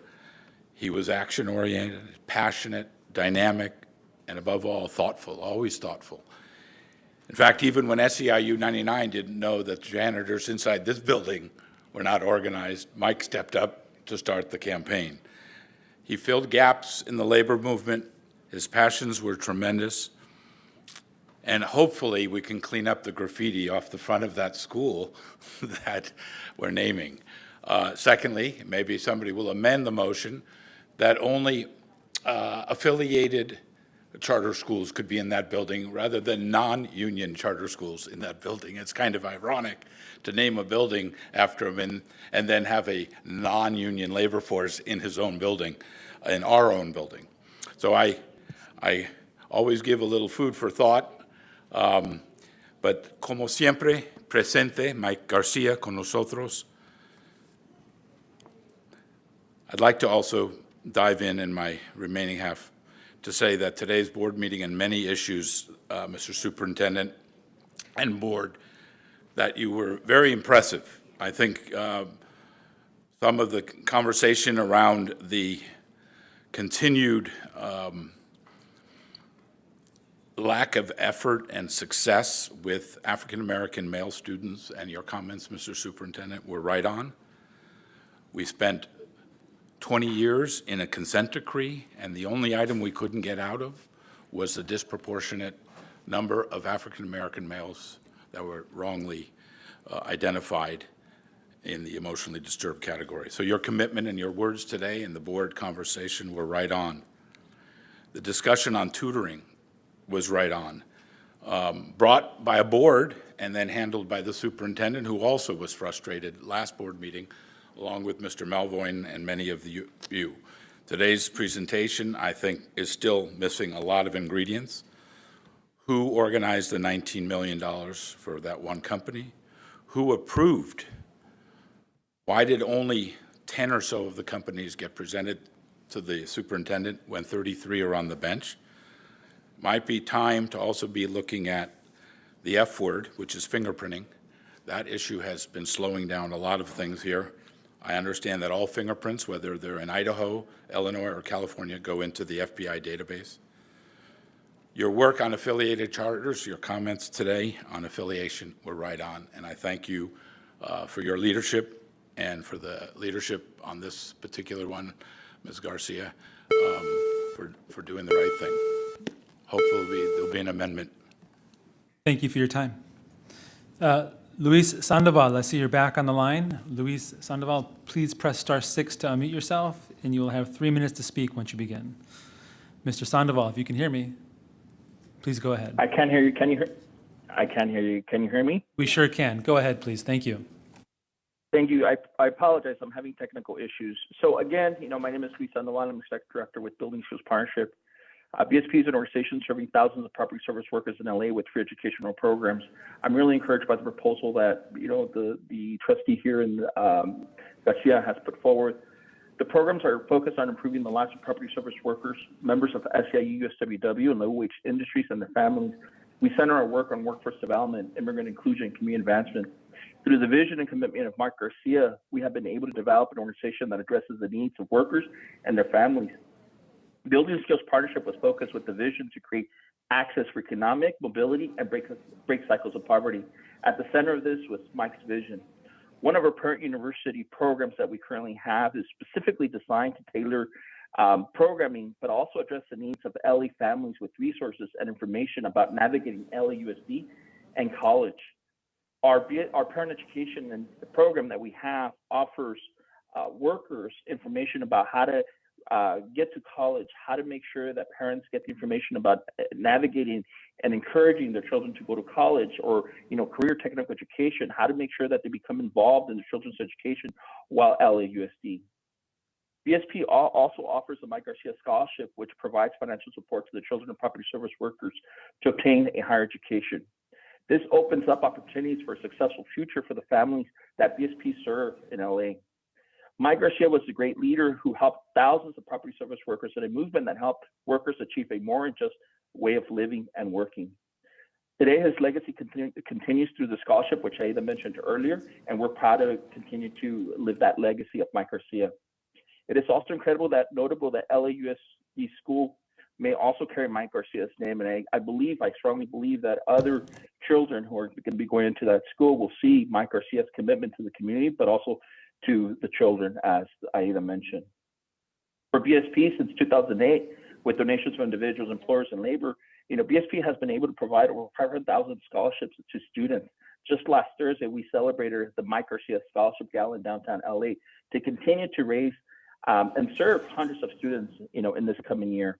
We're really proud of this proposal, and we're fully in support of naming the Mike Garcia Learning Center. Thank you so much. Thank you for your time. Mr. David Huerta, are you on the line? David Huerta, if you're on the line, press *6 to unmute yourself, and you have 3 minutes to speak once you begin.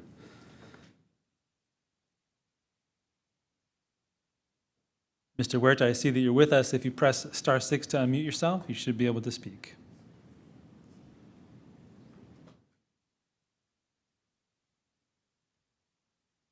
Great. Can you hear me? We sure can. Go ahead. You have 3 minutes. Great. Thank you. And I stand in support, and thank you to all the board for allowing me this time to speak in favor of the motion. My name is David Huerta. I'm the president of SEIU United Service Workers West, and I'm proud to represent more than 45,000 property service workers throughout the state of California.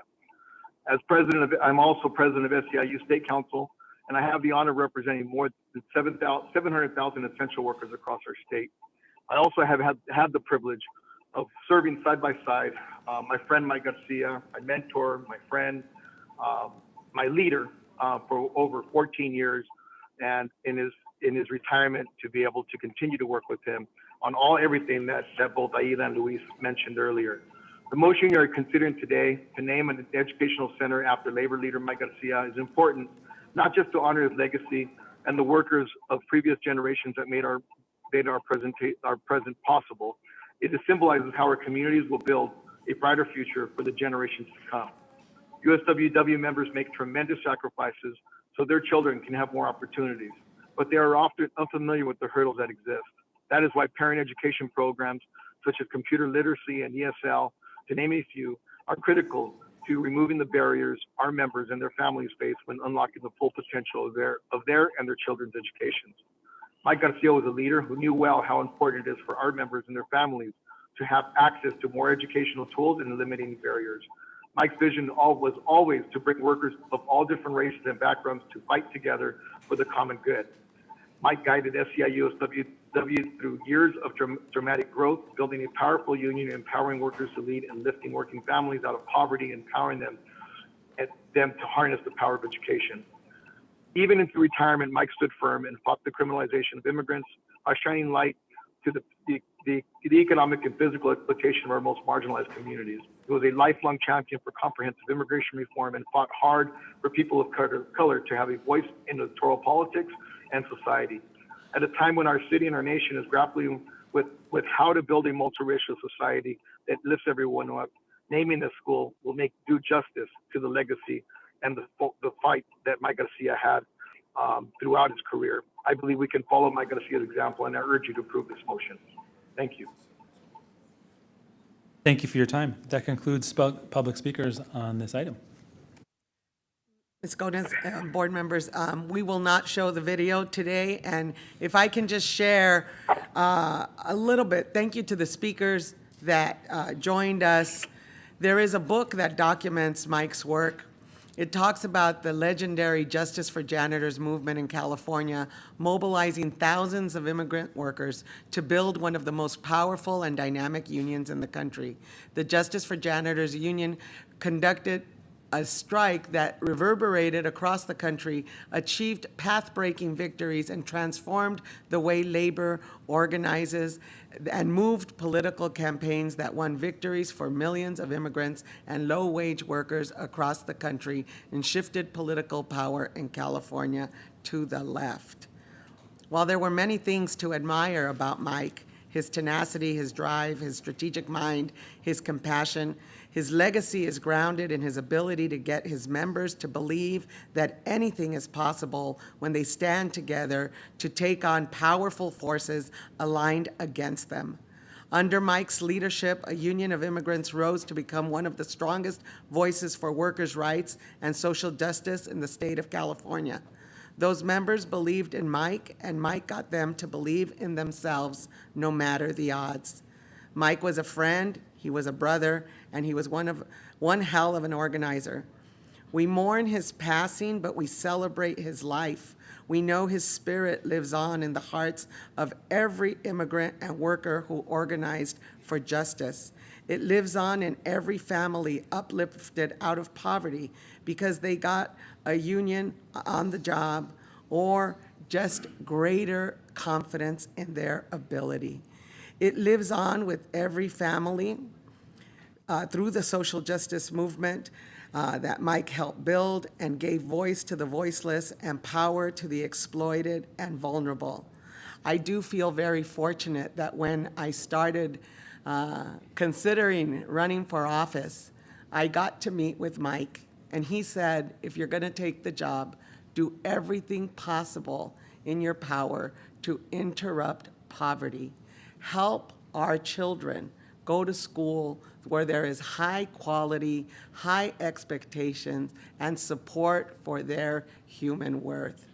Mike Garcia is a story that will inspire our children, our staff, and families of Los Angeles. I feel so lucky that LA Unified decided to claim that property.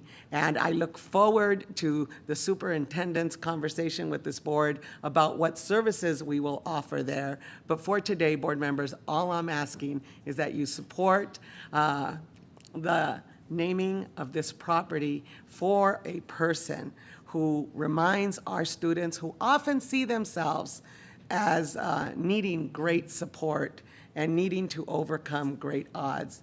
And they will remember that much is possible, working together, working hard, and always giving the world the absolute best we have. Thank you for your time today. Thank you, Ms. Garcia. Ms. Goldberg. Yes, the next to the last time I was arrested was with Mike Garcia. Really, was the next to the last time. And it was in Century City, and it was during the Justice of Janitors business. And I will tell you, I can remember it like it was yesterday because it was one of the most inspiring demonstrations I've ever been on. And I want to tell you, I've been on a lot of demonstrations. So to be inspired means that what they did, increasing the spirit, increasing the sense of victory, even before we had any hope for victory, made everybody believe. I mean, it was truly inspirational. I didn't get to know him very well personally. He came to City Hall a couple of times when we were doing the living wage ordinance, and he was very supportive and brought a lot of people about that. But I didn't get to know him very well personally, as it seems to me that you did. But the few times that we interacted, you always left feeling like, I got to do more. I got to do something else. I got to do something else. I don't know what there was about him, for those of you who never had any interaction, but it was truly remarkable. And it was quiet. He didn't yell. He didn't raise his voice. He didn't, all of this. But you felt like this was going to happen, and you better be on the train with him. And I just want to say thank you for bringing this forward, because I didn't know of his passing. I really didn't. And I did meet his wife once. I think that's a wonderful idea. She certainly was there with him all of the time. But I just want to say to all of you who didn't have the chance to ever meet him that he was truly a very different and inspirational person, and it didn't matter what you were talking to him about or where you were. You always felt like this is possible, it's going to happen, and you need to be helping. And so thank you for bringing this forward. I'd like to be a co-sponsor. Thank you, Ms. Goldberg. I'd love to co-sponsor as well, Ms. Garcia. All right, if there are no more comments or questions from board members, let's go ahead and take a vote on tab 25. Mr. McLean, can you call the roll? Yes, I can. Dr. McKenna? Yes. Ms. Garcia? Yes. Mr. Schmerlson? Yes. Mr. Melvoin? Yes. Ms. Goldberg? Yes. Board President Gomez? Yes. Mr. Shin? Yes. 6 ayes. Great. Thank you very much, Ms. Gomez and board members. I want to just affirm for the family who is watching today. I understand 24 days after the board acts, our facilities team is able to put up the signage, but we will work with the, it'll be hopefully in this calendar year, but if not, in the new year. And I know LA Unified will celebrate the dedication of that campus with the appropriate community. Thank you. Absolutely. Thank you so much. All right, board members, we're going to turn back to the discussion items. We'll move next to tab 23, denial of the proposed new charter petition for Equitas Academy 7. Can I have that moved? Anyone? Okay. All right, I'll go ahead and second. And again, as a reminder, per our board adopted charter policy, petitioners whose items are recommended for denial are given the opportunity for 3 minutes to present, should they do so.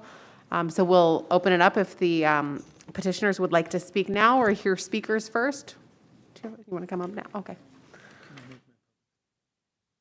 Yes, and we have just one quick public statement to read before we begin. Go ahead. Quick public statement again. Before action is taken on Board of Education Report 10122/23, denial of the proposed new charter petition for Equitas Academy 7, a public hearing must be held. This constitutes a public hearing on the report, and a maximum of 12 individuals who wish to address the board on the item will be heard. Speakers will be called by name. And we have a presenter, Ms. Sophia. Yes. Good afternoon, Superintendent Carvalho and esteemed board members. My name is Sophia Pais Roditi, and I am the new Chief Executive Officer at Equitas Academy. Equitas Academy has always been super clear about our North Star. We prepare scholars for college. Our North Star is grounded into two core beliefs: equity and excellence. Our commitment to equity is based on the belief that every scholar deserves equitable access to a high-quality public education as a pathway to not only attend, but to graduate from college. Our commitment to excellence is epitomized in our schools and in our classrooms and how we serve our students and parents. Our commitment to excellence is also epitomized in the way we do our work. When it comes to investment in our community, we believe we're second to none. The greatest fiscal impact on a community comes from educating its people. The best way to fulfill our mission is to provide our scholars with a complete pathway from kinder to college. EQ7 enables us to provide a blended college preparatory program, which has always been part of our long-term plan. The decision to approve our petition needs to be made holistically and wholeheartedly. We ask you to consider 4 key points. First, Equitas has demonstrated multiple years of strong academic performance on state assessments, and we've been recognized for closing achievement gaps for low-income students. Second, Equitas has a proven track record in instructional, administrative, and operational matters. We've been in partnership with LA Unified for over a decade and have successfully petitioned, operated, and renewed 6 charter schools. Third, Equitas has been recognized by LA Unified for having notable financial health and strong governance practices. We've invested over $100 million in infrastructure in the Pico Union community, with all 6 of our schools in private facilities. And finally, and most importantly, our parents have been requesting a high school program since our first cohort of scholars completed 8th grade in 2017. Our scholars deserve the continuity of learning provided by a full TK-12 feeder pattern. In conclusion, I want to share that it is my desire to both advocate for my scholars and families and to remain in strong partnership with LA Unified, where I was a student, a former teacher, an assistant principal, a principal for the first 18 years of my education. For my first 18 years in my career in education. We know that students and families win when strong educational options are abundant for all learners. Thank you for your time and consideration. I'd like to close by thanking Board Member Garcia for her unwavering commitment to the students of LA Unified. Your voice and presence on this board will truly be missed.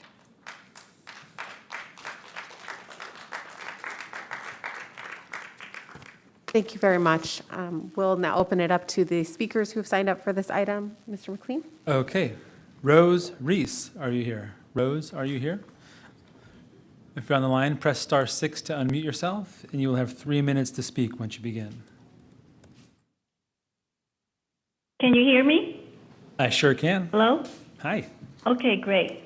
Good evening, board members. I'm a LAUSD parent who supports the denial of the charter petitions for Equitas Academy 7 and Vista Legacy Global Academy. LAUSD has been fully aware of its declining enrollment since 2003, where peak enrollment was at 737,000 students to its current of about 423,000, which is a decline of almost 50% over the years and still projected downward. Decreasing enrollment translates to less money to fund our already underfunded district neighborhood schools.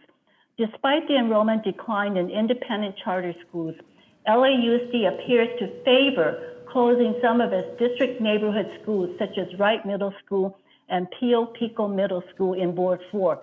Let's do talk about removing students, but from a neighborhood school, it's time for a moratorium on LAUSD independent charter schools. Now is the time for the Charter School Division and the board to enforce the charter school legislation AB 1505 that became effective January 2020. This law has been incorporated into the LAUSD policy and procedure for charter school adopted August 11, 2020. I'd like to highlight several points from AB 1505, which have been aptly used to substantiate the denial for the charter petitions. Number one, the district is allowed to consider how the charter school would impact the community and the neighborhood schools within a 3-mile radius of the new charter school. Within the 3-mile radius of the proposed Equitas 7, there are already 150 existing neighborhood and charter schools, with 137 of them being under-enrolled. Currently, Equitas 5 and Equitas 6 Elementary are under-enrolled at 27% and 49% respectively. Given the existing under-enrollment situation, there is no reason to open a new Equitas school. Number two, Equitas as well as Vista provided no proof of community engagement, such as meeting agendas, notices, and survey results with parents in the surrounding public schools. What would have been the opinions of those neighborhood school parents if asked? Parents in Board 2 and Board 5 have commented that there are simply too many charters. Number three, financial impact is a factor in approval or denial. The opening of a new charter school financially undermines the existing schools in the neighborhood. The projected ADA money for the new Equitas and Vista charter schools is approximately $7.5 million yearly, which should instead be used towards supporting district neighborhood schools. We respectfully request the board to act in the interest of the 80% of LA students who attend district neighborhood schools. Let's uplift and fully fund our existing neighborhood schools with lower class sizes, adequate staff for special ed, mental and health services, as well as provide more green spaces. Board members, please vote yes to deny the charter school petitions. Adriana Perez, are you here? Adriana Perez. Come on up, and you have 3 minutes to speak once you begin.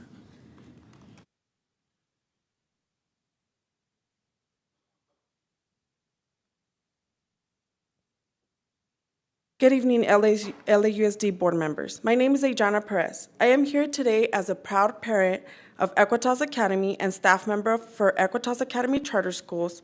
I've worked in partnership with Equitas Academy for the past 7 years. Equitas Academy has been a beacon of light to our community.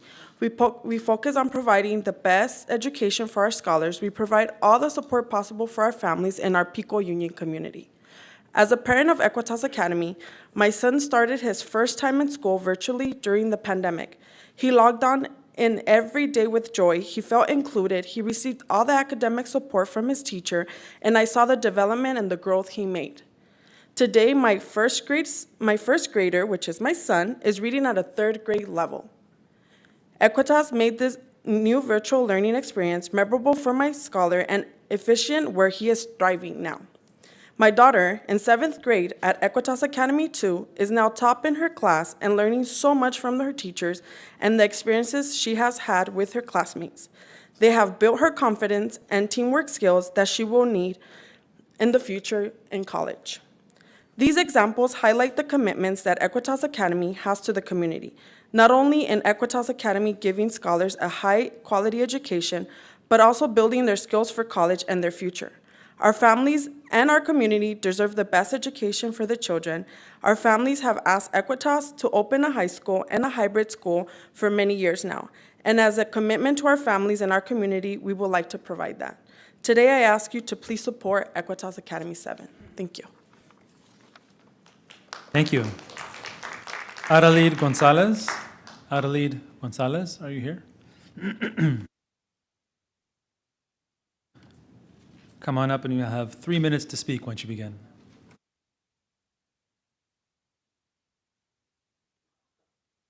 Good afternoon, members of the board and Superintendent Carvalho. My name is actually not Adelaide. Adelaide had to leave, so I'm taking over her spot. My name is Anita Juarez, and I am a mother of 2 girls. Marsha, age 10, is currently attending Equitas Academy No. 2 Middle School and is in the 5th grade. Andrea, age 7, is currently attending Equitas Academy Elementary and is in 2nd grade. Today, I am here to speak in support of Equitas No. 7, a TK through 12th grade hybrid model school. I would like to share with you that in my family, education is very important. That's what our parents taught us, and that's what we're trying to teach our daughters. My husband and I graduated with a bachelor's degree from a four-year university. We both value education because we've seen through our personal experiences what a degree is worth. We opted to send our daughters to a charter school because we felt it was the right fit for us. As parents, we have the right to decide where we want to send our child, right? And for me, and my personal opinion, you know, I went through LAUSD. I felt just like a number. I never felt part of a community, and that's what Equitas have provided for myself and for my daughters. We wanted a school with smaller classroom sizes. We also wanted a school that provided a strong sense of community and support towards our daughter's educational goal. Both of my daughters were born late September, and both were enrolled in transitional kindergartners. It was very, very important for us to find a school that would challenge them, but would also give them an opportunity to be evaluated at the end of the TK school year to be considered for first grade instead of kindergarten. When I started looking for schools for my daughters, that's one of the things that I went. I went to traditional schools, and I also went to other charter schools, but I wanted to see what school would better fit for my family and what I wanted for my daughters, because I mean, I know the system, so I knew what I wanted for them.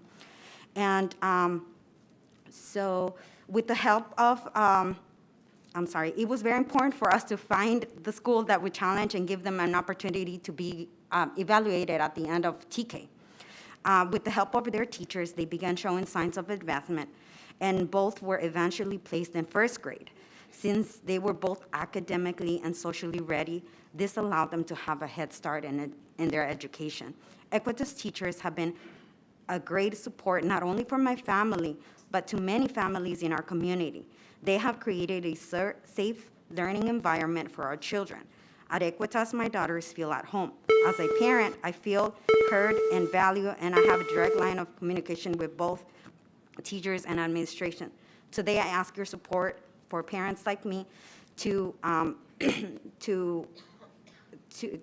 be able to choose where we want to send our kids. Thank you for your time.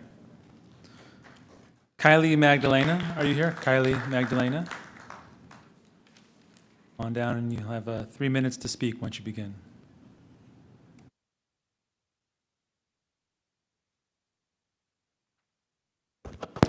Good afternoon, LAUSD board members. My name is Kylie Magdaleno. I am a proud 7th grade scholar at Equitas Academy 2. I want to start off by sharing my dreams. When I grow up, I want to study at USC and become a doctor because I want to help people. Equitas is helping me fulfill this dream. They provide high-quality education and a safe environment. All the staff and teachers are friendly and welcoming. When I need help, the teachers provide one-on-one support to me and my classmates. Mr. Shao is my art teacher, and he is my favorite teacher.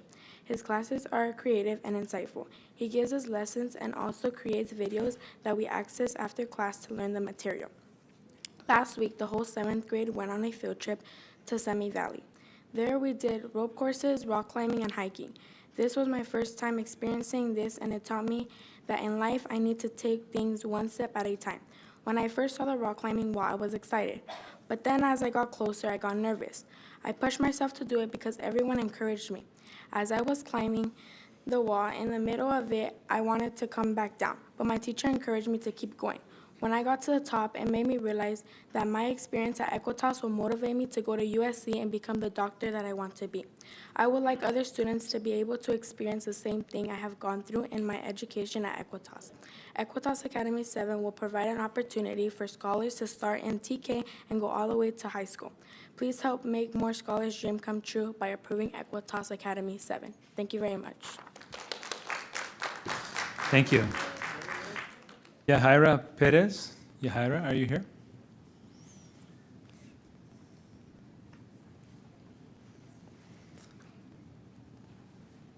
You'll have 3 minutes to speak once you begin. Thank you. Good afternoon.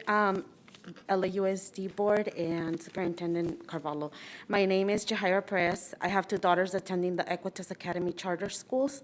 My youngest in first grade at Equitas Academy Elementary Charter School, and my oldest in fifth grade at Equitas Academy No. 2 Middle School. Today I'm speaking on behalf of supporting our new elementary Equitas No. 7. I have been a parent of the Equitas Academy Community School for over 16 years now with my oldest daughter.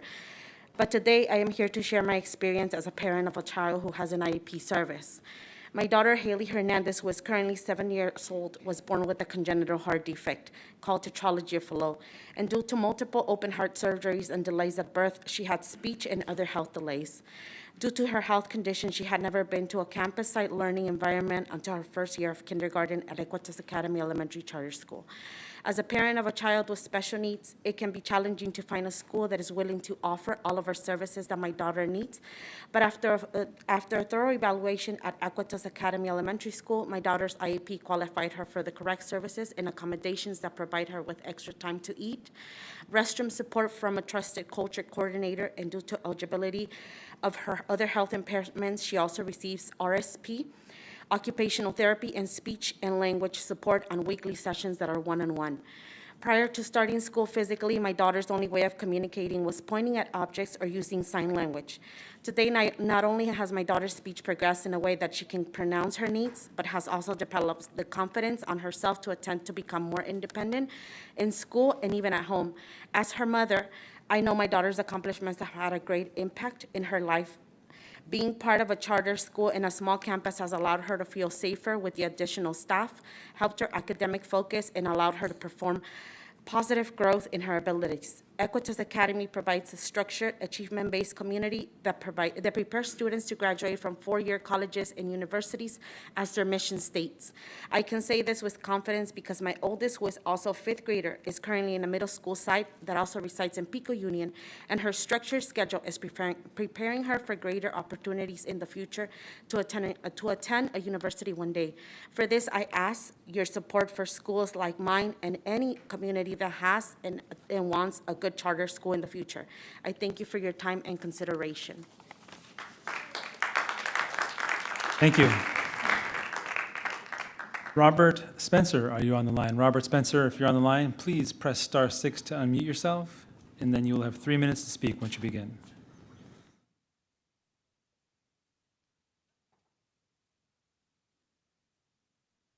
Mr. Spencer, please press *6 to unmute yourself, and you'll have 3 minutes to speak once you begin. Can you hear me now? Yeah, I can hear you. Hello? Okay. All right. Thank you. Thank you, Superintendent Carvalho, Board President Gomez, and board members for this time. I apologize for not being in person. I'm recovering from a head cold. My name is Robert Spencer, the new Chief Schools Officer of Equitas Academy. Since our inception, Equitas Academy has partnered with LAUSD and our Pico Union community to surface and meet the needs of our scholars, families, staff, and community partners. We have 5 physical school sites, 2 middle and 3 elementary, that are privately owned and visibly reflect our deep commitment to providing Pico Union with safe, rigorous, and culturally relevant school experiences. It is only through our Pico Union partnerships that we've been able to develop, open, and replicate schools that all rank in the top 30% of California schools. Equitas Academy listens to our community and partners with our community to provide a high-quality education experience that prepares our scholars for college entry, college graduation, and beyond. Thus, we have heard from our families that they want a high school option that meets all the standards we set for our existing schools and is more flexible. Our EQ7 charter is our opportunity to meet this Pico Union request. The charter affords us a blended learning model that is flexible and responsive. As a founding principal of a 6 through 12 school in Sacramento that offered credit recovery and college courses through a similar blended learning model, I know firsthand how this model can help our highest need students and motivate them to reach the highest education aspirations. When you vote for our EQ7 charter, remember, you are answering the call of our Pico Union community, one of the hardest hit by COVID, and yet a vibrant, resilient, and culturally rich community. Thank you for your time. Thank you. Craig Taubman, are you on the line? Craig Taubman, if you're on the line, press star 6 to unmute yourself, and you'll have 3 minutes to speak once you begin.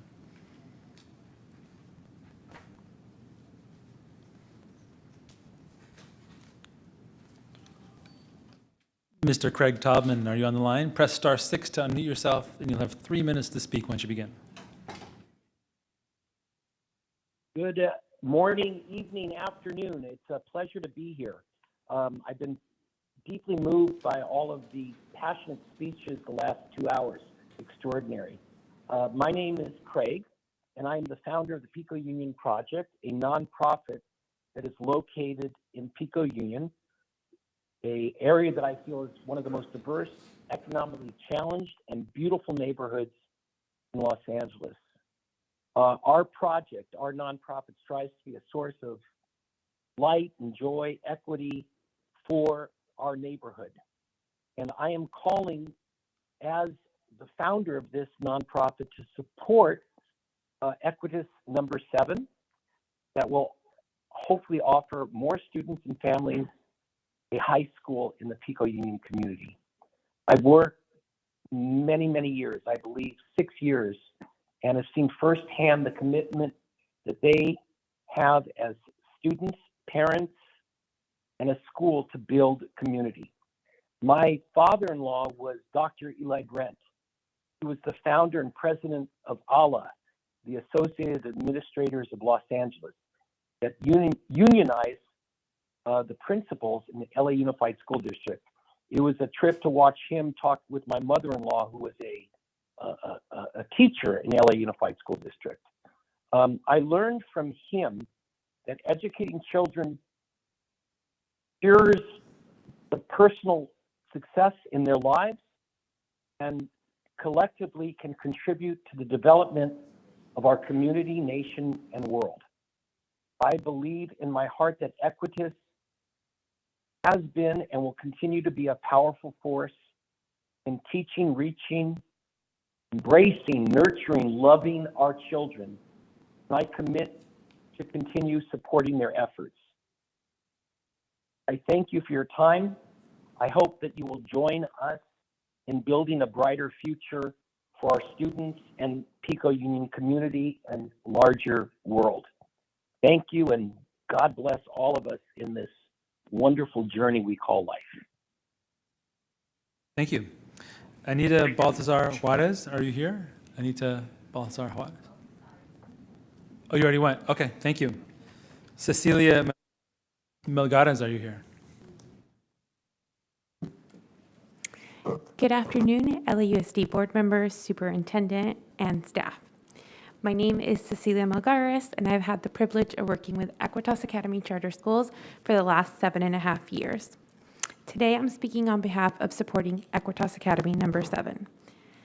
As a product of LAUSD schools, education is important to me. I grew in a low-income home with a single parent, and in many ways, I see myself in our scholars, and I see my mom in our families. During my tenure at Equitas, I've seen our organization grow and expand its impact of providing high-quality education. In 2015, when I was hired and I first began working at Equitas, there were only 2 schools. I was hired to work at the 3rd school, and since then, I've seen our organization double in size because our families have demanded it. Our families deserve the options to choose schools that best fit their children's needs in their community. The petition for Equitas Academy number 7 is unique for the Pico Union community. It would provide families a blended educational model. Please support choice. Please support Pico Union. Please support Equitas Academy number 7. Thank you. Thank you. Kate Farrar, are you here? Kate Farrar, come on up. You have 3 minutes to speak once you begin.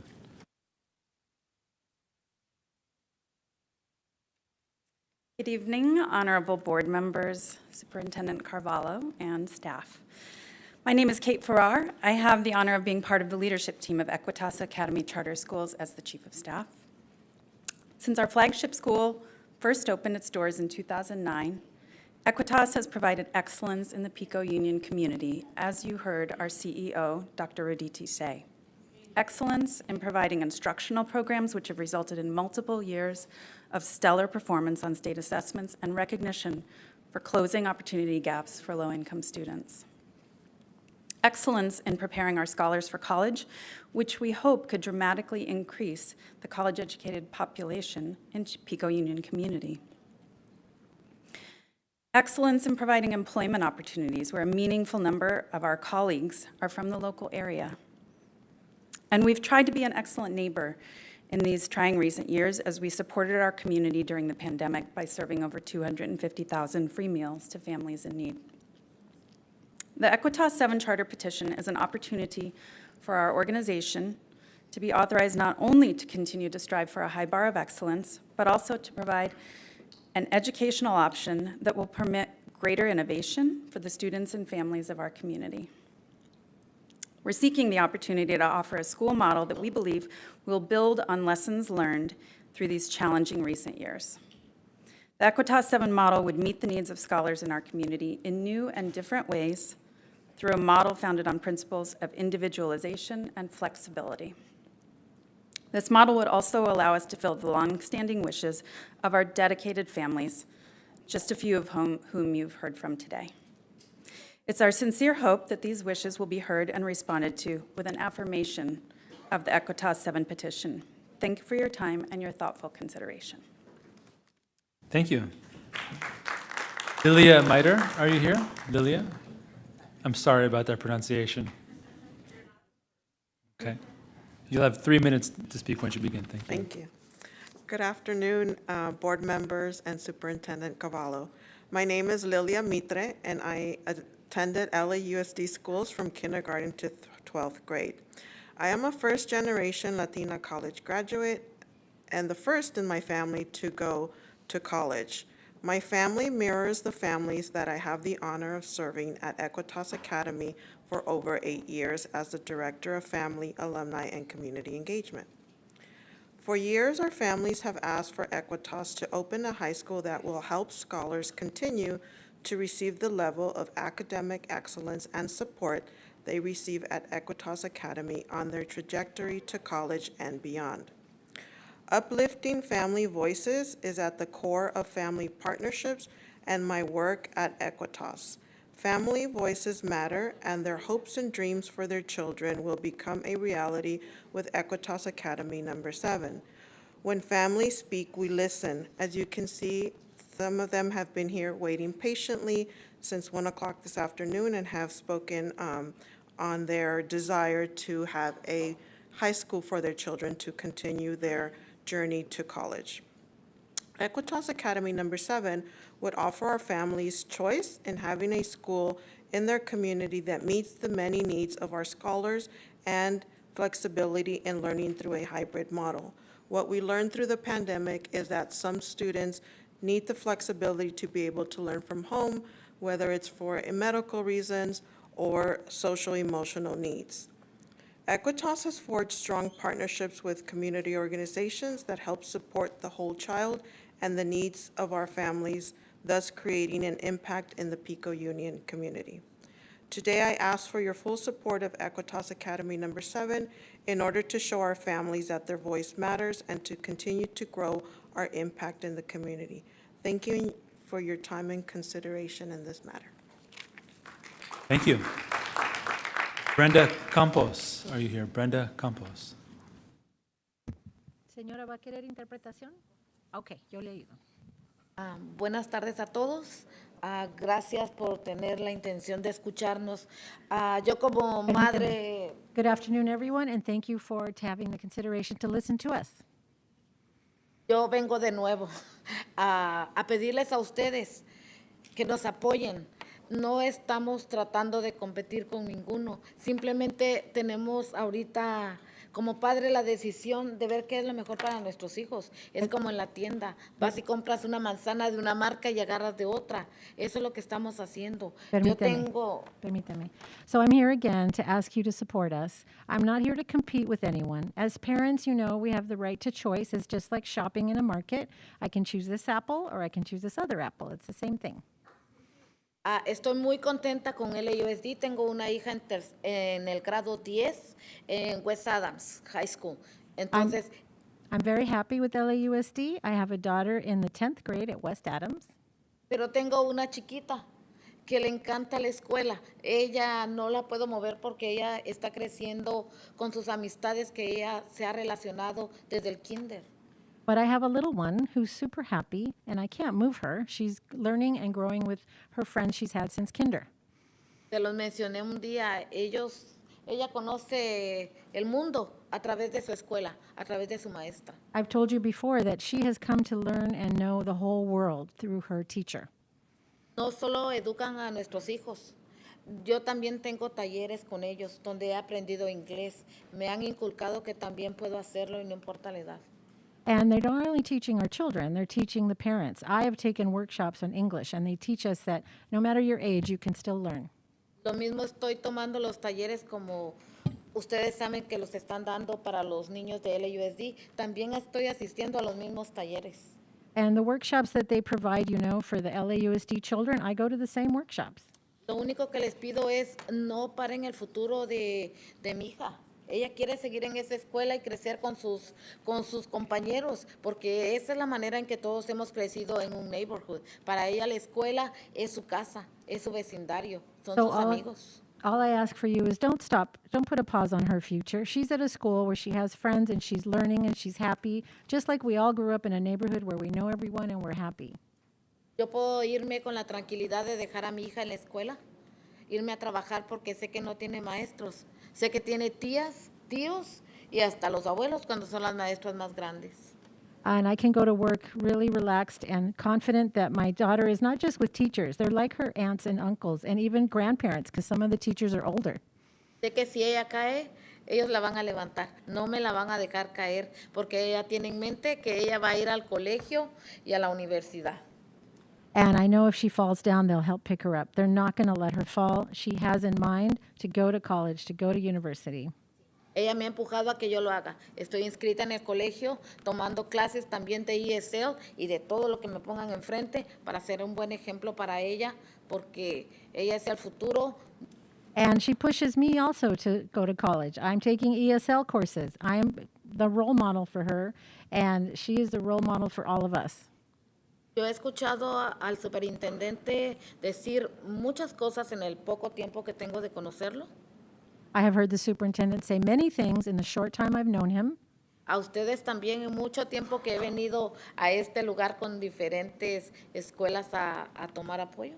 And I've also listened to all of you many times at the different times I've come here asking for your support. Tengo esperanza en que no nos van a fallar, porque no les estoy pidiendo nada imposible, algo que no me puedan dar. Yo solo quiero la confianza de ustedes, porque ustedes están poniendo la confianza de que mi hija va a ser alguien en la vida, porque ustedes son los que nos han puesto los ejemplos. And I hope that you won't fail us. I'm not asking for anything that's impossible. I'm not asking for something you cannot give me. I am putting my faith in you, and I trust in you. My daughter is our future, and you are the role models for us. Si Dios nos lo permite un día, les voy a traer el diploma de mi hija, ya titulada de la universidad, porque ustedes le dieron la oportunidad, sea en el lugar que sea, yo los buscaré y les voy a decir, aquí está el regalo que ustedes me dieron. No me dieron dinero, pero me apoyaron a que yo apoye a esa chiquilla que está sentada ahí. Que miren la hora que es y no molesta, porque ellos los tienen acostumbrados. Que A hora ver, de estudio y hora de permíteme, que comida. fue muy bueno eso. God willing, I will come here one day and show you her university diploma. I will show it to you wherever you are. I'll come and find you as a gift that you gave to me, that you gave me for my daughters. You can see my daughter's been here very patiently waiting because this is all very important to us. Sí, esa es la educación que ha recibido. Que si estamos en un lugar, vamos a estar calladitos y con la Baby City que tenemos ahora todos, ¿verdad? Que es el celular, pero calladitos tratando de aprender algo. Porque And as you sabe- can see, this is the education she's received. When we're in some place where we need to pay attention, we're quiet. And we do have the little babysitter, the cell phone, but we're quiet. Todos han ido al baño, todos los adultos. I think He everyone visto here que has han gone to the pasado. bathroom at least once.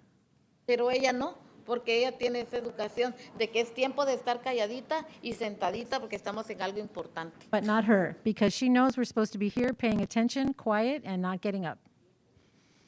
Muchas gracias, de veras, solo les pido eso, ayúdenme a poder ayudar. Y si ustedes necesitan un día también de mi apoyo, que es lo que hago en la comunidad, que tal vez muchos no saben, pero soy algo que aporta mucho a su comunidad, tratando de que entiendan lo que ustedes hacen, tratando de que tal vez no son malas personas, tienen que tomar decisiones de la manera que sea. Muchas gracias y gracias por su tiempo. So I just ask again for your support, and if help me help you, and if you ever need help, that's my job. I am going out into the community to teach everyone what you do. So thank you. Tengan buen día, Happy Thanksgiving y Feliz Navidad, porque ya no voy a ver. And Merry Igualmente, Christmas. gracias. This concludes public comment for tab 23. Thank you, Mr. McLean. Thank you to all of our speakers on tab 23. Board members, are there any comments or questions on this item? Ms. Garcia. Muchas gracias. Inspira, comadre. Board members, I just want to acknowledge I'm supporting the superintendent's recommendation, but I know this school has worked to bring an opportunity to families who walk to school. By not supporting this, we are asking families who are transit dependent to struggle differently. I just want to say that. Number two, I hope that Equitas family continues to build its strength. I know that you have other schools. I'm not sure that growth on this one was ready. The application is not the Equitas standard that we have seen in the past, but I absolutely want to say that you have made a difference in this community, and there is more work to do together. Gracias. Thank you, Ms. Garcia. Mr. Melvoin. Thank you. Just a question for Mr. Cole Gutierrez and then a comment. Jose, what is our practice? You know, I think in both of the petitions before us, historically, Charter Schools Division has worked collaboratively with charters. If a petition is not up to standards, and there's some red lines that are shared, and there's a collaborative process to say, not necessarily how do we get to yes, but if this is what you're trying to do, this is how to do it. And my understanding is that practice may have changed. And I'm just curious what our current practice is around working with practitioners and petitioners to provide feedback to correct any potential errors or misunderstandings that are maybe not as substantive but procedural. Sure. Thank you, Board Member Melvoin.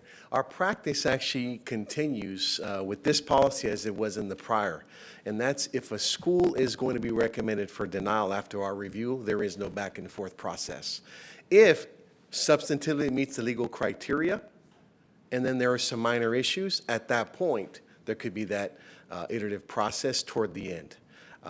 So hopefully that clarifies. Thank you. Because I think, you know, 1505 in our implementing regulations did change the structure, but it didn't, the intent was not to create a de facto moratorium on charters, and I just want to say that. I'm going to support the superintendent's recommendation, but I want to say thank you to the school and the families who are here for coming out, for sitting through some interesting public comment with us, but also Equitas for the high-performing schools that you do run, and the options for families that we're hearing are valuable ones. You know, I don't take these decisions lightly. Like I said, I don't think there's a de facto policy of any moratorium. I think we will take every school on its merits. I know the superintendent feels the same way. And I just want to state publicly, too, that we talk about low enrollment, we talk about saturation, we talk about seats, but we need to talk about high-quality seats. In the surrounding community, we talk about how there are 145 schools within that community, and that's used as part of the justification for saying, do we need 146th?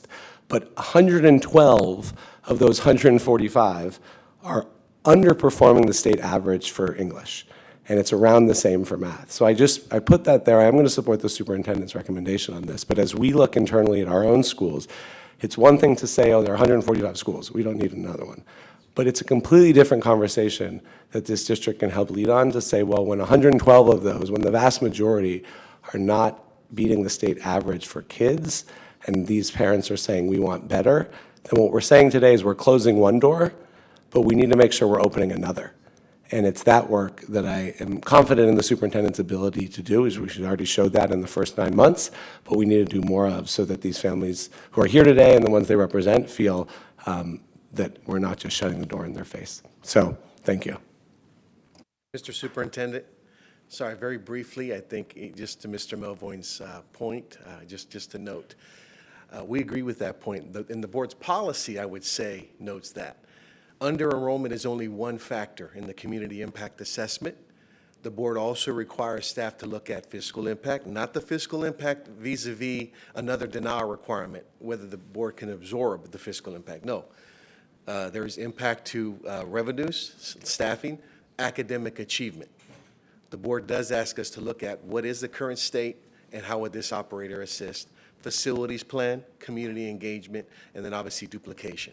So under the two subsections of the law for this denial reason, substantially undermine and duplication, the board has outlined in the policy various areas to look at. So I just wanted to note that. I hear your concern, and we try to do that in the analysis as the documents show. Thank you. Thank you. All right, any other questions from board members? Dr. McKenna? Yeah, I don't have a question. I'm gonna take the superintendent recommendation for denial, staff recommendation, because whatever other the factors are, it is incongruous to me to believe that I should be voting for another school, and we're already suffering the largest enrollment drop in my experience in the LA Unified School District. And I started in the early 60s. And when we're suffering enrollment loss, to say, it's okay, open up another school with somebody else, and that takes our students. Is that selfish? No more than somebody wanting my students. I call them our students, my students. And so I can't vote for that. I don't know how I could be persuaded to do that, notwithstanding. It's a wonderful school. I got the support and all that from the parents and the students and the commitments that they make. But there has to be a line somewhere. And I think we've crossed that line in many places in this district, where the continued opening of charter schools instead of growing our own population. And while we're still trying to grow our population and market our own schools and do that, we're competing against other people. So we become like political entities, not enemies. We're not enemies, but we're all competing, and we shouldn't have to do that. We're not suggesting that they can't continue doing what they're doing, but they're asking to expand. So I want to put on the record why I am going to agree with the staff recommendation. For whatever my reasons are, their recommendation is denial, and I'll deny it as well. Okay, thank you. Seeing no other hands, Mr. McLean, can you please call the roll on this item? Yes, roll call on tab 23, denial of the proposed new charter petition for Equitas Academy 7. Dr. McKenna. I approve it. Yeah, the answer is yes. Nay, yes, aye. Understood. It's a yes vote to Dr. McKenna. Ms. Garcia. Mr. Schmerelson. Yes. Mr. Melvoin. Yes. Ms. Goldberg. Yes. Board President Gomez. Yes. Mr. Shin. Yes. Ayes. Okay, thank you, board members. Next item is tab 24, the denial of the proposed new charter petition for Vista Legacy Global Academy. Do I have a motion? Okay. Moved by Mr. Melvoin, seconded by Ms. Goldberg.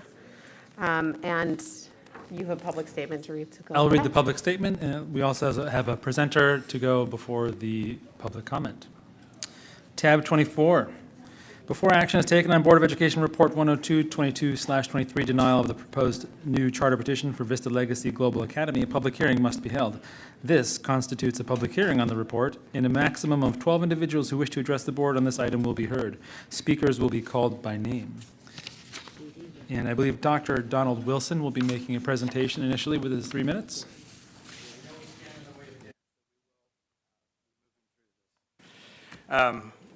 Good afternoon, Board, Superintendent. The last time I was here, I told you a personal story of how I came out 33 years ago on National Coming Out Day, and I thanked you for that day's recognition. What I didn't tell you was how a few years before that, I was rejected by my family, my friends, and a very close-knit religious community. Ideology, beliefs, and politics stood firmly between me and the people that I loved. And I learned that the power of belief was too strong to be swayed by facts or reason. I think most of us here today would agree that the last 6 years of American political history, has been a reminder that belief-driven actions can easily make those we once loved our enemy and chip away at our humanity. The current political climate in regards to charter schools reminds me of these past experiences. And so in contrast to past practice, and with the passage of AB 1505, the CSD started with a predetermined conclusion, and the documents that followed were created to support that conclusion, or so it seems. In the past, our capacity hearing was a collaborative effort used to hone our petitions and to correct what we may have missed or needed clarification. We worked together to make a better petition because we were playing the same sport, even if we were on different teams. With the advent of AB 1505, that same meeting was used to catch us in phrases that were twisted and misrepresented, and the findings document used selective information to support a foregone conclusion. My few minutes tonight will not be sufficient to properly explicate our deeply researched theoretical framework on student engagement, which provides a cohesive foundation for our pedagogy and our programs. The CSD stated that some aspects of the framework could be found in local schools, which I personally find curious as it was my research, my doctoral research. And while our framework may have led us to some programs that can be found in other schools, I can assure you, no other LAUSD school has used our framework to create a holistic approach where every single program works in harmony to create emotional, behavioral, and cognitive engagement for our students. The inconsequential finding that we needed to change our bell schedule for ELD should not outshine historical reclassification rates as high as 30 and 40%. I hope you will consider how we've outperformed our surrounding schools year after year, providing our students with options and choices. Why should the finding that some LAUSD schools also have a psychologist weigh heavier than how our radical implementation of the Way of Counsel program has transformed the social and emotional health of our students to the point where suspensions are virtually eradicated? I know you understand that most of our parents can't leave their jobs to be here today because they're out, they need to feed their families. But I wish you could have attended our community parent meetings where literally hundreds of families and students begged us to open up a Vista school month after month. We invited all of you to visit our schools or have meetings with us. Only 2 attended meetings, and there were no visits. I would have been delighted to take you on a tour so you could see what it all looks like in practice.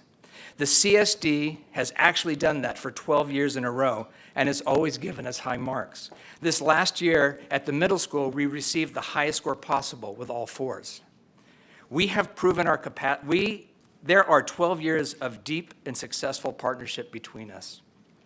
We have proven our capacity in the 5 schools we now successfully operate. I asked the board to vote yes today, knowing that we're going to continue to work closely with you and serve the needs of this community.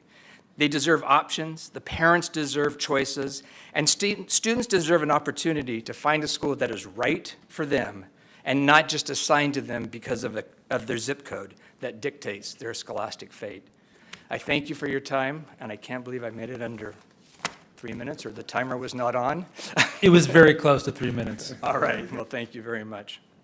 And thank you for your public service. I sit at a lot of board meetings at OCD and here. What you do, we may be on different sides of the line at times, but what you do, and Monica, what you have done as you're leaving, I just want to say thank you. Your service is noted and it's valued. Thank you. Mr. McLean, we can turn to the public speakers now on this item. Okay, public speakers for item number 24, the public hearing. Colin Felch. Good evening, Honorable Board, Board President Gomez, and Superintendent Carvalho. My name is Dr. Colin Felch. I'm the Assistant Superintendent at Vista Charter Public Schools and former LAUSD teacher, instructional coach, and administrator. I would like to use my time today to speak about Vista's community impact, and more specifically, the positive impact on the community that Vista has had and will continue to have. As one of the founding teachers who helped open one of the LAUSD schools on the RFK campus back in 2010, I consider myself very familiar with the Pico Union, Rampart, MacArthur Park neighborhoods within Los Angeles. This extraordinary community has countless hardworking families and students who crave learning and yearn for opportunities to realize their great potential.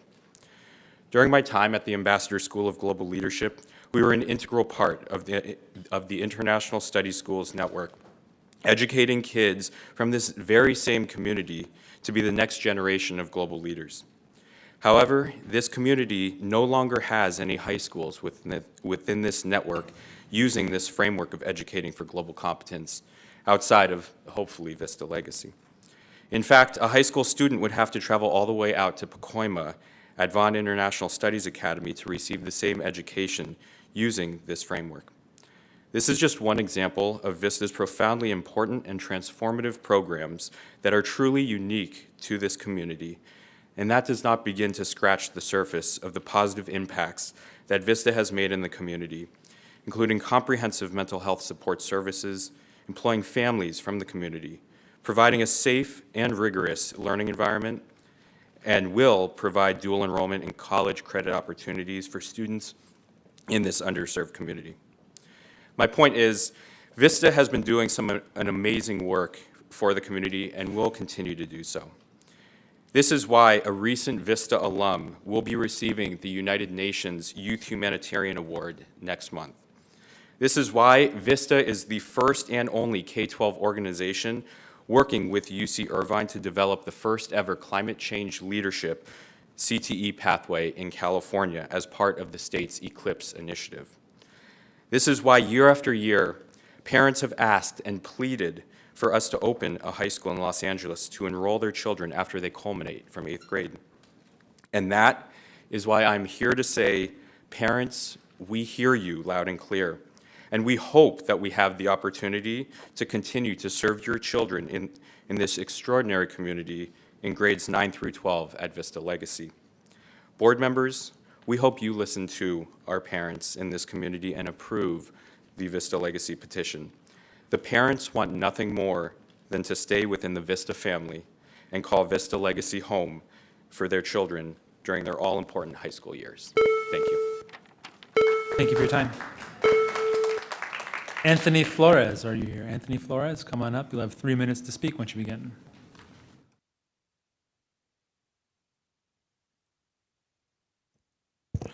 All right. Good afternoon, Superintendent, Board President, and members of the board. My name is Anthony Flores, the full-time behavior interventionist that serves Vista Charter Middle School. I am advocating for the approval of Vista Legacy Global Academy. As a behavior interventionist, I support students and staff academically, behaviorally, and emotionally. With COVID-19 drastically shaking up the home and school environment, many kids are subject to trauma and need additional support in schools. These are the same kids who are not on a traditional special education or behavioral plan.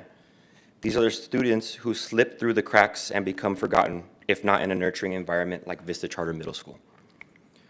The 8th graders last year have grown exponentially with the supports that are offered at our school system. These include behavior support, full-time psychologists, on-site counselors, tech support for school and home, full-time culture and community coordinator, and a fully inclusive special education program.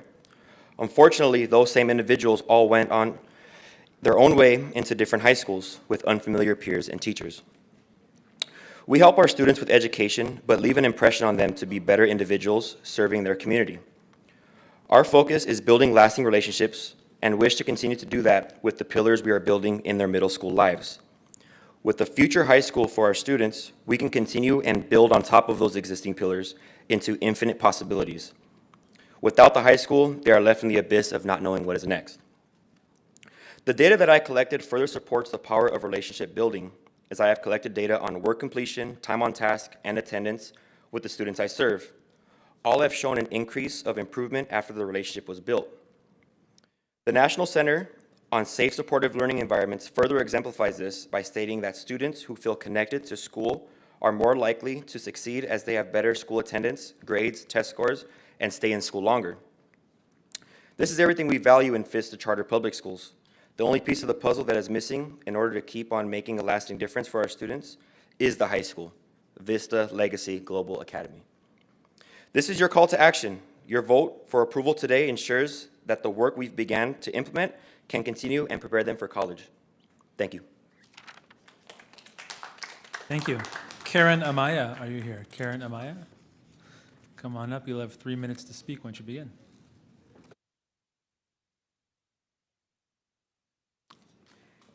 Good evening now,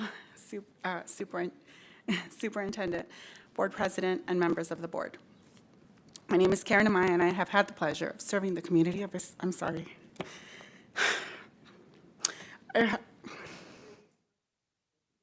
Take a sec.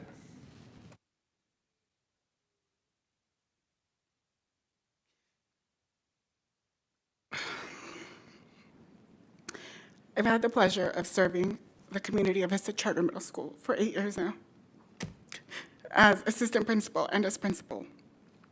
During this time as a school leader, I've had the opportunity to enjoy a mutually supportive relationship with LAUSD through our annual oversight visits, district validation review, and partnership with the COP3 SELPA.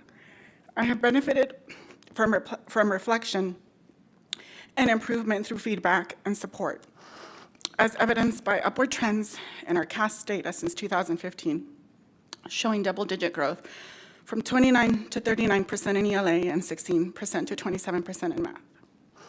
Scores of 4 in all areas of our annual oversight performance-based visit, indicating the capacity to successfully operate our program at a level of accomplished. 2 renewals of Vista Charter Middle School and approval of our elementary charter, Vista Horizon Global Academy, with a unanimous vote of approval from this very board. I am extremely grateful for the opportunity and confidence that LAUSD has put in Vista Charter Public Schools to operate schools that meet the needs of our school community, which is why today I feel the responsibility to paint a clear picture and share the full story of Vista Charter Public Schools. The track record we've had and the positive impact we've made on our surrounding communities in historic Filipino town, Koreatown, and Santa Ana. For example, as previously mentioned, in 2019, after full implementation of our programs over multiple years at Vista Charter Middle School, Vista Charter Middle School experienced its highest single-year growth, 6% in ELA, 11% in math, while the state grew about 1% and LAUSD grew about 2%. While staff reviewed the dashboard for VCPS schools, this data for Vista Charter Middle School was not included in your findings. Additionally, we show a very consistent upward trend from 2015 that was disrupted by the pandemic, and we're confident that moving forward, those trends will continue through the implementation of our programs and positively impact the students at Vista Legacy. The document of findings also presents participation rates from our internal assessment, iReady, indicating that none of our schools met participation rates. However, they failed to mention that those participation rates were from the fall of 2021, when students were returning from remote learning. COVID was still very prevalent and many were on independent study. The findings also failed to indicate that in spring of 2022, we had a 98% of participation rates in ELA and 97% in math on the state's CASP Smarter Balanced Assessment. I can go on and on with further findings, but I'm out of time. So I just want to say that I'm grateful for the collaboration, and I look forward to the opportunity to continue to work in partnerships, as the statements in the findings are not a valid basis for denial. Thank you for allowing us to serve our school community for 12 years and experience so many successes for our students and families. I urge you to look objectively at the full picture and allow our students and family to continue to thrive at a Vista High School. Please vote to approve Vista Legacy Global Academy. Thank you. Thank you for your time. Erica Najera, are you here? Erica?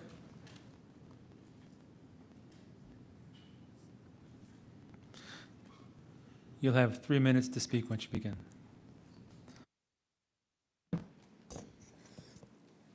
Good evening, board members. My name is Erica Najera, and I serve Vista Charter Public Schools as their Director of Special Education and Pupil Services. I just wanted to share that this being my 9th year at Vista, we have seen tremendous growth, tremendous upward trends, just like Mrs. Amaya mentioned, in our students. In 2019, before the pandemic, my team and I helped our students with disabilities achieve something that had not been heard of in our community, in our school community. our students with disability made a 20% growth in ELA on the SBA. They also made 15% growth in the area of math. During the pandemic, Vista also continued to provide our students with disabilities their full range of services. We didn't stop. The pandemic didn't stop us.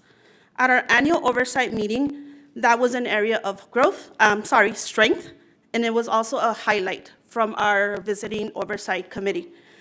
Our special education team was able to meet IEP timelines with our parents. Students continued to work with their special education teacher and service providers while still being in the general ed virtual classroom.